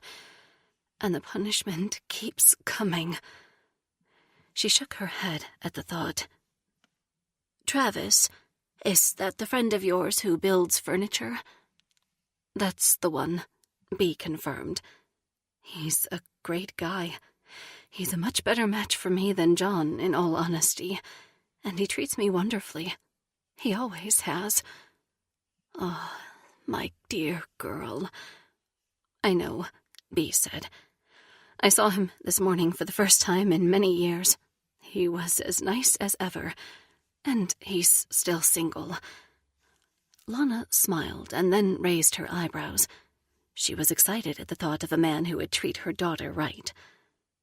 I know, Bea repeated. It's really nice, but that's beside the point. The night it happened, Travis and I just wanted to see each other, so we met up and talked while Max played on the playground at the overlook. Max was little enough that he didn't notice anything unusual about our relationship. We kept things strictly platonic when he was around, but the evening went bad and took a life-altering turn. Tell me, dear, Lana prompted again. Bea needed a lot of coaxing, but Lana didn't mind. Bea wiped her eyes as if she had been crying, although still no tears would fall. It's hard to say it out loud, she admitted. No one else knows. At least, that's what I thought until I got the phone call yesterday morning. Bea broke away from staring at the TV and turned to make eye contact with her mother as she mustered the nerve to speak her truth. I hit a man in the head with a baseball bat. I watched him fall to the ground as his body convulsed and blood poured from the back of his wound. He landed a mere few feet away from a steep drop-off. It pains me to say this, but in a panic, I pushed his body over the edge. Lana gasped as the confession took the air out of her lungs. Oh my, she said. Did Max? He didn't see, Bea said, already feeling lighter after sharing her burden. At least, I don't think so. I had him in his car seat with one of the buckles snapped. I'd had to buckle him in hastily, but I don't think he could turn all the way around. The man and we were behind the minivan. And Travis? That's the thing. He wasn't nearby when it happened. He had walked to the other side of the parking lot to get something out of his truck. by the time he returned, it was all over.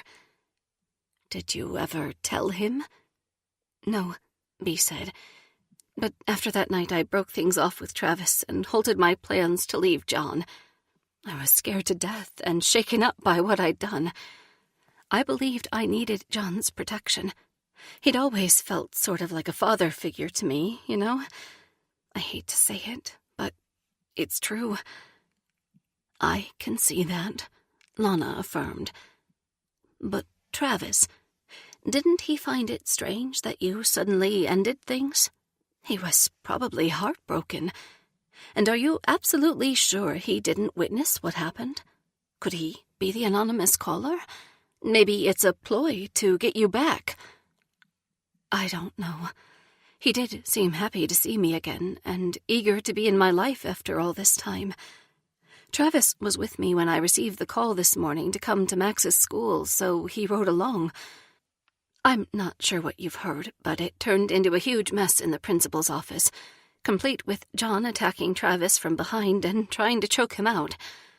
Travis is a lot younger and in much better shape, so needless to say, that didn't go very well for John. Lana and her daughter laughed together. They couldn't help it. It was as if their bodies needed a way to release some tension. Mom, you're being awfully nice about all this. I have to admit, it's not what I expected. Bea, I've known for a long time that you were wrestling with something big. Sometimes when we don't know the truth, our imaginations get carried away and we come up with possibilities that are even worse than reality. You have no idea the range of things that have gone through my mind. But I killed a man. It's horrible. There's no greater sin. It's been excruciatingly difficult to live with myself. If it weren't for Max, I would have already turned myself in. Lana stood up and had Bea scoot over. Then she climbed into bed beside her daughter, wrapping her arms tightly around her. Bea, my darling, you are a good person. I know that about you without any shadow of a doubt. I know it like I know my own name, that there's more to this story, and that you had a good reason, or you never would have done it. Now the tears came, forceful and fast, as they ran down Bea's face and onto the sheets below. She didn't deserve this kindness. That's almost exactly what Travis said earlier when I tried to tell him, Bea mumbled between sobs. Why do the two of you believe in me? You don't even know why I did it. Because we don't have to know why you did it, Lana said. We know you, and that's more than enough. Bea put one hand over both of her eyes as she continued to cry hard. She hadn't known what her mother's reaction would be, but she was so incredibly glad to be confessing to her now. She had carried this burden alone for so long. It was heavy. It was long past time to lay it down, one way or another. I'm here for you, Lana said. I know it's difficult to relive and put into words, but I'd like to know what happened that caused you to do it. Will you tell me? Bea nodded her head, then used a few tissues from the nightstand beside her bed to dry her eyes. The whole thing was traumatic, she said. I'm not sure if you can get PTSD from something like what happened to me and Max, but if so, I feel like I might have it. It has affected me in the most horrible ways. I'm not the same person I was prior to that day. Go ahead, Lana urged. Let it out. You'll feel better once you do. Okay, Bea replied. Here it comes. Like I said, Travis had gone to the other side of the parking lot to get something out of his truck. The sun had just set and it was getting dark outside. We were almost ready to head home, but Max had to go to the bathroom. He was still at the age where he couldn't have been expected to wait for a long time once he said he had to go. It had only been a couple of months since he had turned 4. Bea let out a deep sigh before continuing. It was painful for her to explain, and painful for her mother to hear. The place was nearly empty, with just a few cars left. The bathrooms were housed in a small cinder-block structure near the overlook. The men's restroom was on one side and the women's on the other, divided by a single wall and a water fountain near the entrances. I didn't think anyone else was around, so when Max asked if he could go into the men's room by himself like a big boy, I said yes, thinking nothing of it. I filled my water bottle and enjoyed the view of the pink evening sky while I waited. "Oh, no," Lana said. I knew it would take Max a little while. Every part of the bathroom process was still clumsy for him. Not to mention he was a happy little guy and often took his time, looking around and sort of playing as he went. He'd never encountered anything scary or truly dangerous. He was young and innocent at that time, depending on his parents and the other adults in his life to keep him from harm. "Oh, Bea," Lana said as she held her daughter and leaned her head gently against the back of one of her shoulders. "I think I know where this is going, and it's making me sick to my stomach." Around the same time, I began to suspect something was wrong, Bea continued. I heard the deadbolt on the inside of the men's room door latch. I ran to it, praying that I'd heard wrong. The deadbolt was high on the door. There was no way Max could have reached it to turn the lock himself. "My God," Lana said, squeezing her daughter tighter and tighter, tears forming in her eyes. Bea was emotional, but she was committed to telling the story now. It was like ripping a scab off. Even though it was painful, she was determined to finish the job. It would bleed, but once it started, it had to be finished. When I reached the door, I slammed into it with my whole body, but it wouldn't budge. It was locked tight. I yelled Max's name and began to bang on the door. For an excruciating few seconds, I heard nothing. The world seemed to have been thrust into slow motion. I wasn't sure what was happening, but every fiber of my being told me that what we were encountering was danger of the highest order. I trusted my instincts to tell me what to do. I was ready for a fight. I didn't have time to feel scared or to even think about hesitating. I had to get to Max. Of course. How terribly frightening. Horrifying, really. As I banged on the door harder and louder, I heard Max calling for me. He sounded alarmed, but not terrified. I took it as a good sign and hoped he had not been hurt yet. But I knew I couldn't wait. I had to get into that men's room. My minivan was parked nearby, so I ran to it, rifled through the back, and pulled out the only thing I had that could be used as a weapon. A wooden baseball bat. My mind was flooded with sickening scenes. I'd heard about the kinds of things that happen to little kids when child predators get their hands on them. I didn't think I had time to call for help. As darkness descended, the place had cleared out. There wasn't anyone within earshot. I didn't think Travis would be able to hear me, so I saved my energy and focused on handling the danger myself. Bea, I'm so sorry you had to go through such horror. And alone, no less. I had no idea your secret was anything like this. No parent should have to experience what you did. I've never been more scared in my entire life, Bea added. It may sound strange, but as I walked back towards the bathroom with the bat in my hand, I talked to Daddy and asked him for help. Bea began to cry a fresh round of tears as she remembered. I looked up at the heavens, and I asked my daddy to help me save my boy. I told him I didn't know how any of that worked, or whether he could actually lend his help, but I told him I needed him more than ever. "Oh, my dear," Lana said through her own tears. "I don't know how any of that works either, but I know your daddy loved you so much. He would have loved Max just the same.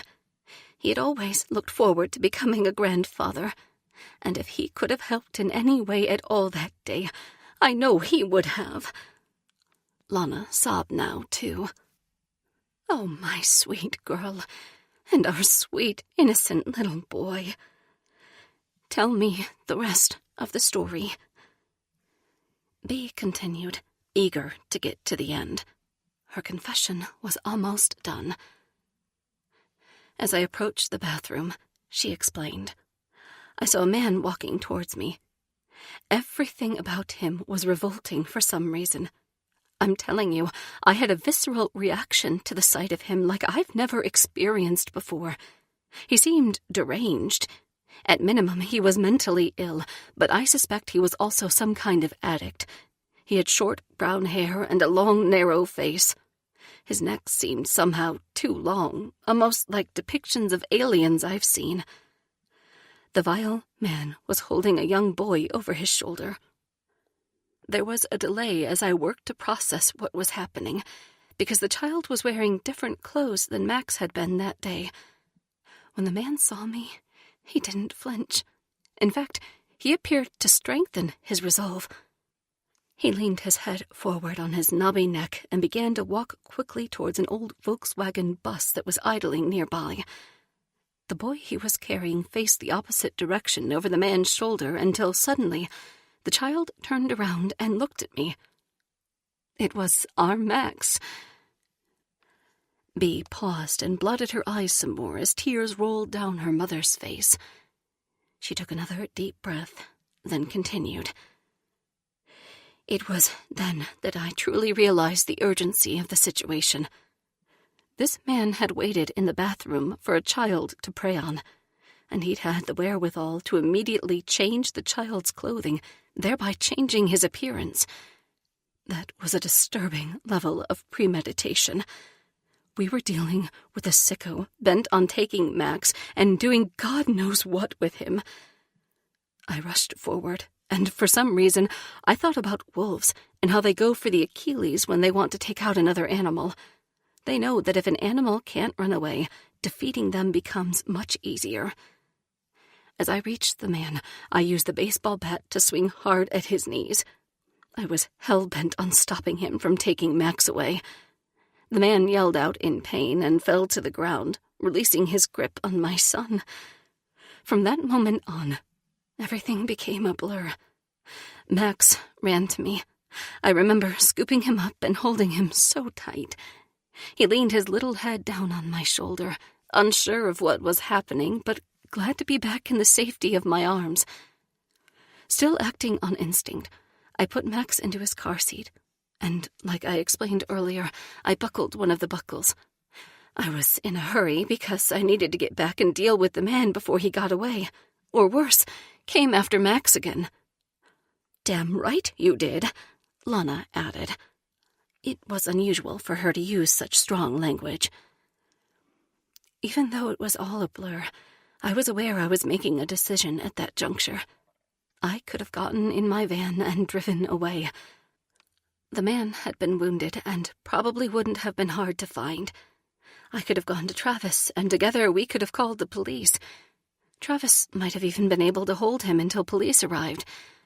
But something inside me insisted that wasn't an option. I knew I couldn't leave him be. I didn't know his history, but I knew I was in the presence of true evil. It made my blood run cold. I couldn't leave that man free to snatch another child. When Max was secure, I closed the door to the van and walked to the back where the man was crouched on the ground, still holding onto his knees. It may have been a coincidence, but the wind began to whip up as I stood there. It blew leaves off the trees and created a rustling sound that echoed through the canyon below. I didn't bother to approach the man from the front or to look him in the eye. He didn't deserve that courtesy. I approached him from behind, lifting the bat high and hitting it onto the back of his head as hard as I could. "Wow. You have to understand, Mom," Bea explained. "This man had his hands on my child. During the time they were locked in the bathroom together, I know for sure that he changed Max's clothes. I don't know if he touched Max inappropriately or did anything else that traumatized him. I wasn't going to wait around and let a man like that go. Maybe it was the motherly instinct inside of me. I did what I felt was right. And finally, the harrowing incident reached its crescendo. In a mix of determination and panic, I pushed and kicked the man's body, rolling him over the side of the hill. He barely made a sound as he tumbled down the steep drop-off to the rocky landing below. There. Bea had said it all. It was out of her and spoken into the ether, a burden now shared by her mother. What in the hell do we do now? Chapter 23. Lana and Bea were still holding on to each other, Bea gently blotting her eyes, when Susanna Herrera returned. "Miss Bea," she said in her cheerful sing-song voice, "you have a visitor. Is it okay for him to come in?" "Really?" Bea asked. She hoped it was Travis. Now that she told her mom what had happened, she wanted to finish telling Travis, too. Maybe the three of them could come up with a plan together. Plus, now that she had some time to reflect on it, she was touched by the way he had stood up for her at the school office. She wanted to thank him. "Really," Susanna confirmed. "He's eager to see you." "Good. Send him in." Lana moved back to the chair as Bea propped herself up in the bed and did her best to smooth down the disobedient strands of hair which had become disheveled from laying down.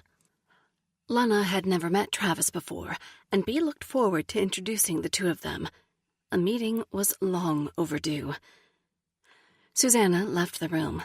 When she returned, it wasn't Travis she escorted in. To Bea's great disappointment, it was John. "Here he is," Susanna announced happily, not understanding the implications. "Hello, Beatrice," John said in a dry voice. "And Lana." Susanna exited the room again, closing the door behind her this time. Poor Susanna. She was only trying to help. Just great, Bea thought to herself. "I assumed you'd be in jail by now," Bea said to her husband.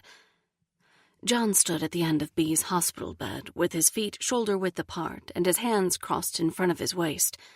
It was the same peculiar stance he'd had in the school office earlier. It struck Bea as fake and pretentious. "No, I'm not in jail," he said sullenly. "Would you like me to be?" "That's not what I'm saying," Bea replied. "Don't put words into my mouth, John Hughes. I'm not in the mood to fight with you." "Well, you seem to be feeling feisty this evening. What's gotten into you?" Lana bit her lip. Bea could tell her mother had a lot to say to John, but she would be respectful. John turned his attention to his mother-in-law.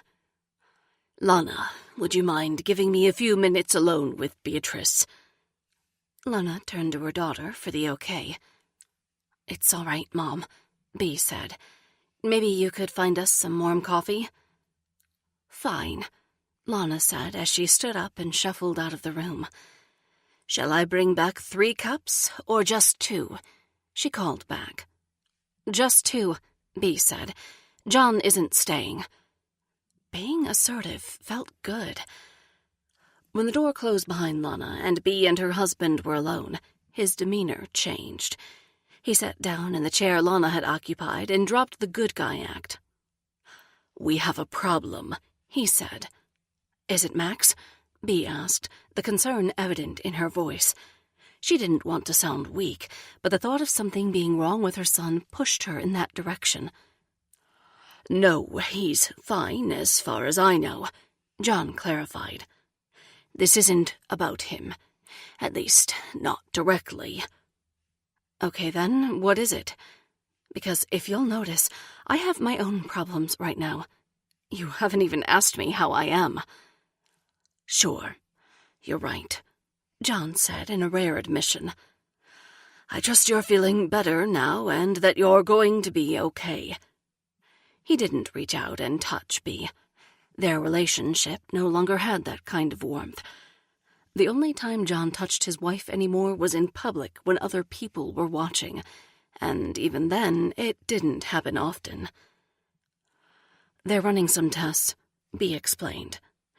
"They're checking out my heart to be safe, but I sort of doubt it's anything serious. I've been under a lot of stress lately, and I know stress takes a toll on the body. Maybe I'll get lucky and the doctor will order me to a weekend at the spa." John laughed. So Bea did, too. Things felt different between them. Bea felt like she had crossed a line from which there was no going back. Seeing Travis and telling her mother what she'd done had been freeing. Regardless of how things turned out, she was feeling less trapped by John and her secret, at least for the moment. She was well aware how life could turn again on a dime, but she began to think perhaps she and John could be friends. "We could all use a prescription like that," John said. "But seriously, I need to talk to you about something." "Okay," Bea said. "You have my attention. What is it?" John leaned forward with his elbows on his knees and laced his fingers together. "There's no easy way to say this, so I'll come right out with it." "You're frightening me now, John," Bea said. "I know," he said. He looked down at the floor as he spoke. "What do you know? That you're frightening me?" "I know everything." "What in the world are you talking about?" Bea asked. Her heart began to pound again, and she could feel her face getting hot. "The video," John clarified. "The murder you committed, and the accusation that I've been helping you cover it up. It's all true." Bea thought she would vomit again, although she didn't know if there was anything left in her stomach. "I don't understand," she said. "In Principal McGuire's office, you said it was just someone trying to get a rise out of us." "What else could I say with the others there?" "But you can cut the bullshit, Beatrice," John said, his voice on the edge of nasty. "I'm telling you I know everything. I was there the night it happened." Beatrice couldn't tell if he was serious or just trying to bait her for information. She had to be very careful. For all she knew, John was trying to gather information that could be used to blackmail her and keep her under his control. "Are you recording this conversation?" Bea asked out of nowhere. The thought had just struck her. She didn't know who to trust. "What?" John asked. "You heard me.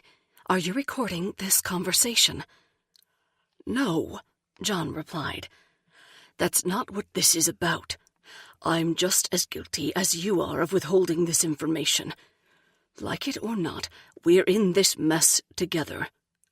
Why would I record a conversation that implicates me?" Bea's mind felt cloudy and her thoughts scattered. This was the last thing she had expected. If John had been there that night, why hadn't he stepped in to help? More importantly, why hadn't he mentioned it all these years? "I'm not sure what to say," Bea replied. "Then hear me out," John continued. "I was there that night at Eagle's Point because I had followed you. I suspected you were seeing someone, and I wanted to know if I was right." "John, He held his hand up to stop Bea. "That's beside the point right now. I followed you in a colleague's car so you wouldn't recognize me. I watched as you and the man I now know to be Travis pushed Max on the swings and looked adoringly at each other. And then I saw the rest." "You mean—" "I'm sorry," Bea said. "This is a lot to take in." She hated herself for apologizing. "Keep it together."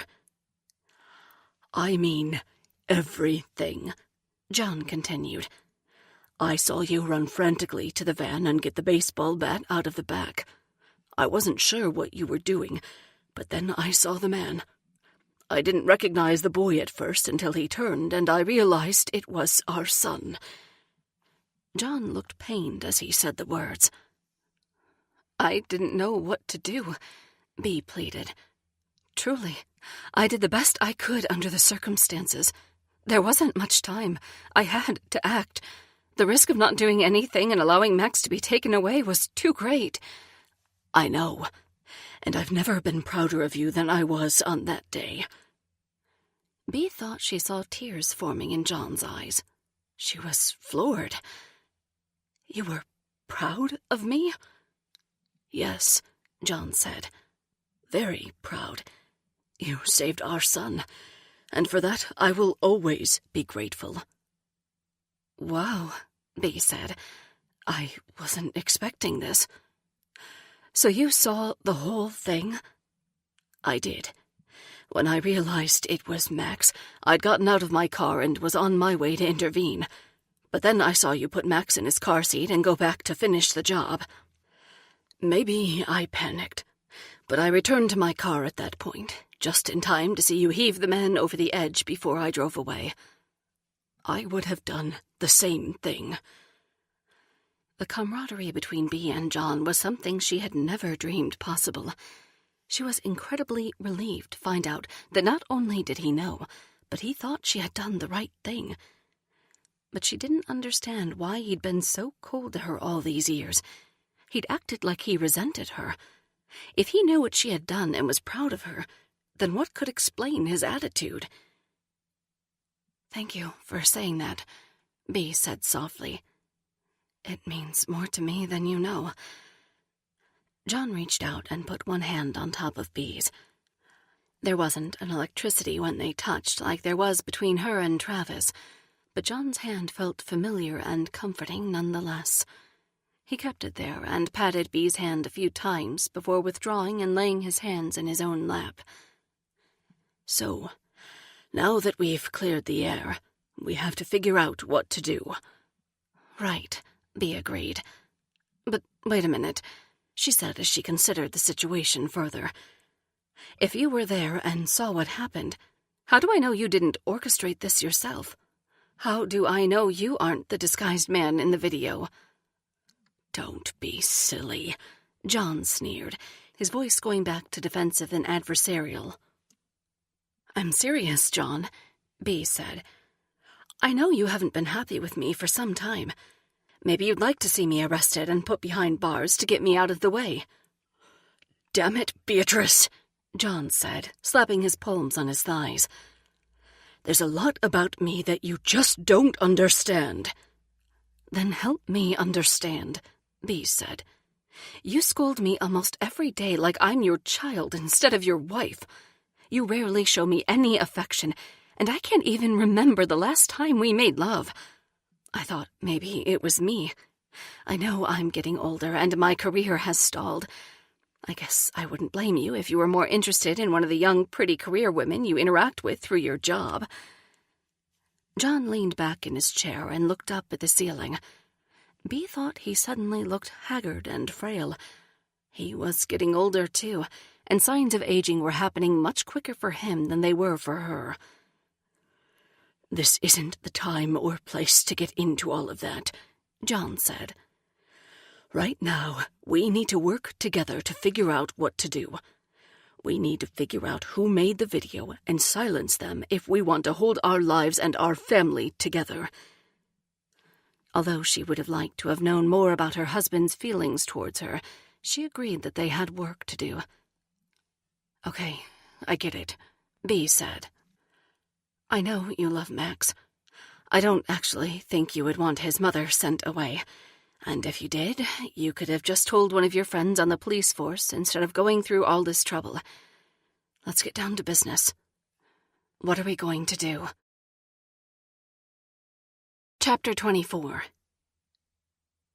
Bea and John were talking like old friends when Lana returned, balancing 2 cups of coffee in her hands. John sat up straight in his chair when she entered, his body becoming rigid. Relax, John, Bea said. Mom knows.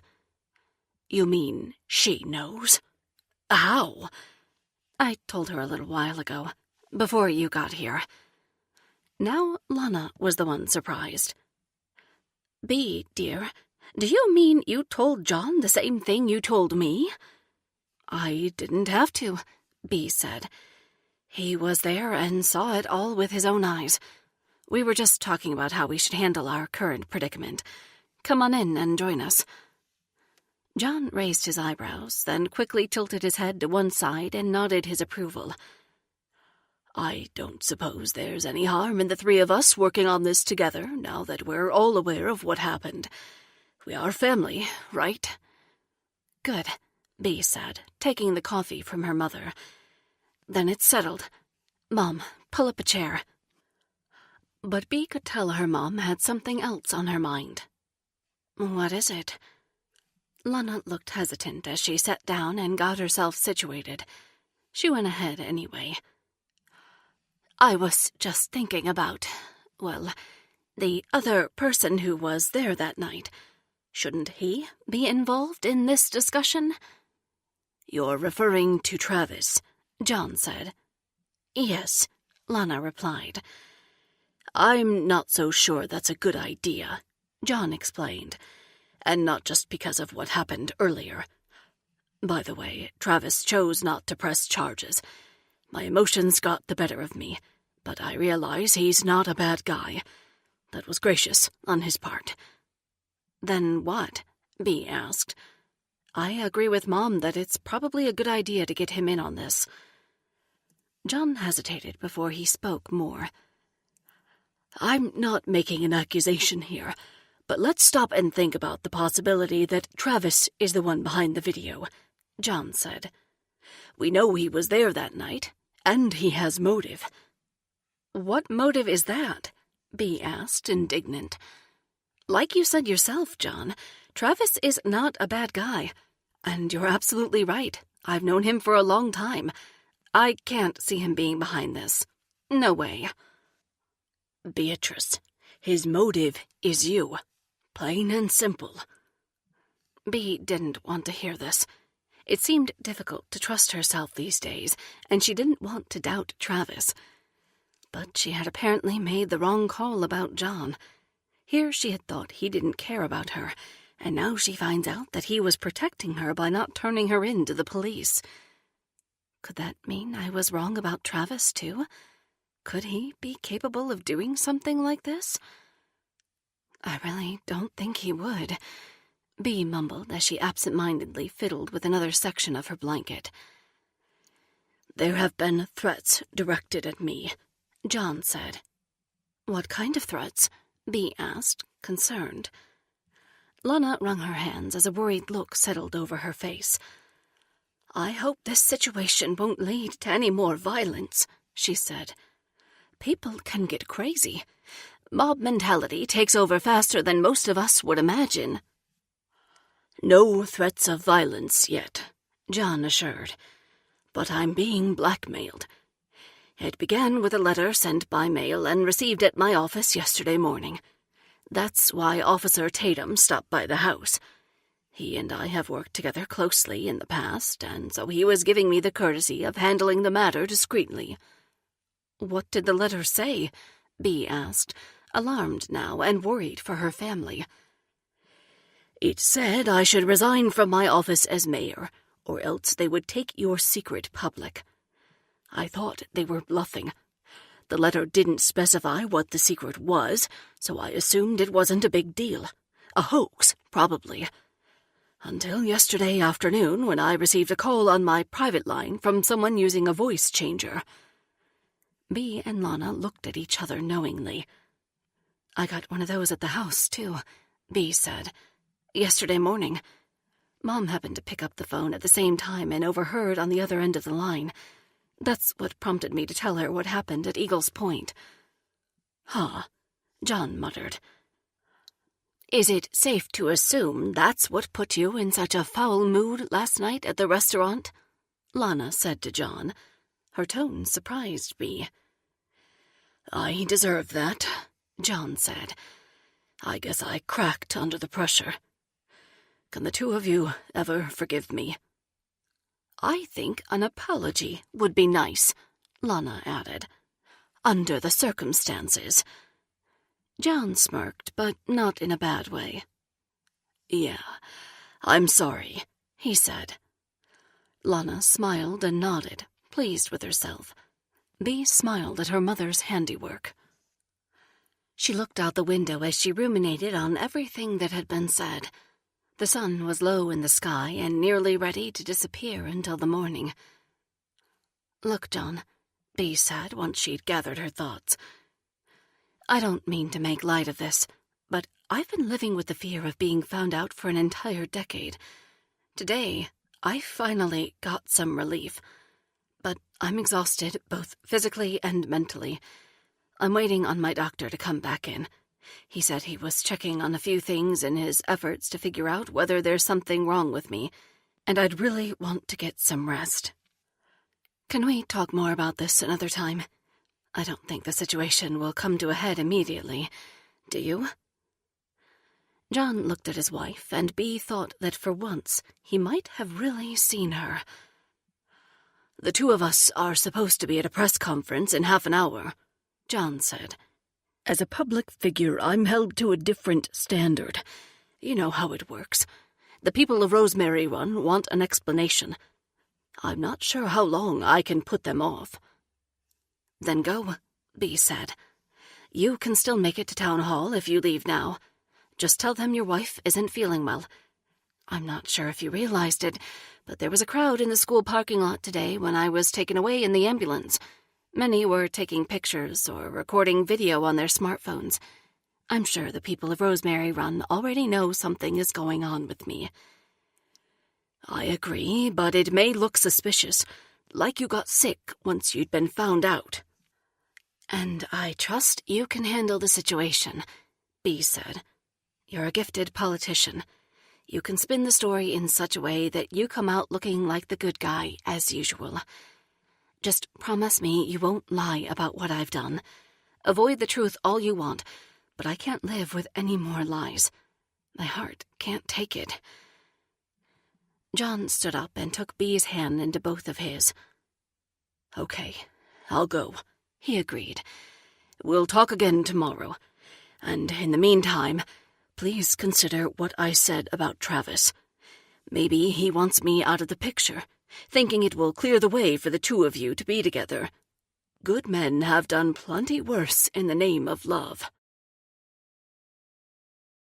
Chapter 25.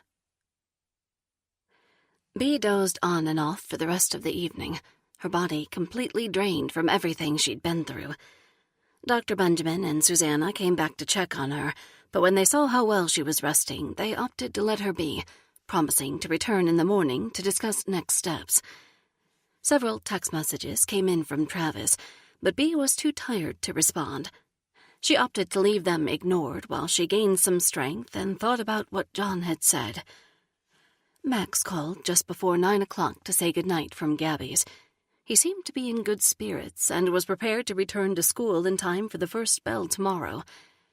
Once Bee had spoken with her son, she settled in for a good night's sleep. By the time she woke up bright and early the next morning, she had come to a decision. She wanted to keep her family together. "Mom," she said to Lana, who was next to her on a cot.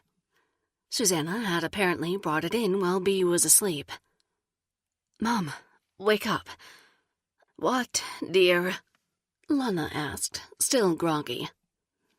"Can't an old lady get any sleep around here?" They both laughed. Bee found it odd, but she wasn't so afraid of being arrested anymore, even when that threat was more real than ever. Now that she realized how John had protected her, she figured he would do anything necessary to do it again. Between the two of them, they would work together to keep their son safe and their family intact. Bee's direction was clear. She'd have to cut contact with Travis again. It would be hard. Being around him was so pleasant, and the attraction between the two of them so strong. But her decision to stick with John had been the right one. They were in this together. After all, no one would fight for a child like his own parents.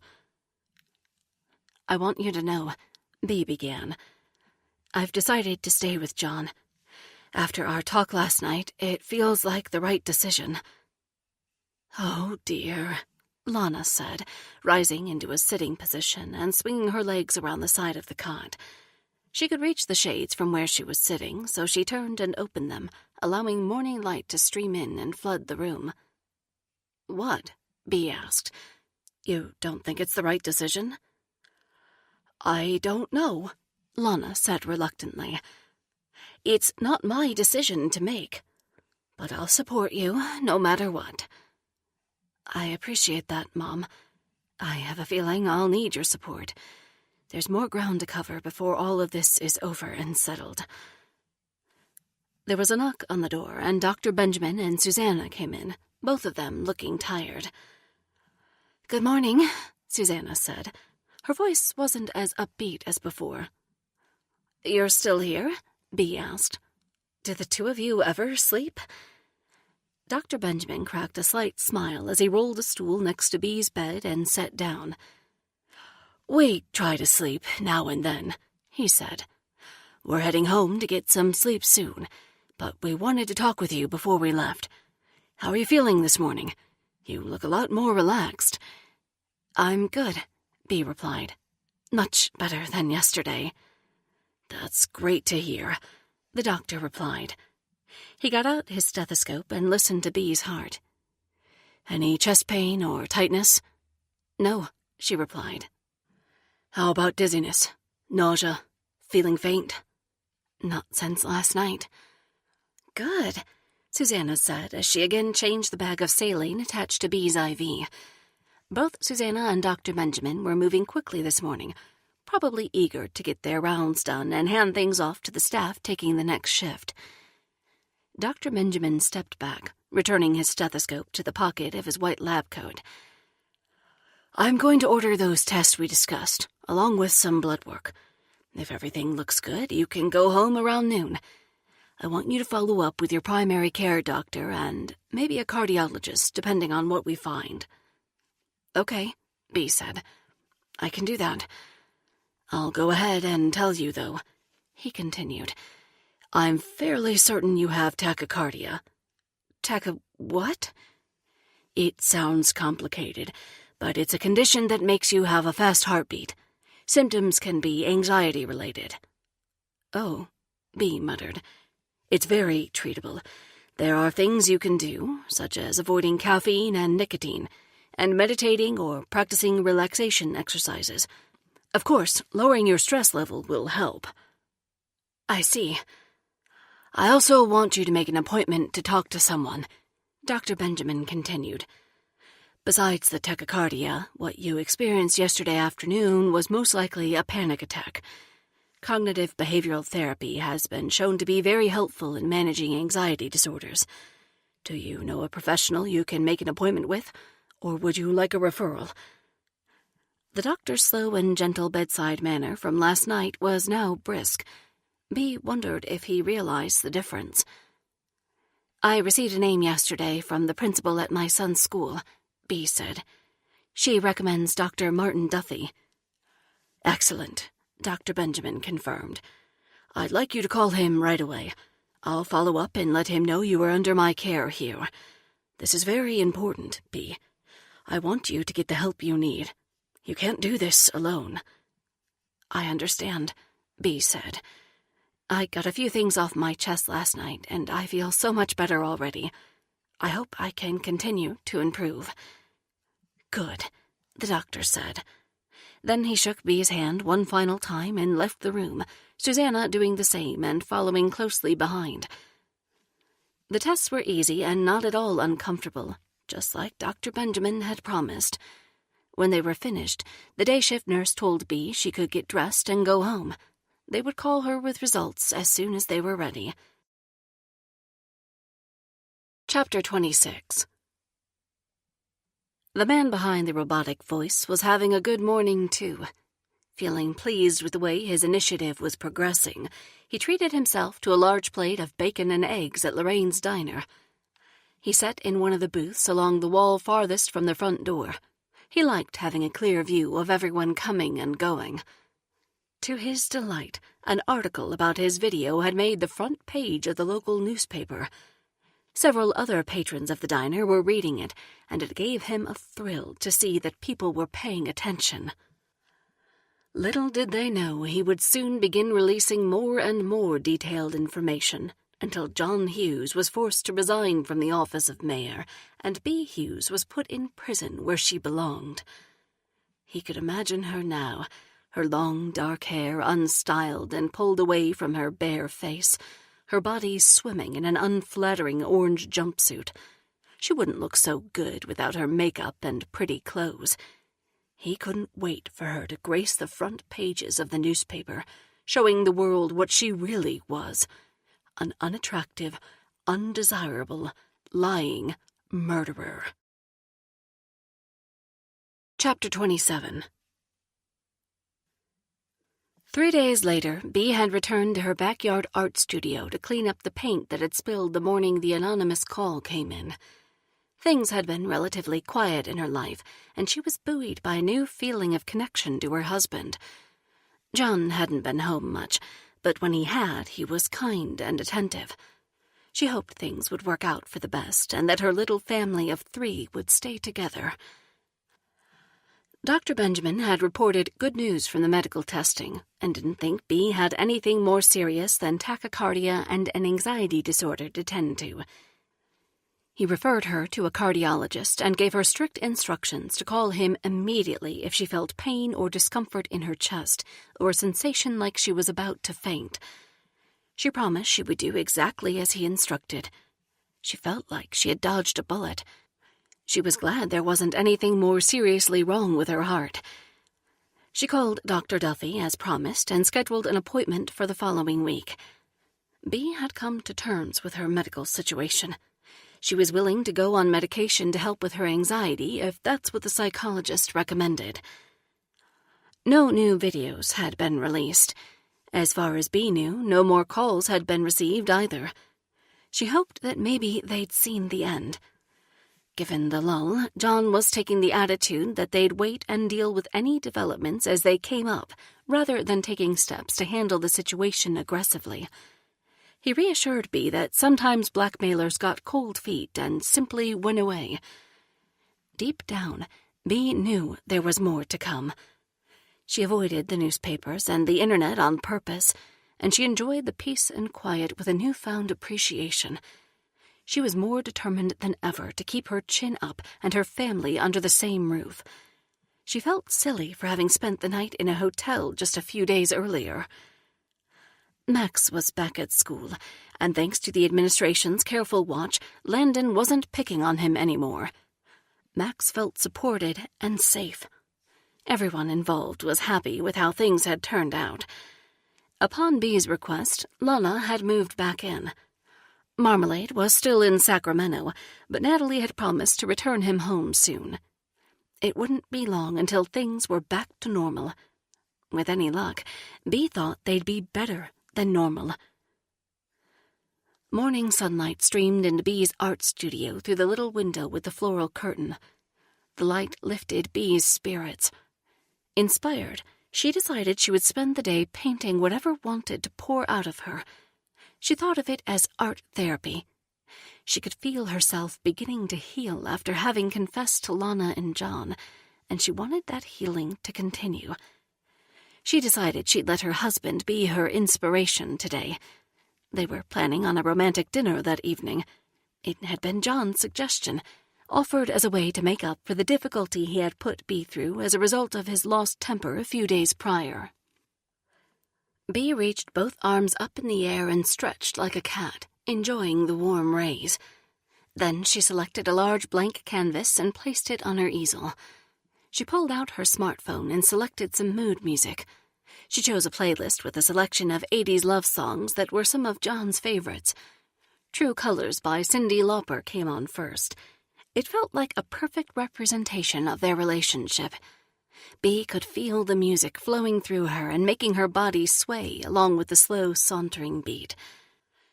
She thought about how the love she and John shared was special in its own way. Even though it wasn't what she might have imagined, it was what they had, and that was enough. John cared deeply for her. She knew that now. What kind of man would keep his wife's secret like John had if he didn't love her deeply? Bea promised herself to never take him for granted again. She reached for a few of her favorite paintbrushes and then dipped them each in pinks, oranges, and reds. Fall would arrive soon in Northern California, and the leaves would change to the very same colors as her paint. For the first time in a long time, Bea felt like she was in sync with everything around her, with her art, with the music, with the seasons, and with her husband. She began to paint a nature scene with beautiful autumn trees and two figures sitting together on a bench.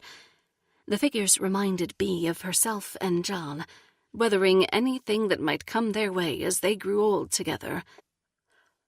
True Blue by Madonna came on next, and Bea picked up another brush, then dipped it in a pastel blue the same color as the September sky. The art in front of her on the canvas took shape fast and effortlessly. It reminded Bea of her days in New York City, when creating art had come easy and selling it to appreciative patrons even easier. Bea let her hands take over as one song after another played. Stroke by stroke, a masterpiece was created. When she was finished, she stepped back and assessed her work. Fine enough for a New York City art gallery, if I do say so myself. Filled with enthusiasm and love for her husband, Bea decided she would surprise John by giving him the painting as a gift.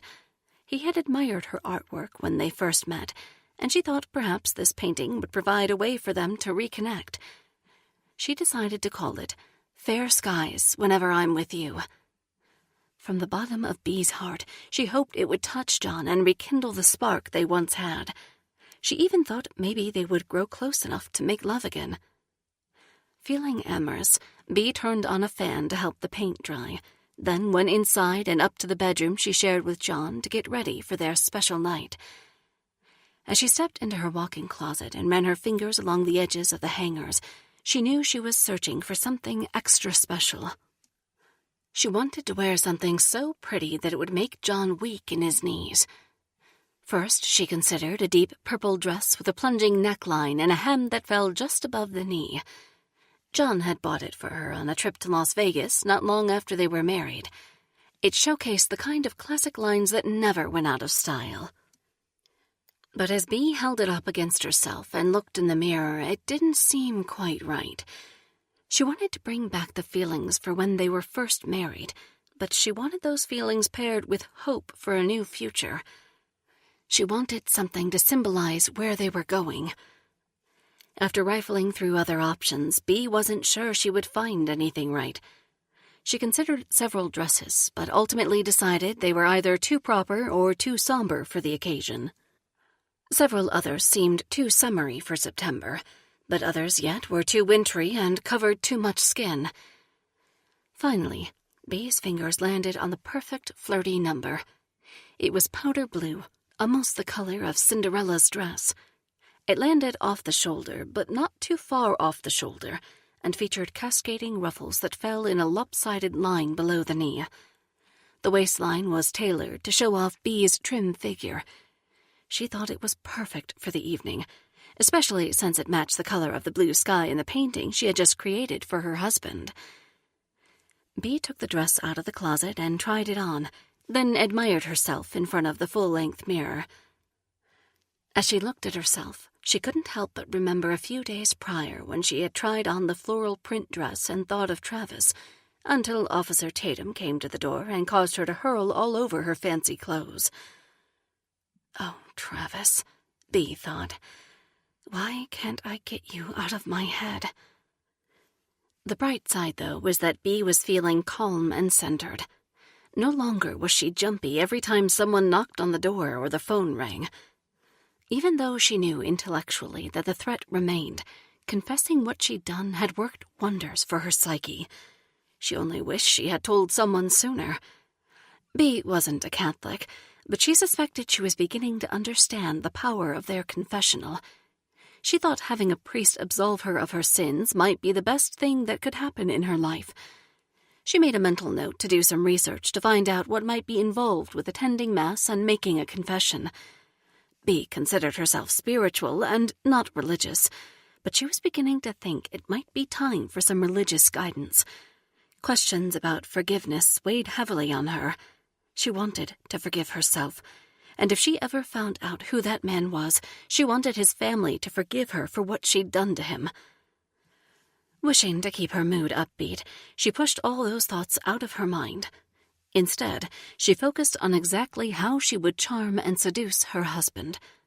By the end of the evening, Bea intended to be making love to John in their bed, then falling asleep happily in his arms. A few more hours remained before they were scheduled to meet, so Bea decided to put even more effort into setting the right mood. First, she changed back into her regular clothes to spruce the bedroom up without getting her dress dirty. She hung the dress on a hook in the doorway where it wouldn't be harmed while she worked. Next, she took the old sheets off the bed and replaced them with the pink satin set John used to like. In her bathroom vanity, she found an old perfume that had a heavy, spicy scent that seemed to turn John on, so she spritzed some on the sheets and would do the same on herself once she was dressed. The day before, Bea had picked up a big bouquet of roses at the farmer's market, and so decided to put them to use. Once the bed was made neatly and turned down with the satin sheets visible, Bea plucked the petals off the roses one by one and spread them artfully around the top of the bed. She and John had never made love on top of roses before, but she thought it might be a nice touch to make tonight extra special. She had it all planned. When they arrived home, Bea would bring a bottle of wine and glasses upstairs for them to sip. The only thing missing was candlelight. Bea found a bag of tea lights in one of her vanity drawers, so she spread the tiny candles all around the bedroom. She rehearsed it in her mind. When they first arrived home, she would have John wait downstairs, long enough for her to scramble upstairs with the bottle of wine and light the candles. For maximum impact, Bea would change into one of her negligées that was given to her as a gift at her bridal shower. In fact, she'd wear it underneath her dress at dinner. It would be a sexy reminder of what was to come. If things went well at dinner, maybe she would guide John's hand under her skirt so he could feel her negligée for himself. Bea hoped she would turn her husband on. She hoped she still could. When Bea had showered and done her hair, she put on the Cinderella dress, then applied makeup and jewelry to finish the look.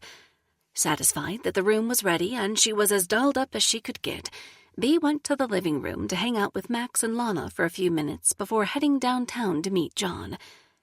They said they loved her dress, and they showered her with compliments. When it was time to go, Bea stopped in her studio to check on the painting on her way out. It was drying nicely and would be ready to show John when they returned home. Bea thought maybe she'd make him close his eyes and wait downstairs as she got everything ready and moved the painting somewhere it could be prominently displayed. She looked forward to enjoying a good night. As Bea pulled out of the driveway, Myra White was standing at the edge of her own yard near the road. She looked like she might wish to chat, but Bea didn't want to be late for her special evening.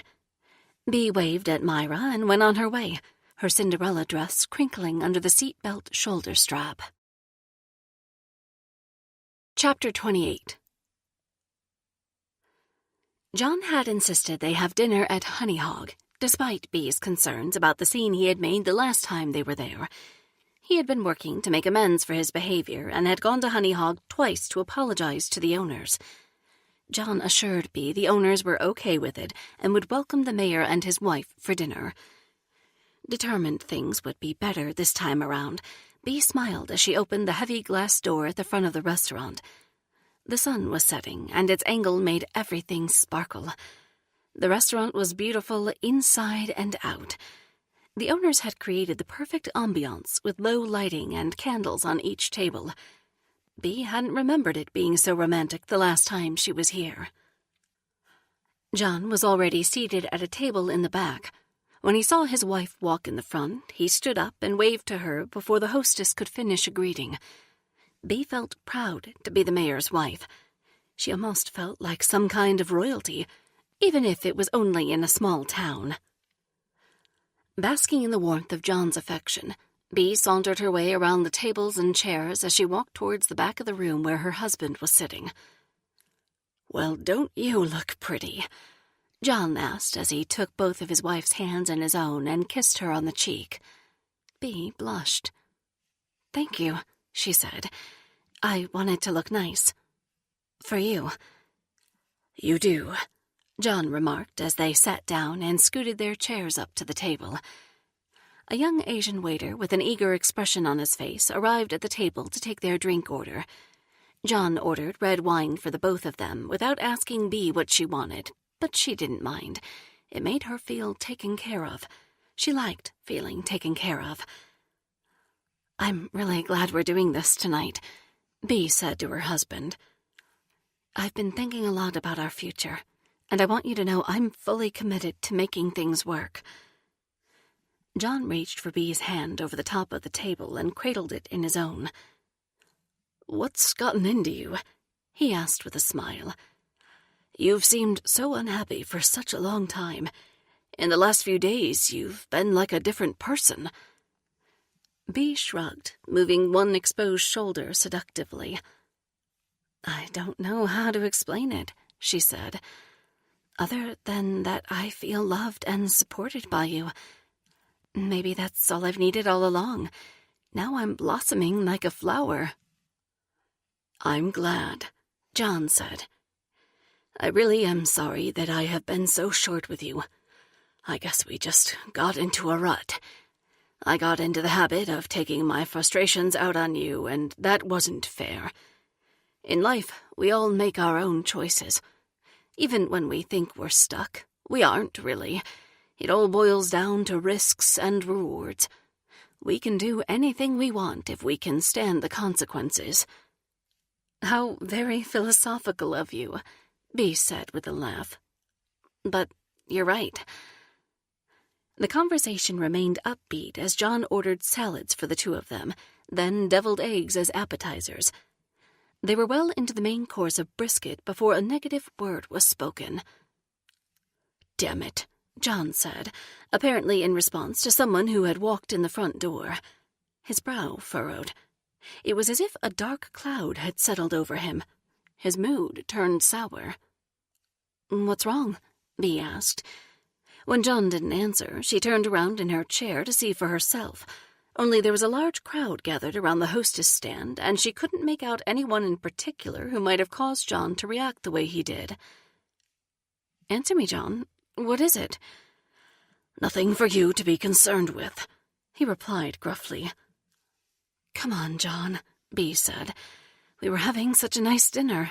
Let's not ruin it. She turned around in her chair for a second time, but still couldn't tell who it was that was upsetting her husband. She thought about the preparations in their bedroom at home and the painting. She really wanted the night to go smoothly.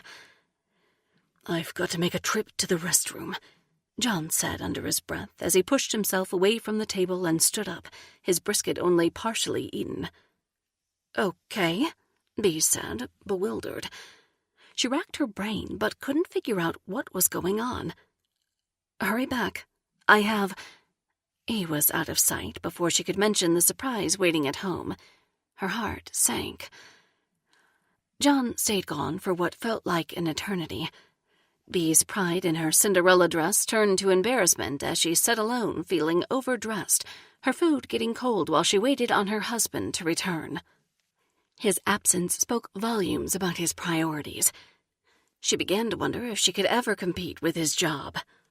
It seemed like she would always be a distant second. She wondered what she had been thinking, referring to her dress as like Cinderella's in her own mind. Will I always be like a helpless child in my husband's eyes, and he like an overbearing parent in mine? When John finally returned, his face was flush and he was perspiring. His tie was ever so slightly off-center. Sorry about that, John said. It was rare for him to apologize for anything, at least to Bea, and he had done it several times in the past week. Gracious, now our food is cold. You didn't have to wait on me to finish eating.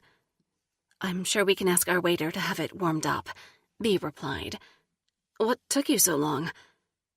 As she looked at her husband more closely, she noticed one side of his collar was turned up more than it had been when he left the table. John, have you been in a fight? What? No, he answered. Why would you ask such a thing? Bea leaned forward across the table so she could talk without other patrons overhearing. "Because your face is red and you're all sweaty." Beads of perspiration continued to form on John's brow, even though he was sitting down now. "Your collar and tie are disheveled, too."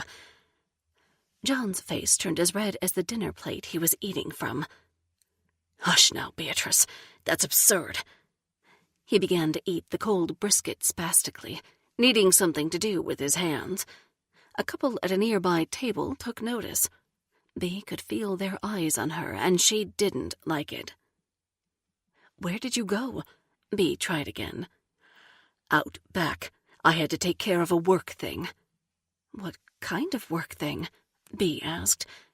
"I don't mean to pry, but something strange is going on. Surely you can see how this looks." Bea motioned in the direction of the couple who was staring at them. John began to get frustrated with Bea's questioning. He raised a hand and moved to slap it down on the table, only he caught himself and stopped short. He leaned his head down and spoke as quietly as he could manage. "Damn it, Beatrice. Why is everything so difficult with you? Is it too much to ask that you show up, look the part, and keep your mouth shut?" Bea recoiled, leaning all the way back in her chair. Her feelings were hurt. "I thought tonight would be different," she said. "It's looking like a replay of the last time we were here, and it's looking like I'm an idiot for believing you could change."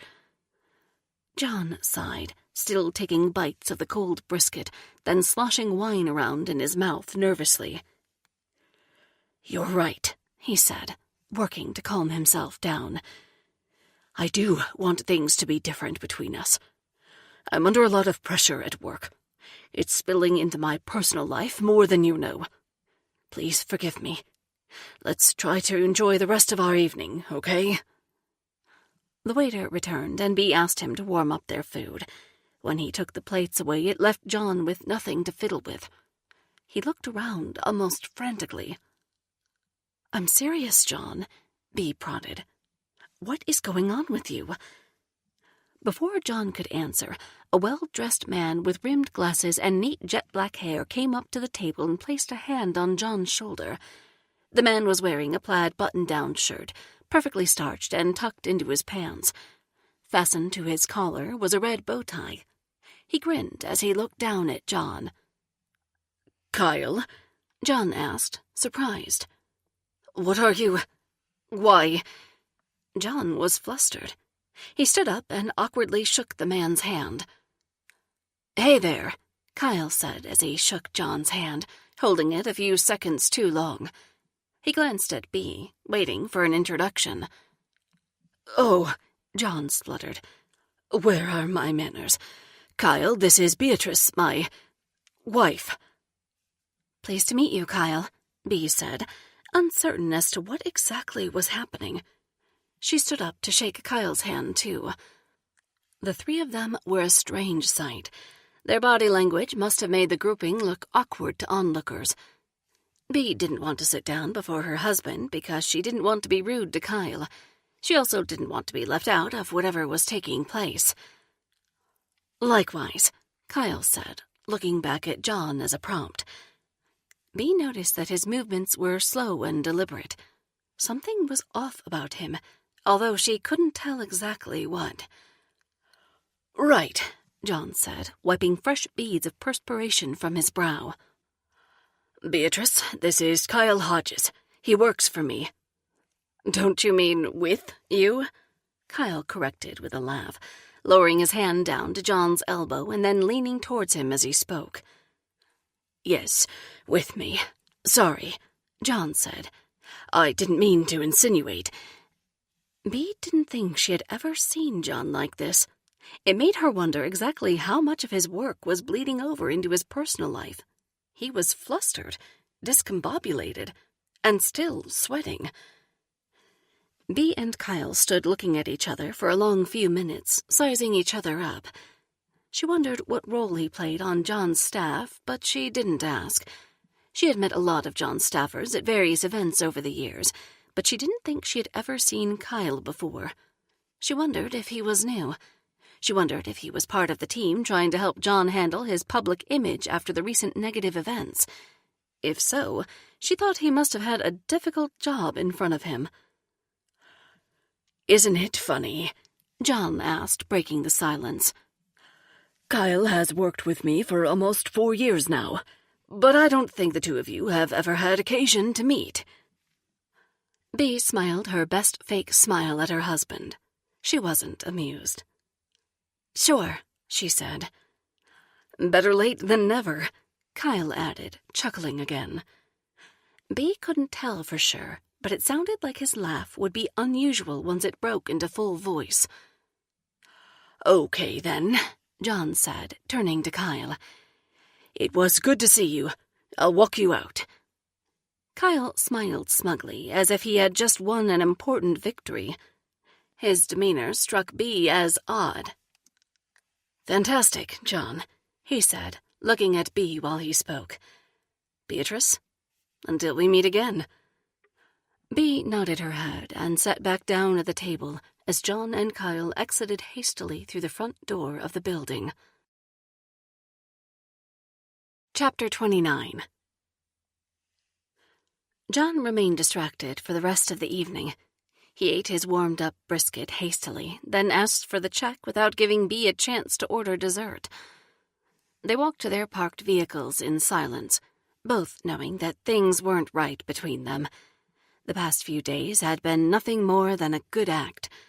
They had worked hard to pretend like everything could be good, but they both knew it shouldn't have to be this difficult. When they arrived at the house and John pulled into the driveway behind Bea, he rolled down his window and told her he needed to go back into the office to handle a work thing. He didn't even bother to step out of his SUV to deliver the bad news. Bea hung her head, disappointed. She looked at her art studio and thought about the painting waiting inside. Why did I bother? "Can it wait until morning?" she asked hopefully, already knowing the answer. "Beatrice, I'm afraid it can't," John said. "I'm sorry." There it was again, an apology. John was out of sorts, that was for sure. He was not a man who had ever spent much time apologizing. Without saying another word, Bea got out of her van and closed the door. She didn't mention the rose petals on the bed upstairs, or the wine chilling in the refrigerator, or the painting she had so lovingly created for her husband as a gesture of her desire for a fresh start. John sped out of the driveway without looking back. His priorities were elsewhere. It seemed to be as if her husband had hardly given her a second thought. Even in the midst of a journey, we pause for beauty. This music is that moment just for you. Thank you for spending your time with us.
How disrespectful and frustrating.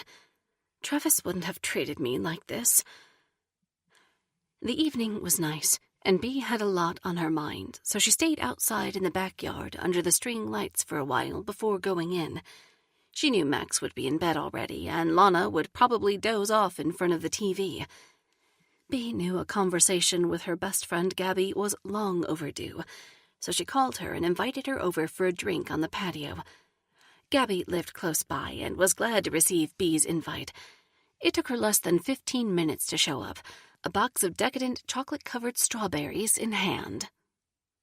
"Be my friend," Gabby said as she reached up to hug Bea's neck. "You're all dressed up tonight. Tell me, where have you been?" Gabrielle was from Jamaica and had the most charming accent Bea had ever heard. She had broad, round features and pretty brown skin. She was in her early 40s, but looked decades younger. Gabby was elegant in a way Bea sometimes wished she could emulate. Gabby was always dressed fashionably and wore the perfect outfit for every occasion. Bea still had her blue Cinderella dress on, and even though Gabby had no idea what her friend was wearing, she showed up in a dress of her own that was nearly as nice. Gabby's interest in fashion wasn't solely for pleasure. She owned a jewelry store downtown and had to dress nicely for business. "Oh," Bea began, feeling relaxed in the presence of her best friend. "I've had quite a night. Quite a week, for that matter. I've just come from dinner at Honey Hog with my public figure husband. You know how that goes. I wanted a private dinner where we could reconnect and have some quality time together. But all I got was prying eyes, a random colleague of John's showing up, and my husband's short temper."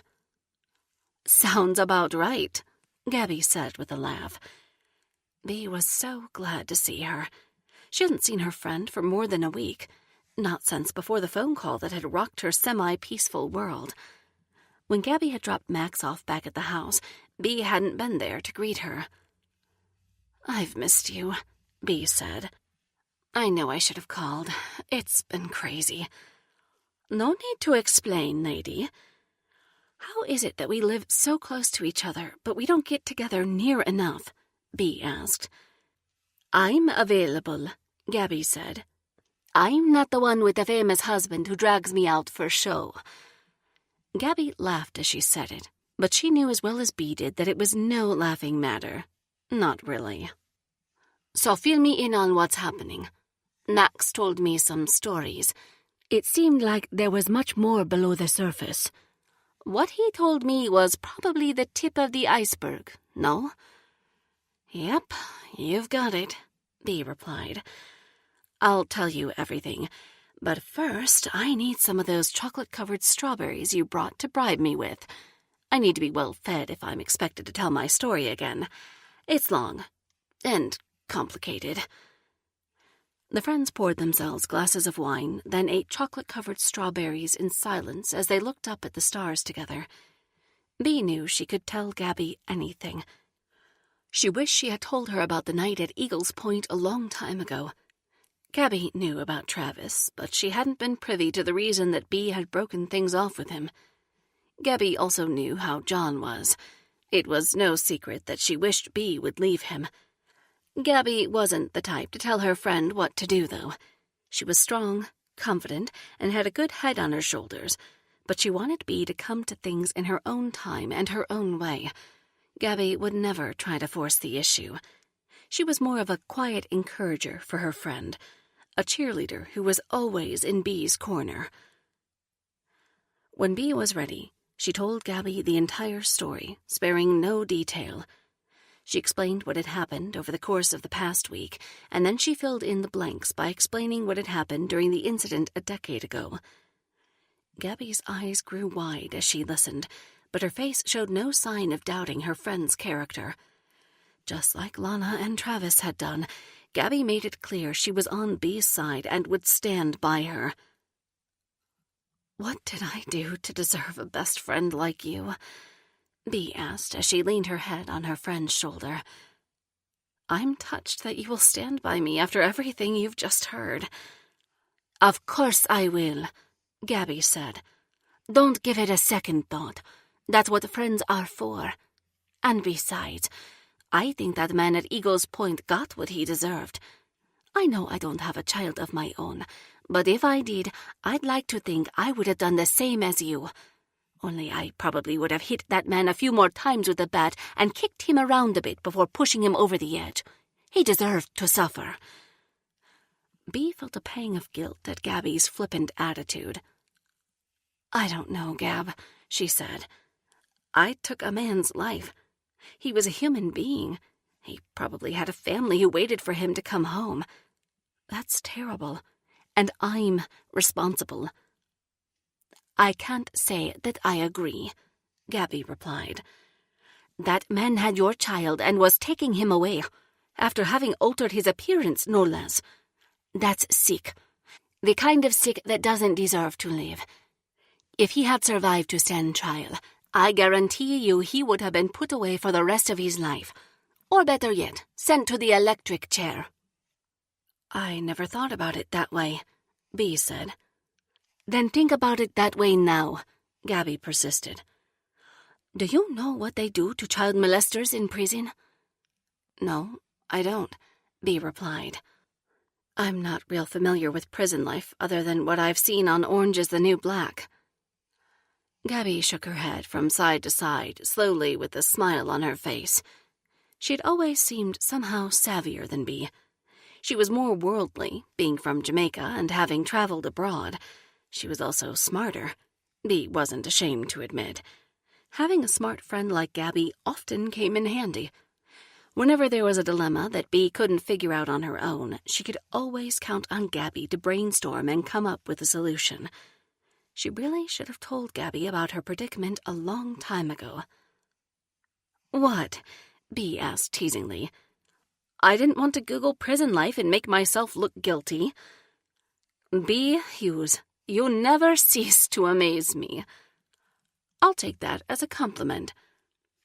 But in all seriousness, Gabby continued, even hardened criminals have no sympathy for child molesters.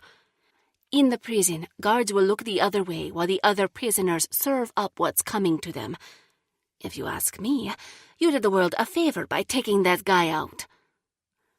Bea raised one heel off the ground and turned her toes around on the brick patio as she thought about what Gabby had said. But what about his family, Gab? He must have had one. If not a partner and a family of his own, at least a mother. A father? Everyone is somebody's baby.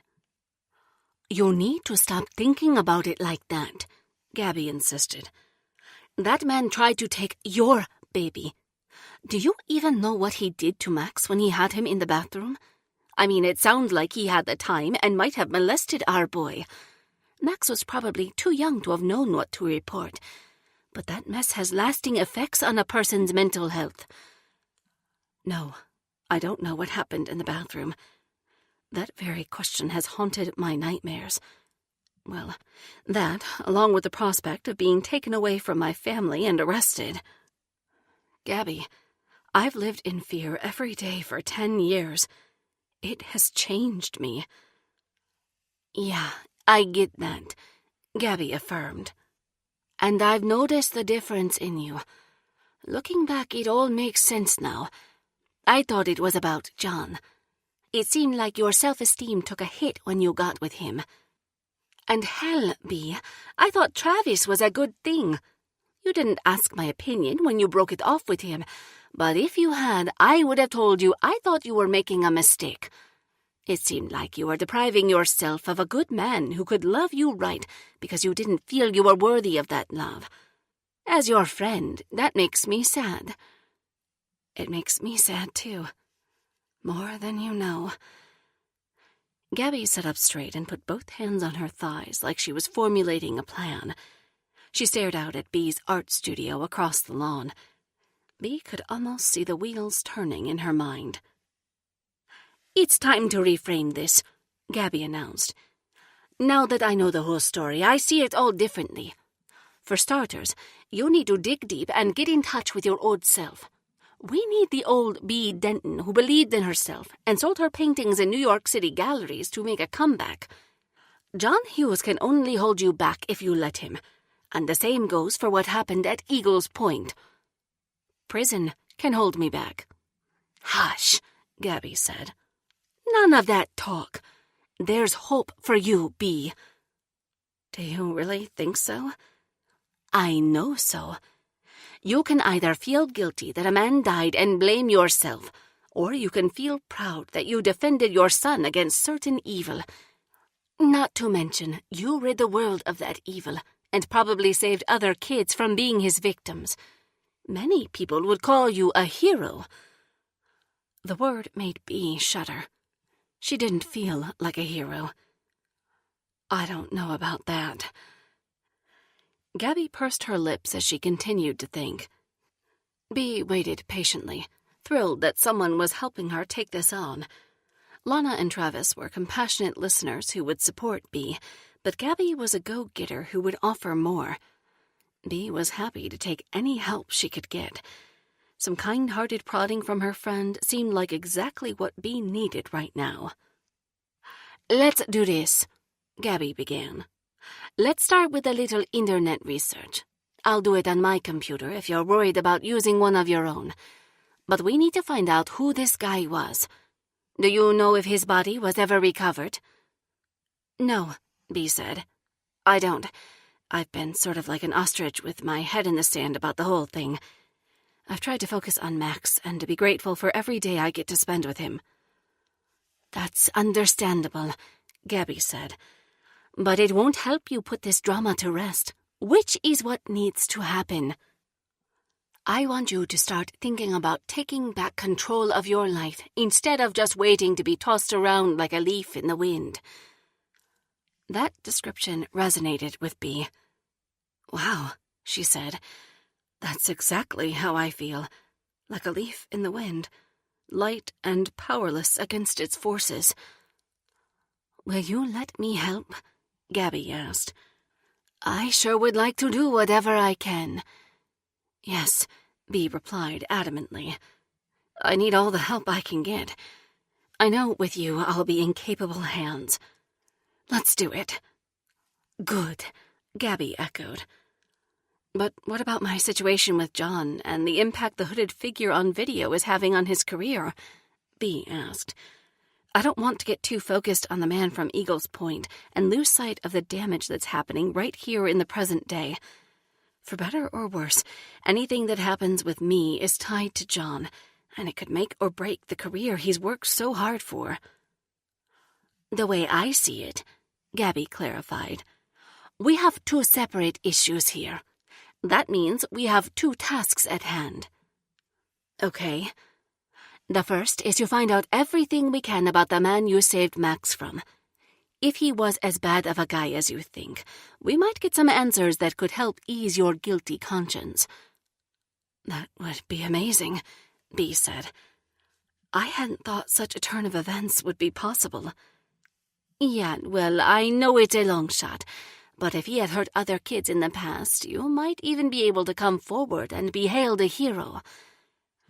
Bee put one hand on her forehead as she tried to imagine that scenario.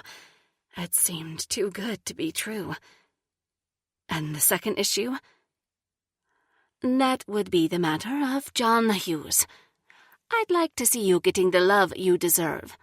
I don't know what the answers are, with John, or with Travis. But you are my best friend, Bee. I want to see you happier." "Would you believe that John thinks Travis is the man on the video?" "And what do you think?" Gabby asked. Bee didn't hesitate before replying. "I guess Travis has a motive, like John said, because he seems to really want to get back with me. He's been blowing up my phone with calls and texts since I saw him a few days ago." "Why haven't you answered him?" "I contacted Travis because I wanted to warn him about the anonymous caller who said they knew what I'd done. I felt like he had a right to know since he was there that night and could end up tangled up in this. But I've been trying to make a fresh start with John, to make things work between us again. I just want to keep my family together, you know?" "I hear you. Do you think you're making the right decision?" Gabby continued. Bea chuckled. What are you, a shrink? You're answering every question with a question.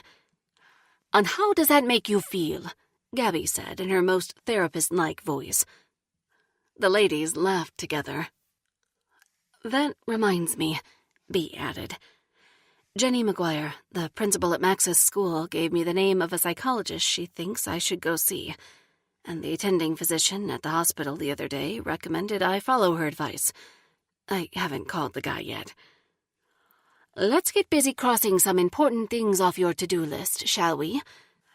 Give me a day or so and I'll see what I can come up with. Watch for my call. I'll soon have news of progress. Okay, friend? Gratefully, Bea agreed. With Gabby's guidance, the two of them would take action towards sorting out Bea's jumbled-up life. Chapter 30. By the time Bea's head hit the pillow, her confidence had been bolstered by her discussion with Gabby. The disappointment she had felt a few hours earlier about John not appreciating her efforts had begun to fade, and she was more hopeful. Even though Gabby had never been married and didn't have a child of her own, Bea valued her opinion. Bea had always assumed Gabby didn't marry because owning the jewelry store kept her so busy, but maybe it also had something to do with the fact that Gabby refused to settle. Bea thought she would do well to follow her friend's example. As she drifted off to sleep, Bea let herself imagine a world where she told the police what she had done and they didn't arrest her. Gabby was right. That man had been trying to take her baby. Maybe it was the wine affecting her, but the thought seemed almost too good to be true. Could what I did be considered self-defense? Would that clear me in the eyes of the law? To ease her mind, Bea worked to picture herself as an honest woman, free and clear. She imagined herself being right by Max's side during all of those special days she had written letters for. Wouldn't it be grand if she could deliver those letters in person? Bea fell into dreamland, content. When her alarm sounded the next morning, Bea was surprised to find that John was not in bed next to her. The covers on his side were still pulled taut. He hadn't come home at all last night. Bea felt sad as she thought about the implications. No matter how distant her husband had been in times past, he had always come home at night. Seeing him there on the other side of the bed when Bea opened her eyes every morning had been a comfort. His absence made her feel adrift. Like Gabby had so eloquently said, a leaf in the wind. Bea got up and got herself dressed for the day, then went downstairs to make breakfast and eat with Max and Lana. She expected a quiet morning, but those hopes were dashed when Max walked into the room and she saw the look of concern on his face. "What's wrong?" Bea asked Max as she gave him a hug. "You look like something has upset you." "You probably don't want to know," Max replied sheepishly. "Nonsense. If something has upset you, then I most definitely want to know. You're my boy. We're a team, remember?" Max shrugged his shoulders as he looked up at his mom. "It's another video," he said. "It was posted online early this morning, and it's already had a bunch of views." "It's worse than the last," Lana added, the worry evident on her face. "That bad?" Bea asked as she walked over to give her mom a hug. She was trying to make light of it for Max's benefit, although she knew he'd probably have to face more blowback in school. What a mess. "See for yourself," Max said, thrusting his smartphone towards his mom's face. "It's loaded up. Just hit play." Bea did as instructed. As the picture moved, she recognized the same hooded figure, which spoke in the same robotic voice. It made her shudder. She was growing angry at whoever was doing this. Why were they so bent on exposing her anyway? What did they stand to gain? "Keep watching," Max said when Bea's eyes drifted away from the screen. "You're not paying close enough attention, Mom." He used his finger to rewind the video, starting it at the beginning. Okay, she said. "I'm watching." Tuned into the message this time, Bea listened closely as the hooded figure repeated his claim. Rosemary Run Mayor John Hughes was covering up a murder that his wife committed. Only this time, the hooded figure's claim was followed by footage of Bea being wheeled out of the high school and loaded up into the ambulance. Whoever shot this footage couldn't have been more than 10 feet away. As the hooded figure spoke, the words appeared on the screen for emphasis. The format was the same as last time. It seemed like the same person, that was for sure. Beatrice Hughes is a cold-blooded murderer. She murdered a man at Eagles Point. John Hughes knew about it and didn't notify the authorities. May they burn in hell for what they've done. The video ended in a fiery scene and a demonic laugh in the background. The day the anonymous call had come in on the landline and Bea answered, fear had prevailed. But today, after watching the latest video, Bea was furious. "Damn," she said. "What does this person want from me?" Lana shot Bea a look that told her to tread lightly. Max was around and hanging on his mother's every word. "Is it true?" Max asked. It was a reasonable question, but one Bea had not been prepared for. "I remember us going to Eagles Point when I was little.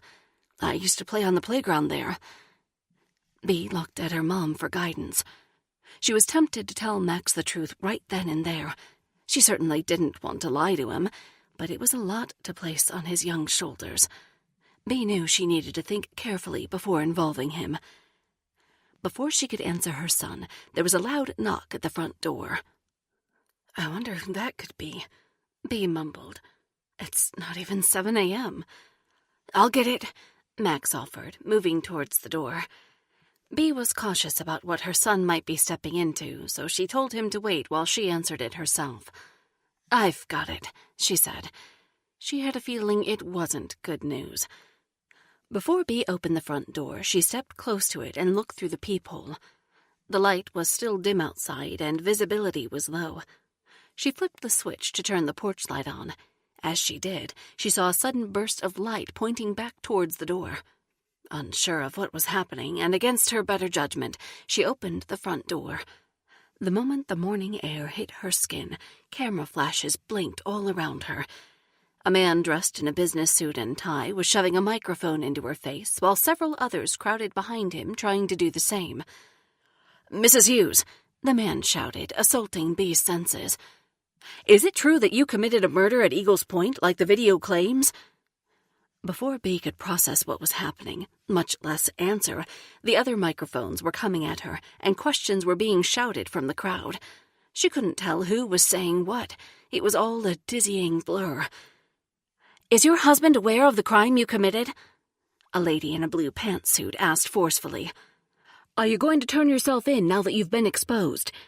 A second lady in a pink-fitted dress shouted. "Have you been contacted by the police?" The man in the front tried. "Mrs. Hughes! Mrs. Hughes!" They were like a pack of rabid animals, pushing and shoving to get close to Bea and have their questions heard. She had seen this type of thing in the movies, but never in real life. She hadn't experienced anything like it herself. "Mrs. Hughes, is your husband home? Why isn't his vehicle in the driveway? Have the two of you split up because of the mounting accusations against you?" Now it was getting personal. Bea felt the shoulder brush against hers. Max. He had stepped into the doorframe and joined her in view of the cameras. His mouth hung open as he looked at the gaggle of reporters and cameramen on his front lawn. "Mom, what are they doing here?" he whispered, the morning light shining on his troubled face. Cameras clicked even more furiously, and the flashes came faster as the media zoomed in on Max. The assault snapped Bea back to reality and out of her daze. "No comment," she said matter-of-factly to the reporters. Then she closed the front door and locked it tight, letting out an audible sigh of relief. "I'm so sorry about that, Max," she said, knowing full well that this was just the beginning. "Those reporters are jackals. They prey on other people's difficulties. Try not to pay them any attention." "It's a shameful profession, really," Lana added, wrinkling up her mouth as she stepped to the window and looked out at them. Max watched his mom like a hawk. He looked determined to get answers. Was what they said about Dad true? That the two of you have separated? Why isn't he home? He doesn't usually leave for work this early. The speed of his words went faster and faster, and they became higher-pitched. Bea was at a loss. She had no idea what to do, yet she knew she needed to do something decisive to reassure her son. Lana could see her daughter's discomfort, but wasn't in much of a position to help. Bea was Max's mother. As his grandmother, Lana knew she needed to let her take the lead. Before Bea could explain, they heard a commotion out front. The three of them walked to the window closest to the driveway and peeked out around the shades to see what was going on. Bea, Max, and Lana huddled together as they tried to glimpse what was happening without exposing too much of themselves in the window. Being in close physical proximity to her mother and son helped steady Bea. An image flashed through her mind of the three of them being like the center of the wheel, standing back to back with everything else in the world at arm's length spinning around them. She thought that as long as the three of them had each other, they could face anything. It's Dad! The familiar sounds of John's SUV coming to a stop and then cutting its engine made their way inside. No wonder his arrival had captured the media's attention. They began to shout questions at John even louder than they had at Bea. It sounded like a feeding frenzy in the wild. Even though Bea was mad at John and wasn't sure how they could move forward together, she felt bad that he was under attack. As the noise of the shouting reached a fever pitch, John unlocked the back door with his key and then burst inside, tightening the shades down behind him. My God, these people are ruthless, he said as he began to pace around the kitchen, while Bea, Max, and Lana looked on. He was wearing the same clothes he'd had on at Honey Hog last night, and he looked like he hadn't showered. Dad, where have you been? Max asked eagerly. Did you stay out all night? John eyeballed Bea, apparently wondering what she had told their son. Don't look at me, Bea said. I'd like to know the answer to Max's questions, too. John hesitated. He chewed his fingernails as he continued to pace. It was an unusual thing for him to do. Bea didn't think she'd ever seen him bite his fingernails in all the time she'd known him. Lana made the best offer she could. Bea, dear, Lana began. How about Max and I finish breakfast while you and John go upstairs to talk?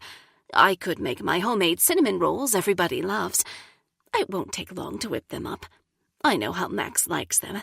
It will be a special treat. That would be lovely, Mom, Bea said, not taking her eyes off her husband.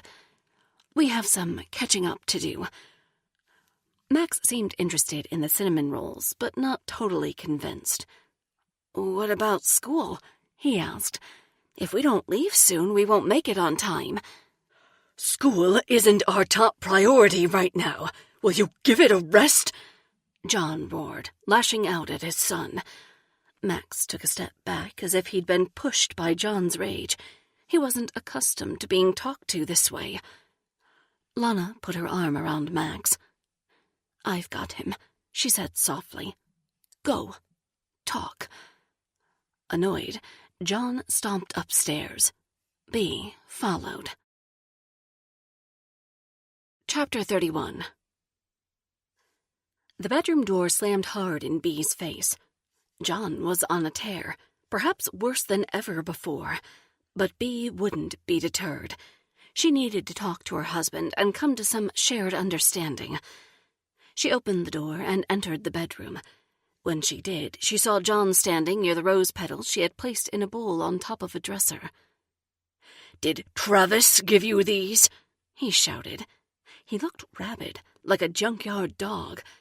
The old John she once knew seemed a million miles away. "Have you forgotten that Travis is the reason we're in this mess?" "No," Bea said emphatically.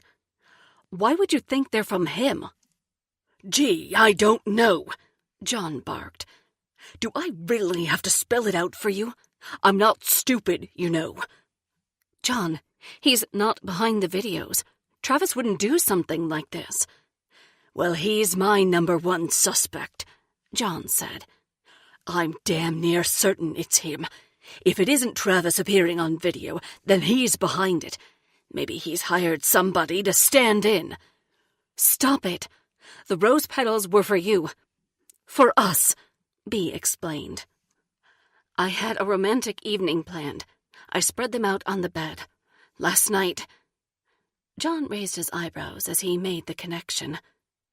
Oh, he said, but it didn't stop his tirade. Well, whatever. Bea closed the door behind her and locked it so they wouldn't be disturbed. She pulled the chair out from her makeup table and sat down, careful that her body language wasn't threatening. She didn't want to pick a fight. John was doing enough of that for the both of them. What do you want from me? John asked. Bea thought it was a strange question. What do I want from you? Bea echoed.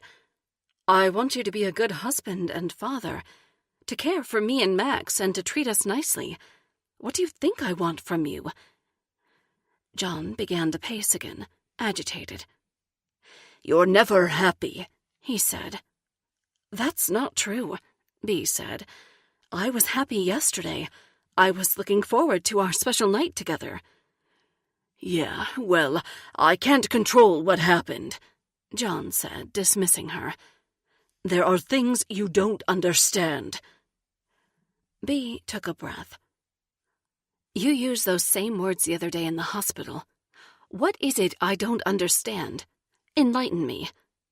You wouldn't understand even if I told you, he raged, still pacing. Come on, John, Bea pleaded. Try me. After our talk the other night where we cleared the air, I thought we were in this together. I want us to be in this together. There are reporters on our lawn, for God's sake. It seems like we ought to be in this together. John stepped towards the window and peeked around the shade. Are they still out there? Bea asked. Yes. Bea twirled a few strands of her silky hair as she thought about how to bridge the chasm that had developed between them. She didn't know what to say or what to do that would bring them back together like they once were. John, she began, as calmly as she could manage. I made you a painting yesterday. I spent all day working on it.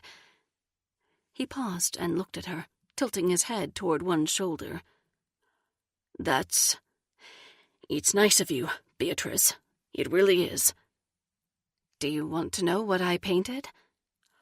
Sure, John said, stepping away from the window and sitting down on the side of the bed. It's an old couple sitting beside each other on a bench in the fall. It's you and me. It's the future I want for us. I want us to weather life's storms together. John's demeanor softened. He shook his head and raised his hands out in front of him. He was at a loss for words. Have I really changed that much? Bea asked. What?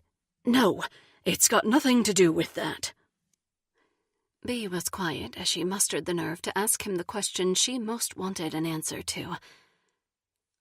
John, where were you last night? And tell me the truth. I deserve that much. I already told you, he sniped. I had to deal with a work thing. It took all night. A single tear fell down Bea's cheek. She wiped it away quickly, embarrassed. She wanted to be strong. She wanted to hold it together. John, she began again. Is there another woman? Her question was innocent enough, but it sent John into an even wilder rage. God damn it, Beatrice! He yelled at the top of his lungs. Max and Lana could surely hear now. Would you get off my back? There's no other woman. How many times do I have to tell you that before you get it through your thick skull? John panted, leaping off the bed and heaving his body around the room as if it were a truck he was driving instead of a part of him. Leave me the fuck alone, for Christ's sake. You're a dead weight around my neck that I just can't seem to shake, or a prison sentence I'm destined to serve. I can't even breathe, you're so far up my ass." John began batting at things around the room. He knocked down picture frames. Then he slammed his fist on a nightstand as a stack of books went flying. He pivoted quickly, succumbing to a full-blown tantrum now. He kicked the side of the bed, and in one dramatic movement he picked up a lamp and tore it from the wall, then sent it hurtling across the room. It landed near Bee's legs, a sharp corner hitting the side of her knee on its way down. John had never been violent before. He had been short-tempered, critical and condescending, true, but it had never escalated to violence. The night he flipped the table at Honeyhawk was the first time Bee had ever seen him get physical. As he destroyed their bedroom in a blind rage, the situation became crystal clear to her. No one had been hurt when he flipped the table, but she knew that someone would if she allowed this to continue. John was so wrapped up in his own anger that he hadn't even realized the lamp hit Bee's leg. As she sat watching his destruction, she realized that even though he hadn't thrown the lamp at her on purpose, one day he would. It was a perfect parallel to the status of their lives. Whether or not John intended it, the damage to Bee was increasing. In that moment, Bee realized their relationship would not get better. No second chance would change things. No painting or romantic dinner would make it right. Their marriage was over. Chapter 32. The man behind the robotic voice was growing ever more pleased with himself. He hadn't thought things would go so smoothly. His plan was proceeding even better than he had imagined. The pressure on John and Bee Hughes was mounting. Now that he had revealed the location where the murder took place, reporters could dig for details and come to their own conclusions. The media was on it like a dog with a bone. The damage to the Hughes' reputation was worsening, and John was cracking like a nut under the pressure. If they weren't ruined already, it wouldn't take much longer. Their time was running out. Chapter 33. "Hey, it's me," Bee said when he answered the phone. "Babe, I've been so worried about you." "Can we meet right now?" Travis asked with a laugh. "You don't respond to me for days, and then you expect me to show up on demand when you do?" He was teasing already. What a relief. "That's right," Bee said, joking as well. "Do you have a problem with that, Mr. Earl?" "I definitely do not. For you, I'll drop everything and be on my way. Our usual spot? See you there." Chapter 34. It wasn't easy to get out of the house. Max was content enough to skip school for the day and stay home with his grandmother. They all agreed that was best. Bee was no longer concerned with what John did. She didn't believe he would physically hurt his son, so she didn't think twice about leaving Max at home while John was there. At least, not for a little while. Lana would keep Max in another part of the house to avoid John's foul mood, but evading those jackal reporters took effort. They swarmed around Bee as she made her way to her van, filming her every move and shouting questions at her while shoving microphones in her face. She'd had the forethought to wear a baggy sweater, and she used the ample room inside to use the garment as a shield for her face. When she got in her van and drove out the driveway, reporters and camera crew threw themselves in front of her path. It was almost as if they wanted her to hit them. It took a solid 10 minutes for Bee to make her way onto the road and out of the crosshairs. Not wanting to be recognized, she drove to Gabby's. Her friend hadn't left for work yet, so they could switch vehicles in the garage without anyone noticing. Finally, free and with her pulse pounding, Bee got in Gabby's car and sped out of town towards the bay. It was a beautiful day, the kind with just the right amount of sunshine and a light, comfortable breeze. As she drove, Bee laughed out loud at the absurdity of what was happening in her life.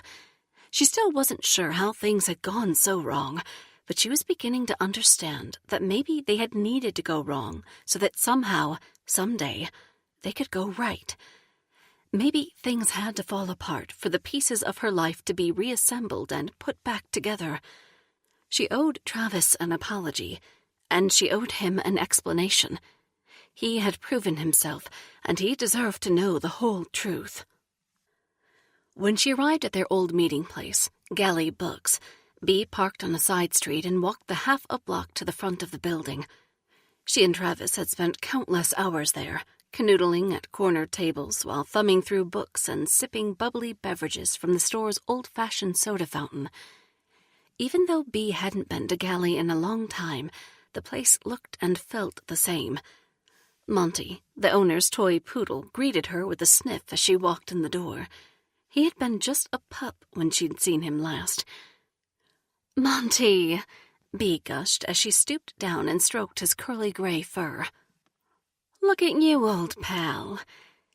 It took the dog a minute, but he seemed to recognize her. It felt good to be in one of her old favorite places, independent of John and enjoying her day. Bea was still scratching Monty's chin when Travis's familiar voice reached her ears. He had been sitting at their usual table, but got up when he saw her walk in. "Bea, babe," he said as he helped her stand up. "It's so good to see you again. I've been so worried. Are you okay? Your health, I mean." "Hey, yes, nothing serious," she said. "Good. Then you won't mind if I do this." Travis advanced, wrapped one arm around Bea's waist and pulled her tightly to him. He put his warm lips on hers and kissed her slowly and deeply. For a split second, Bea started to pull away, but thought better of it. She let herself melt into him, succumbing to the urge that she had suppressed for so long. Being with Travis like this, kissing him in public, made her feel alive. My, sir, what a welcome," Bea teased when their lips finally parted. "Was it too much?" Travis asked. "Maybe," she replied. "But no, not really. I'm not ashamed to admit that I've pictured that kind of welcome on more than one occasion." "Does that mean—" Travis began. "Wait, if you're calling me, meeting me at our old spot and kissing me— and oh my God, Bea, you took your wedding ring off." Bea laughed and smiled as her cheeks turned pink with excitement. "Let's just say we have a lot to talk about." They walked hand in hand back to their usual table. Travis had taken the liberty of ordering them both sodas from the fountain. He had ordered cherry for Bea. "You remembered," she remarked. "How sweet." "Of course I did."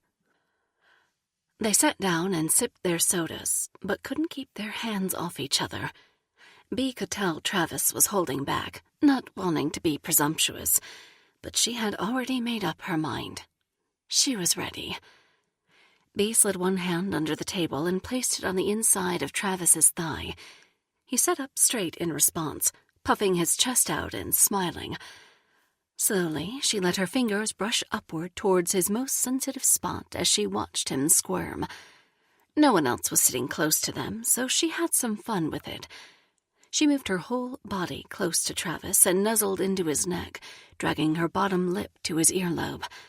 His masculine scent made her wild with desire. "I want you, Travis Earl," she whispered into his ear. "I want you to take me back to your loft, then peel off all of my clothes and make sweet, sweet love to me." "Bea," Travis said, his voice cracking as he tried to maintain his composure. "Are you sure? You have a lot going on. I don't want to complicate things. When I make love to you again, I want you to be sure." Using her free hand, Bea grabbed Travis's shoulder, hoisting herself onto his lap and straddling him in his chair. She didn't care that there were other people in the bookstore. The only thing on her mind was reuniting her body with Travis's. She placed her lips just inches from his as she looked deeply into his eyes. "I'm sure." Convinced, Travis stood up, holding on to Bee as her legs remained wrapped around his waist. Bee could feel him throbbing beneath her as her body came alive. Every touch, every smell, and every movement sent shivers up and down her spine. It was all they could do to restrain themselves as they walked the 3 blocks west to Travis's loft. Bee had half a notion to step into an alley or behind a building and lift her skirt as she pressed into Travis. If they had been caught, she didn't think she would have cared. She wanted him desperately. When they got to his place and climbed the stairs in the back, they kissed and grabbed at each other as they stumbled inside. The door had barely closed behind them before they were naked, items of clothing thrown around haphazardly in their hurry to get them off. They didn't even make it to the bed. Travis hoisted Bee onto a kitchen counter where they became blessedly intertwined. Within minutes, their sexual tension was released in the most pleasant way. Bee felt alive, like her old self again. Now that's what I'm talking about.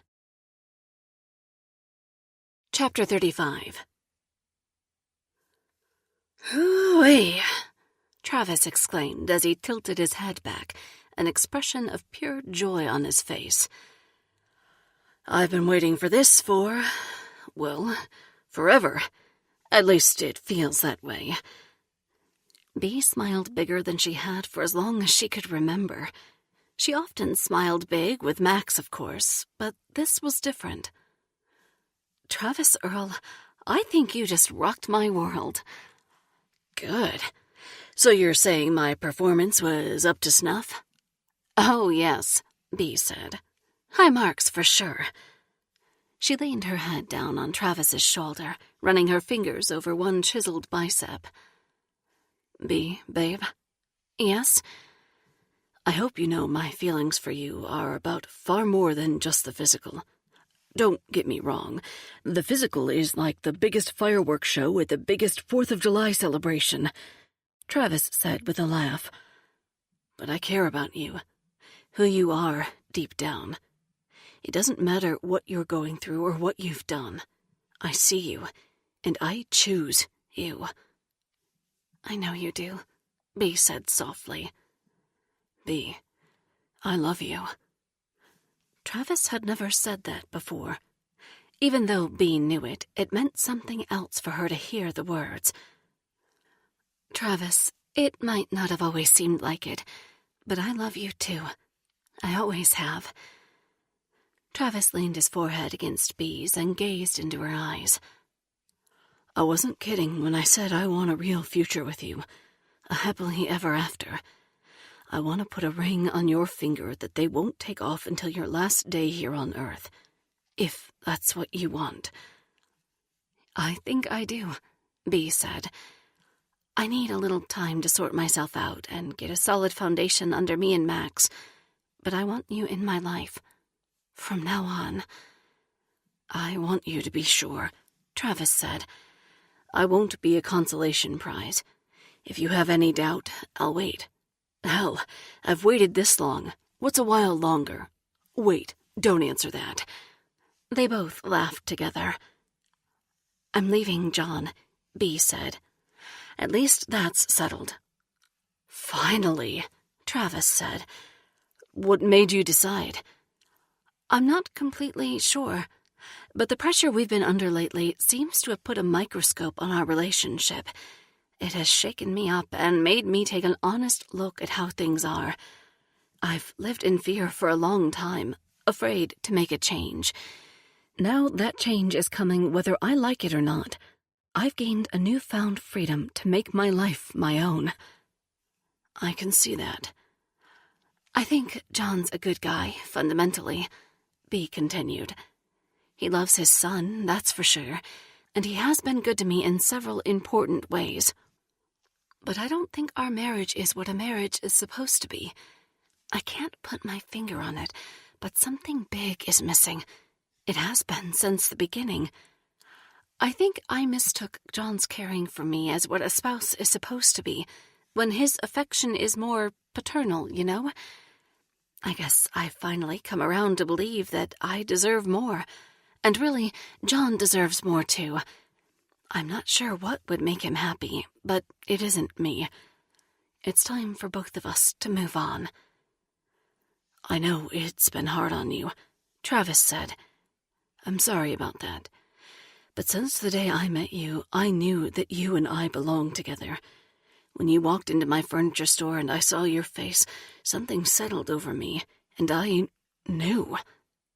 Really? Bea asked. You've never told me that before. I didn't want to lean on you too hard, Travis explained. You know the whole thing about how if you love something, you should set it free. I wanted you to come back to me, to choose me. When we commit to each other, I want it to be for good. Bea thought this was the most serious conversation she'd ever had about her life. She and John had never talked like this. In all their years of marriage, John had never said he thought they belonged together.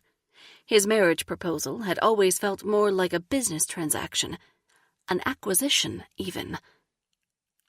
I want that too, Bea said. I've never had it. She continued to lean on Travis as she ran her fingers gently over his muscular arms. A clock above his refrigerator ticked softly. It reminded her of one in her art studio. Hey, she added. Jenny McGuire gave me the name of a psychologist she recommends I see, and I think it's a good idea. I have a lot to unpack, so I can understand why I've made the decisions I did. I want to do better. Babe, that's great, Travis said. I support you completely. Will you go with me? Like drive you there and sit in the waiting room, or come inside? Bea chuckled. I guess that's a fair question, since I left you in the car when I went into the conference at Max's school the other day. But yes, I mean for you to come in with me. Be in counseling with me. So we can start the next phase of our relationship off right. Travis smiled. Yes, absolutely, he said, beaming. In case you haven't noticed, I'm pretty agreeable. And beyond that, I'd do anything for you, Bea. You could ask me to scale the face of Mount Everest and I'd gear right up and go do it. You are my everything.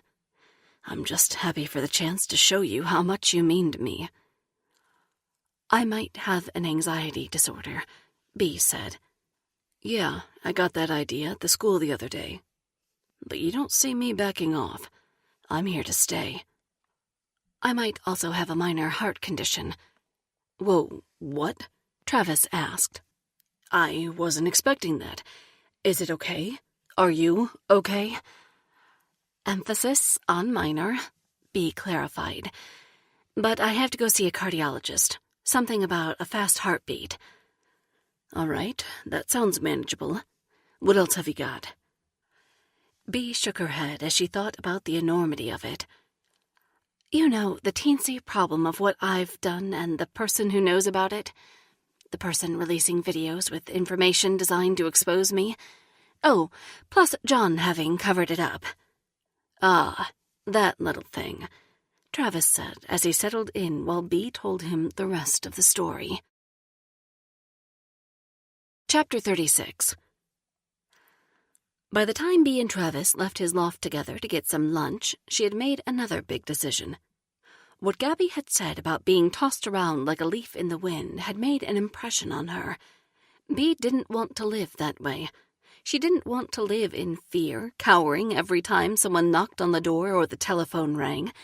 It was time she reframe her situation, just like Gabby had pointed out. It was time she took control of everything in her power. At least this way she could sleep at night knowing she had done everything she could. At least this way Max would know his mother was fallible, but also honest and good. I'm going to confess, Bea proclaimed after placing her sandwich order at Lorraine's diner. A perky young waitress named Kai brought the happy couple 2 glasses of cold tea. Babe, Travis said once Kai was out of earshot. That's heavy. The only way out of this is through it, Bea said. Are you going to the police? I'm going to hold a press conference this evening. I'll tell the world what I've done and why. and I'll take whatever consequences come my way." "That's admirable. But what about Max? And what about us?" "I know," B said. "It's scary, but I have to do it. I won't be able to live with myself if I don't.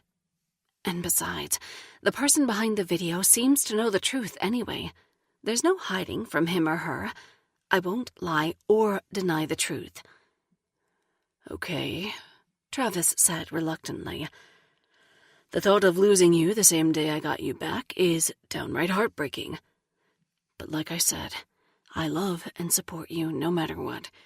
If you say this is what we're doing, then this is what we're doing." "Thank you, babe," B said to Travis, calling him babe again for the first time. He smiled back in return. "So how can I help?" "For starters, you can stand by my side when I speak this evening. Will you do that?" "Yes, done." "You can also help notify the press. I want as many TV news and print outlets there as possible. I want to get out in front of this thing. Besides, I figure the more media representatives there are in attendance, the more likely they are to report the story fairly." "Good point," Travis agreed. "How about Max? Do you want him to be there?" "I do," B replied. "In fact, I'd like to go back to the house and talk with Max as soon as we're done eating. I'd like to tell him everything, including that you and I are together now." "Wow," Travis said. "Are you sure?" "I certainly am. I'm as sure as I was when you asked me in Galley Books this morning if I was sure about... you know," B added, making them both blush. Suddenly, B noticed a familiar man walking towards them. He was dressed in old jeans and a t-shirt with a flannel left unbuttoned over top. It took her a minute to realize who he was. "Kyle?" she said, remembering him now. "Kyle Hodges, right?" He acted surprised to see B, but the reaction didn't seem genuine. For a second, she wondered if Kyle had followed her here. She quickly dismissed the idea, thinking that wasn't possible since she was driving Gabby's car. But something unusual was going on. B could feel it. "What a surprise, Beatrice," he replied, bowing towards her in a stifled, phony pose. "Who's your friend?" B swallowed hard. This was the first of many moments of truth she would have to face in the coming days. All her talk about honesty would mean nothing if her actions weren't in line with her speech. She thought about introducing Travis as her boyfriend or significant other. Did 30-something adults call each other boyfriend and girlfriend? But John and Max didn't know yet, and she owed it to them to let them hear the news first. "This is Travis Earle," B said, without describing her relationship to him. "Travis, meet Kyle Hodges. He's a colleague of John's." Travis extended a hand to shake Kyle's. B was again struck by how strong and handsome Travis looked compared to John and his fellow office worker types. "Pleased to meet you," Travis said politely. "Does your husband know you and Travis are here together? And that you've taken off your wedding ring?" Kyle asked with a serious expression on his face. B could see Travis tense up. She hadn't told him about last night at Honey Hog, so he didn't know she already thought Kyle was strange. He was getting that idea on his own. "Kyle, it was great to meet you," Travis said, standing up out of the booth and flexing his muscles like he had done in the school office with John. He positioned himself in between Kyle and B. "If you don't mind, we'd like to get back to our lunch. It looks like our waitress has our food ready. You have a good day now." Kyle raised his eyebrows and looked shocked as Kai arrived at the table. She set B and Travis's plates down in what turned out to be perfect timing. Kyle huffed, then turned on his heel like a soldier doing an about-face. He walked out of the diner, letting the door slam behind him. "Sorry about that," B said, forgetting that she didn't have to apologize around Travis. "You don't have to." "I know. Let me rephrase. That guy is weird. I appreciate you getting rid of him. I have to admit, it's hot when you stand up and flex all of your muscles like that. You make every other man feel physically inferior, and I'm the lucky lady who gets to feel those muscles up close and personal." "I don't know about all that," Travis said as he took a gulp of tea and slathered some mayonnaise on his sandwich. "I'm not trying to make other men feel inferior. Not trying to show my physical dominance or anything." "You mean lesser men," Bea added with a smile. "If you say so. But you know I'd lay my life down for you, right?" "Wow," Bea said. "Talk about heavy." "Oh, that didn't come out quite as slow as I would have liked. I mean, I guess I could have built up to that a little better." Bea reached across the table for Travis's hand. She didn't care who might notice. "I hear you, and it's sweet. I really do love the way you adore me." They both smiled as they ate their lunch and talked. The interaction between them was effortless, and the attraction remained intense. Bea found herself thinking about when they would make love again. It was better than thinking about being arrested, she reasoned. When they were finished at the diner, Bea and Travis sat in Gabby's parked car and got on their mobile phones to spread the word about the evening press conference. Bea messaged her sisters, Gabby, and her mom to invite them all to attend. She asked that Lana wait to tell Max until Bea could be there to do it herself, but she wanted her mom to have a heads-up since the event had the potential to be momentous. Travis made calls to the media, and he made arrangements for the event to take place outside of Town Hall. No special permission was needed to assemble in the public square, but he let town officials know as a courtesy. "How about John?" Travis asked. "He has a right to know." As if on cue, Bea's phone rang. She recognized the number as her husband's. "Hello?" Bea said as she answered. "Another video has been released. I thought you'd like to know," John said. "This one may be substantially more upsetting to you than the last. I'm sorry." Then he hung up the phone. They were beyond cordial greetings and unnecessary words.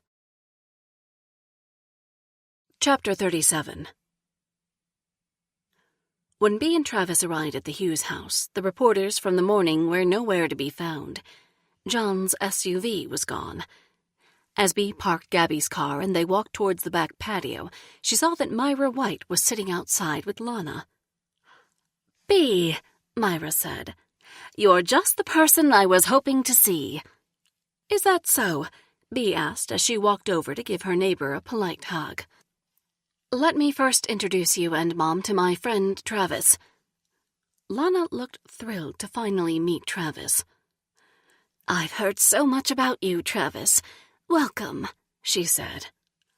"The same goes for you, Mrs. Denton, ma'am," Travis said as he took Lana's hand and gently kissed the top of it. "Now I see where Bea gets her good looks."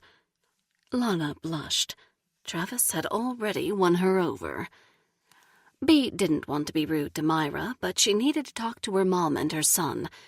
Time was passing quickly, and the day was getting away from her. "Myra, what can I do for you, my friend?" Bea asked, hoping to speed whatever it was along. Myra hesitated. She looked from Bea to Travis a few times, then over to Lana. "You know what?" she asked. "I have a roast in the oven that I should really go back home and tend to. We can talk another time." "Okay," Bea said. "If you don't mind, that would probably be best for me, too." Bea looked at her mother, who gave her a wink, letting Bea know she approved of having Myra wait until another time. "Then it's settled," Myra said. "We'll catch up another time soon." She said goodbye and walked across the grass towards her home. "Now," Bea said when Myra was past the line of trees in the side yard and out of earshot. "Mom, I need to have a serious discussion with you and Max. Right away. Will you come inside?" Travis stood dutifully at Bea's side. He smiled at Lana, looking patient but eager to get the show on the road at the same time. "Absolutely," Lana replied. "If this is about what I think it is, then I'm looking forward to it." Bea smiled at her mom, and they all walked inside. When they arrived indoors, Max was upstairs in his room. "How has he been today?" Bea asked her mom before calling him down. "He seems a little worried, but mostly okay," Lana replied. "He's been busy playing video games." She tilted her head towards Travis. "Does he know?" "He knows everything," Bea said as Travis shook his head in agreement. "And I haven't scared him off yet," Bea added with a laugh. "No place I'd rather be," Travis said as he wrapped one arm around Bea's shoulders. Lana smiled as she saw it happen. She wanted her daughter to be loved like that. Bea knew there were a lot of logistics to sort out. Even if she managed to avoid being arrested after tonight's public confession, she would need to find a new place to live. That went for Max and Lana, too. It wouldn't feel right to stay in John's home. Bea wanted a fresh start in a home where she knew she could relax and make positive memories. She hated that she'd have to uproot her mom and son, but she knew it would be for the best long term. Natalie's offer to have Lana stay with her in Sacramento still stood. The family would need to get together and discuss options. "Max," Bea called up the stairs. "Can you come down here for a minute?" It took Max less than a minute to run downstairs. He was eager to find out what was happening. He didn't like waiting around for information any more than Bea did. When he entered the kitchen and saw Travis, his eyes lit up with recognition. It thrilled Bea to see it happen. She would never push Travis on Max, but she hoped that a good relationship would develop between them naturally. "Hey, Max," Travis said cheerfully, reaching one arm out to give the boy a fist bump. It was just the kind of guy-to-guy camaraderie Bea had hoped to see. "Hey, Travis," Max replied, lifting his fist up for the bump. "You remembered my name. Awesome." "Yeah," Max confirmed. "What are you doing here?" Bea stepped in. "I invited him," she explained. "I need to have an important talk with you and Grandma, and I want Travis here while I do. How about we sit down at the table to have our talk?" "Okay," Max said. Bea thought he seemed curious but cooperative. Bea directed Travis to the dining room table where they all took a seat.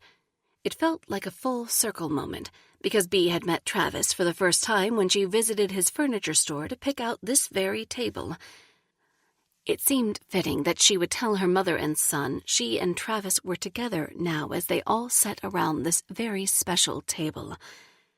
Bea made a mental note to tell John she wanted to take the table with her when she moved out. She didn't figure he'd mind.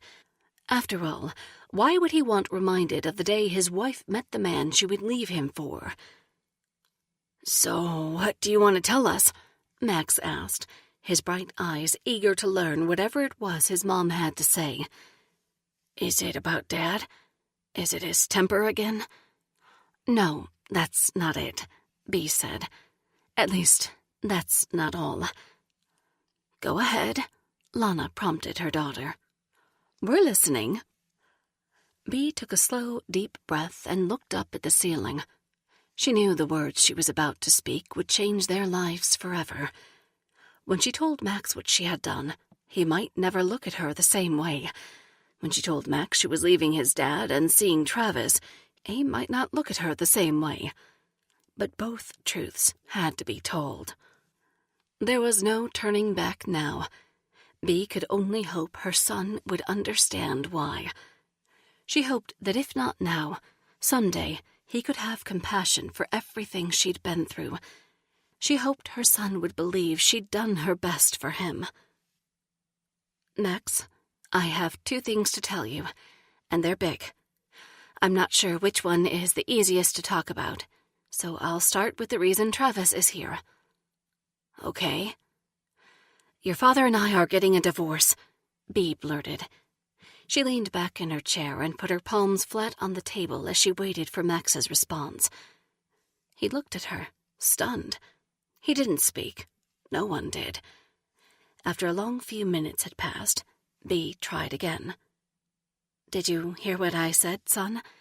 Your dad and I are getting a divorce. We're separating."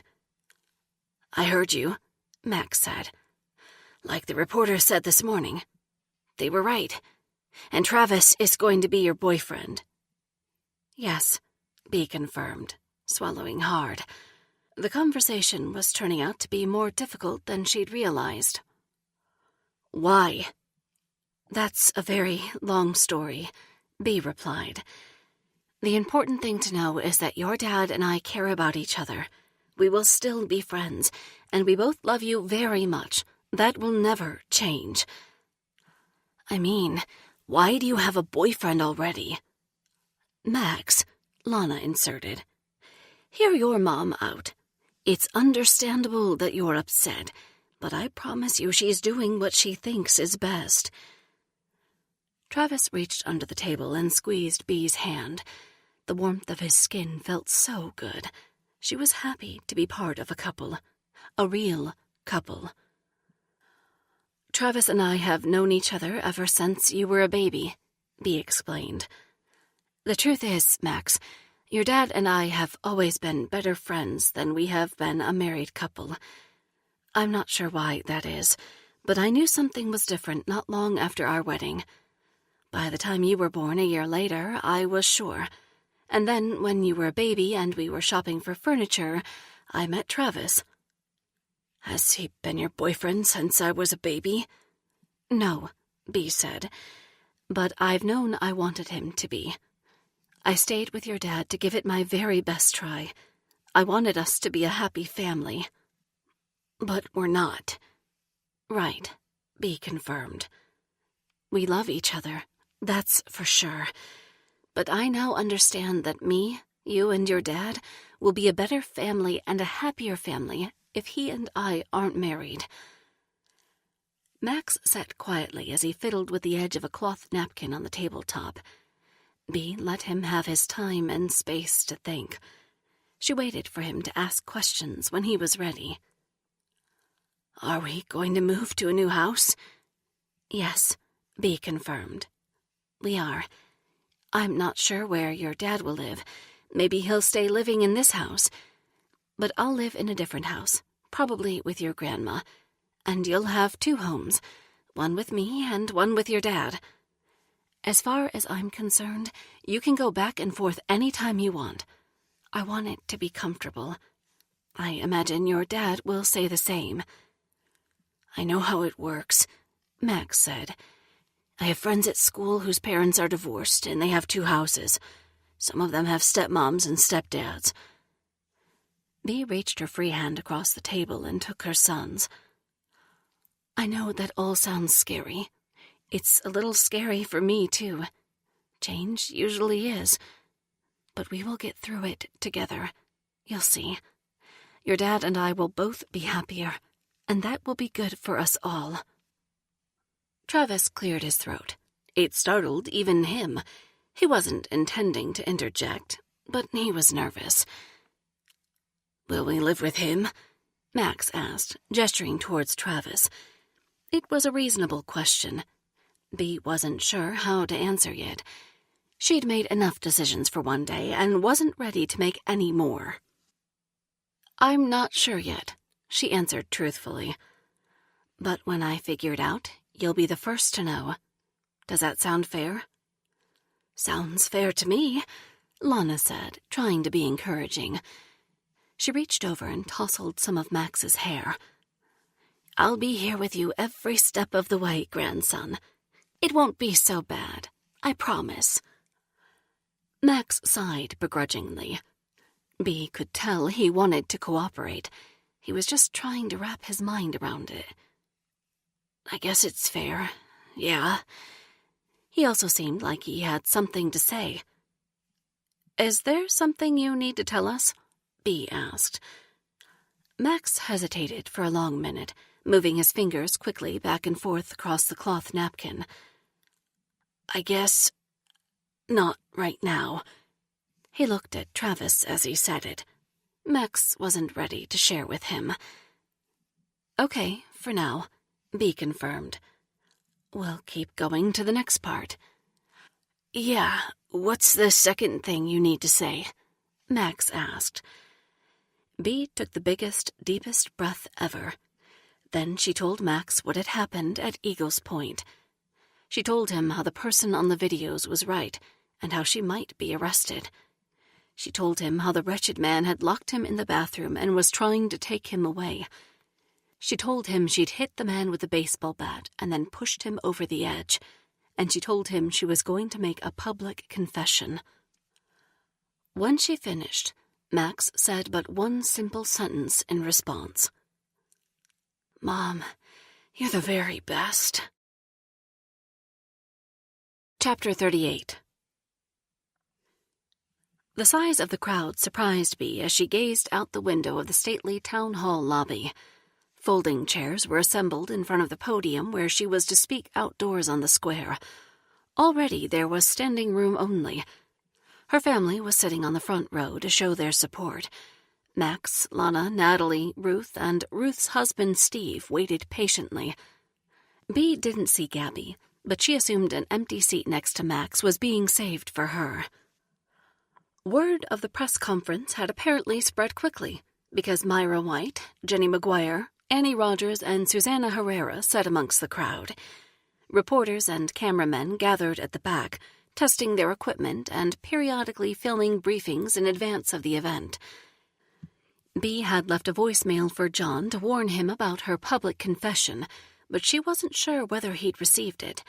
She figured a member of his staff would have brought it to his attention by now as well. His office was in the same building where she was waiting. She knew what she was about to do would change John's life, but it had to happen. Her resolve was strong.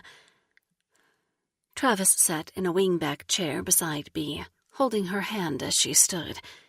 He was dressed in nice pants and a blue and white button-down shirt with a navy sport coat. Bea had never seen him dress so nicely. She thought he looked even more handsome than usual. Maybe it was because her mind drifted to special occasions they'd attend together in the future. Seeing Travis dress the part made those events seem more real, more within reach. Maybe Bea would exhibit at an art gallery again one day. Travis would dress up and attend her shows, showering her with praise and warm kisses. Bea had purposely stayed off the internet all afternoon. She knew another video had been released thanks to John's call, but she had decided not to watch it. She figured it wouldn't change what she would say anyway, and she wanted her head clear when she spoke. Travis supported her decision. He turned his phone off in a show of support. Neither of them knew what the rumor mill was churning out next, and they liked it that way. "Hey, babe," Travis began, standing up. "I'm going to stop by the restroom before we get started. We have about 15 minutes until go time, right?" Bea looked at the clock on the wall. "Yeah, about that. I'll go with you. I could stand to splash some cold water on my face." "Do you think they have one of those unisex rooms we can go into together?" Travis asked, only half joking. Bea smiled. She always had fun with Travis. He had a way of making things easier to bear. She looked forward to his happy presence in her life.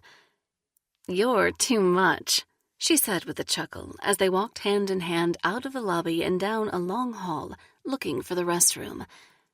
"We only have 15 minutes. Based on the time we clocked this morning, I don't think that will be a problem." Bea blushed and slogged Travis on the arm, teasing.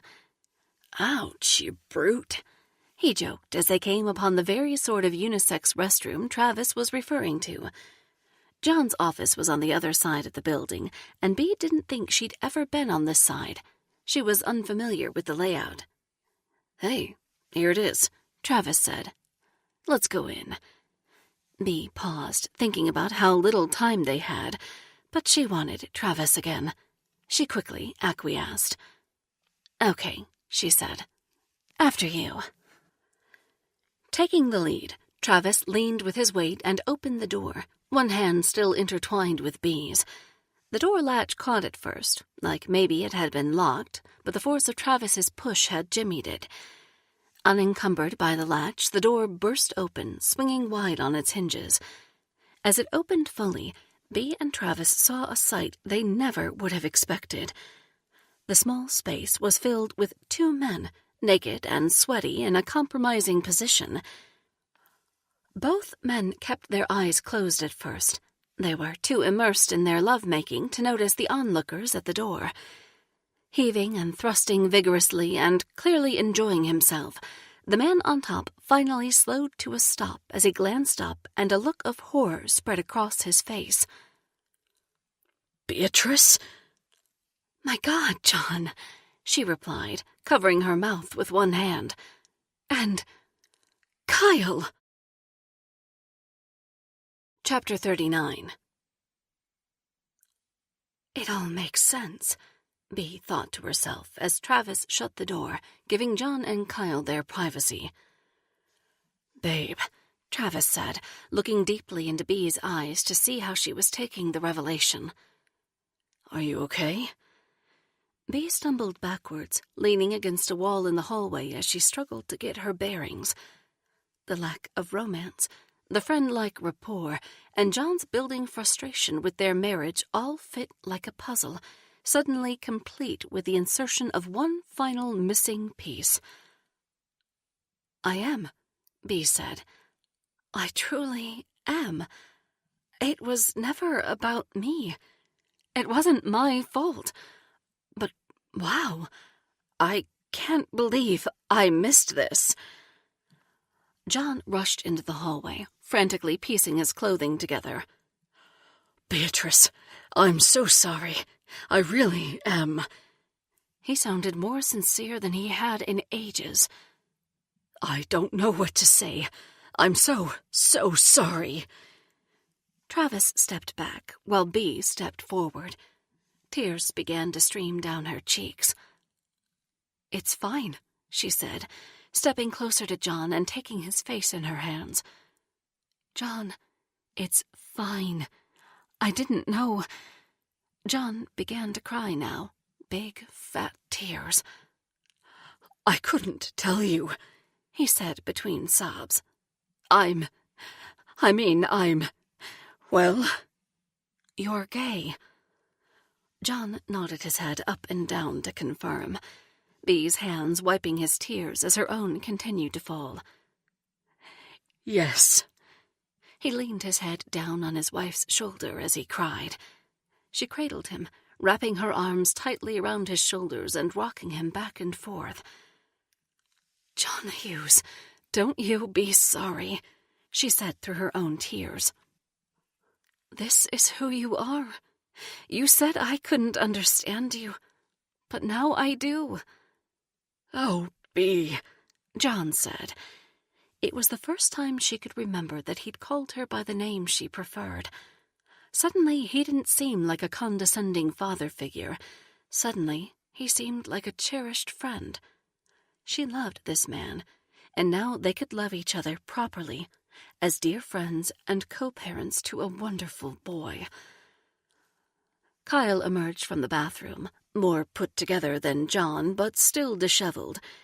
He looked at John and Bea embracing each other and was unsure of what to do or say.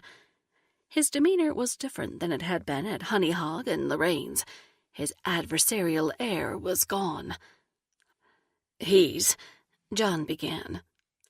"Kyle is my—" "He's your love," Bea said, finishing her husband's sentence. "I get it." "Oh, Bea," John said again, crying like a baby now. "Shh," she said as she pressed her husband's head against her shoulder and continued to rock him. "I've got you. We're okay. We're all okay." Travis stepped towards Kyle and extended a hand. "Kyle, man, I'm sorry I was short with you earlier. I didn't know—" "No problem," Kyle said, shaking Travis's hand. "We're good." Even his voice was different than it had been before. He sounded calm and relaxed, without pretense. "You called it, man," Travis continued. "Bea and I are together, and John didn't know." Travis turned to John and Bea, who then turned to face their lovers. John, I owe you the truth, Travis added. I love Bea with all my heart. We're beginning a life together, and I hope that you and I can be friends. Yes, I'd like that too, John said. Here I suspected you were the person behind the videos. I was wrong. I'm sorry. I'm glad we all know the truth now. Wait, Bea interjected. What do you mean about the videos? Do you know who is behind them? Oh, you don't? John mumbled, looking nervously at Kyle. No, Bea said, confused. We've had our phones off all afternoon. I wanted a clear head before my statement. We haven't seen the last video or any news about it, so please, fill us in. John looked up at the ceiling, muttering. He didn't seem to want to say it. It was me, Kyle blurted. I was jealous. Wow, Bea said. I know. I've loved John for a long time. I wanted him to leave you so we could be together, and he was always too wrapped up in his public image to do so. He didn't think he could remain mayor if he left his wife and came out as gay. I know how that goes, Bea said, cracking a smile. The public image part, anyway. I guess you do, Kyle replied. It wasn't my finest hour. But John had told me what happened at Eagles Point. I was so desperate for him to leave you and the office of mayor so we could be together that I hatched this plan to ensure I'd get him all to myself. It was the only way I could come up with. I'm sorry, Bea. I was desperate. Wow, Bea said again. It was hard to find other words. I'm resigning, John said. I drafted the letter this afternoon and submitted it less than an hour ago. If you don't mind me crashing your press conference, I'll announce my resignation to the public. Are you certain you want to do that? Bea asked. I know how important your job is to you. I am, John said. Kyle and I are in love. He deserves a partner who will put him first. No job is more important than that. Bea smiled and looked over at Travis. She was happy that John got it, finally. He was becoming a better man, and it made her proud. Then I wish the two of you all the best, she said. The four of them chattered for a few more minutes, happy and relieved to have everything out in the open between them. Bea could tell that they would all get along well, and that they'd make a great group of parental figures for Max. All was well that ends well. I hate to break up this party, Travis said. But, babe, you had better get out there. It's time. You're right, Bea said. I've got to face the music. I'm right beside you, Travis said. Me too, John echoed. Let's do this. Before they could turn to walk back to the front of the building, they heard a woman's voice shouting. Wait, she yelled. Please, wait. Bea wondered if it was another reporter angling for a private interview until she recognized the woman's voice. Gabby, Bea shouted as her friend rounded the corner and came into view.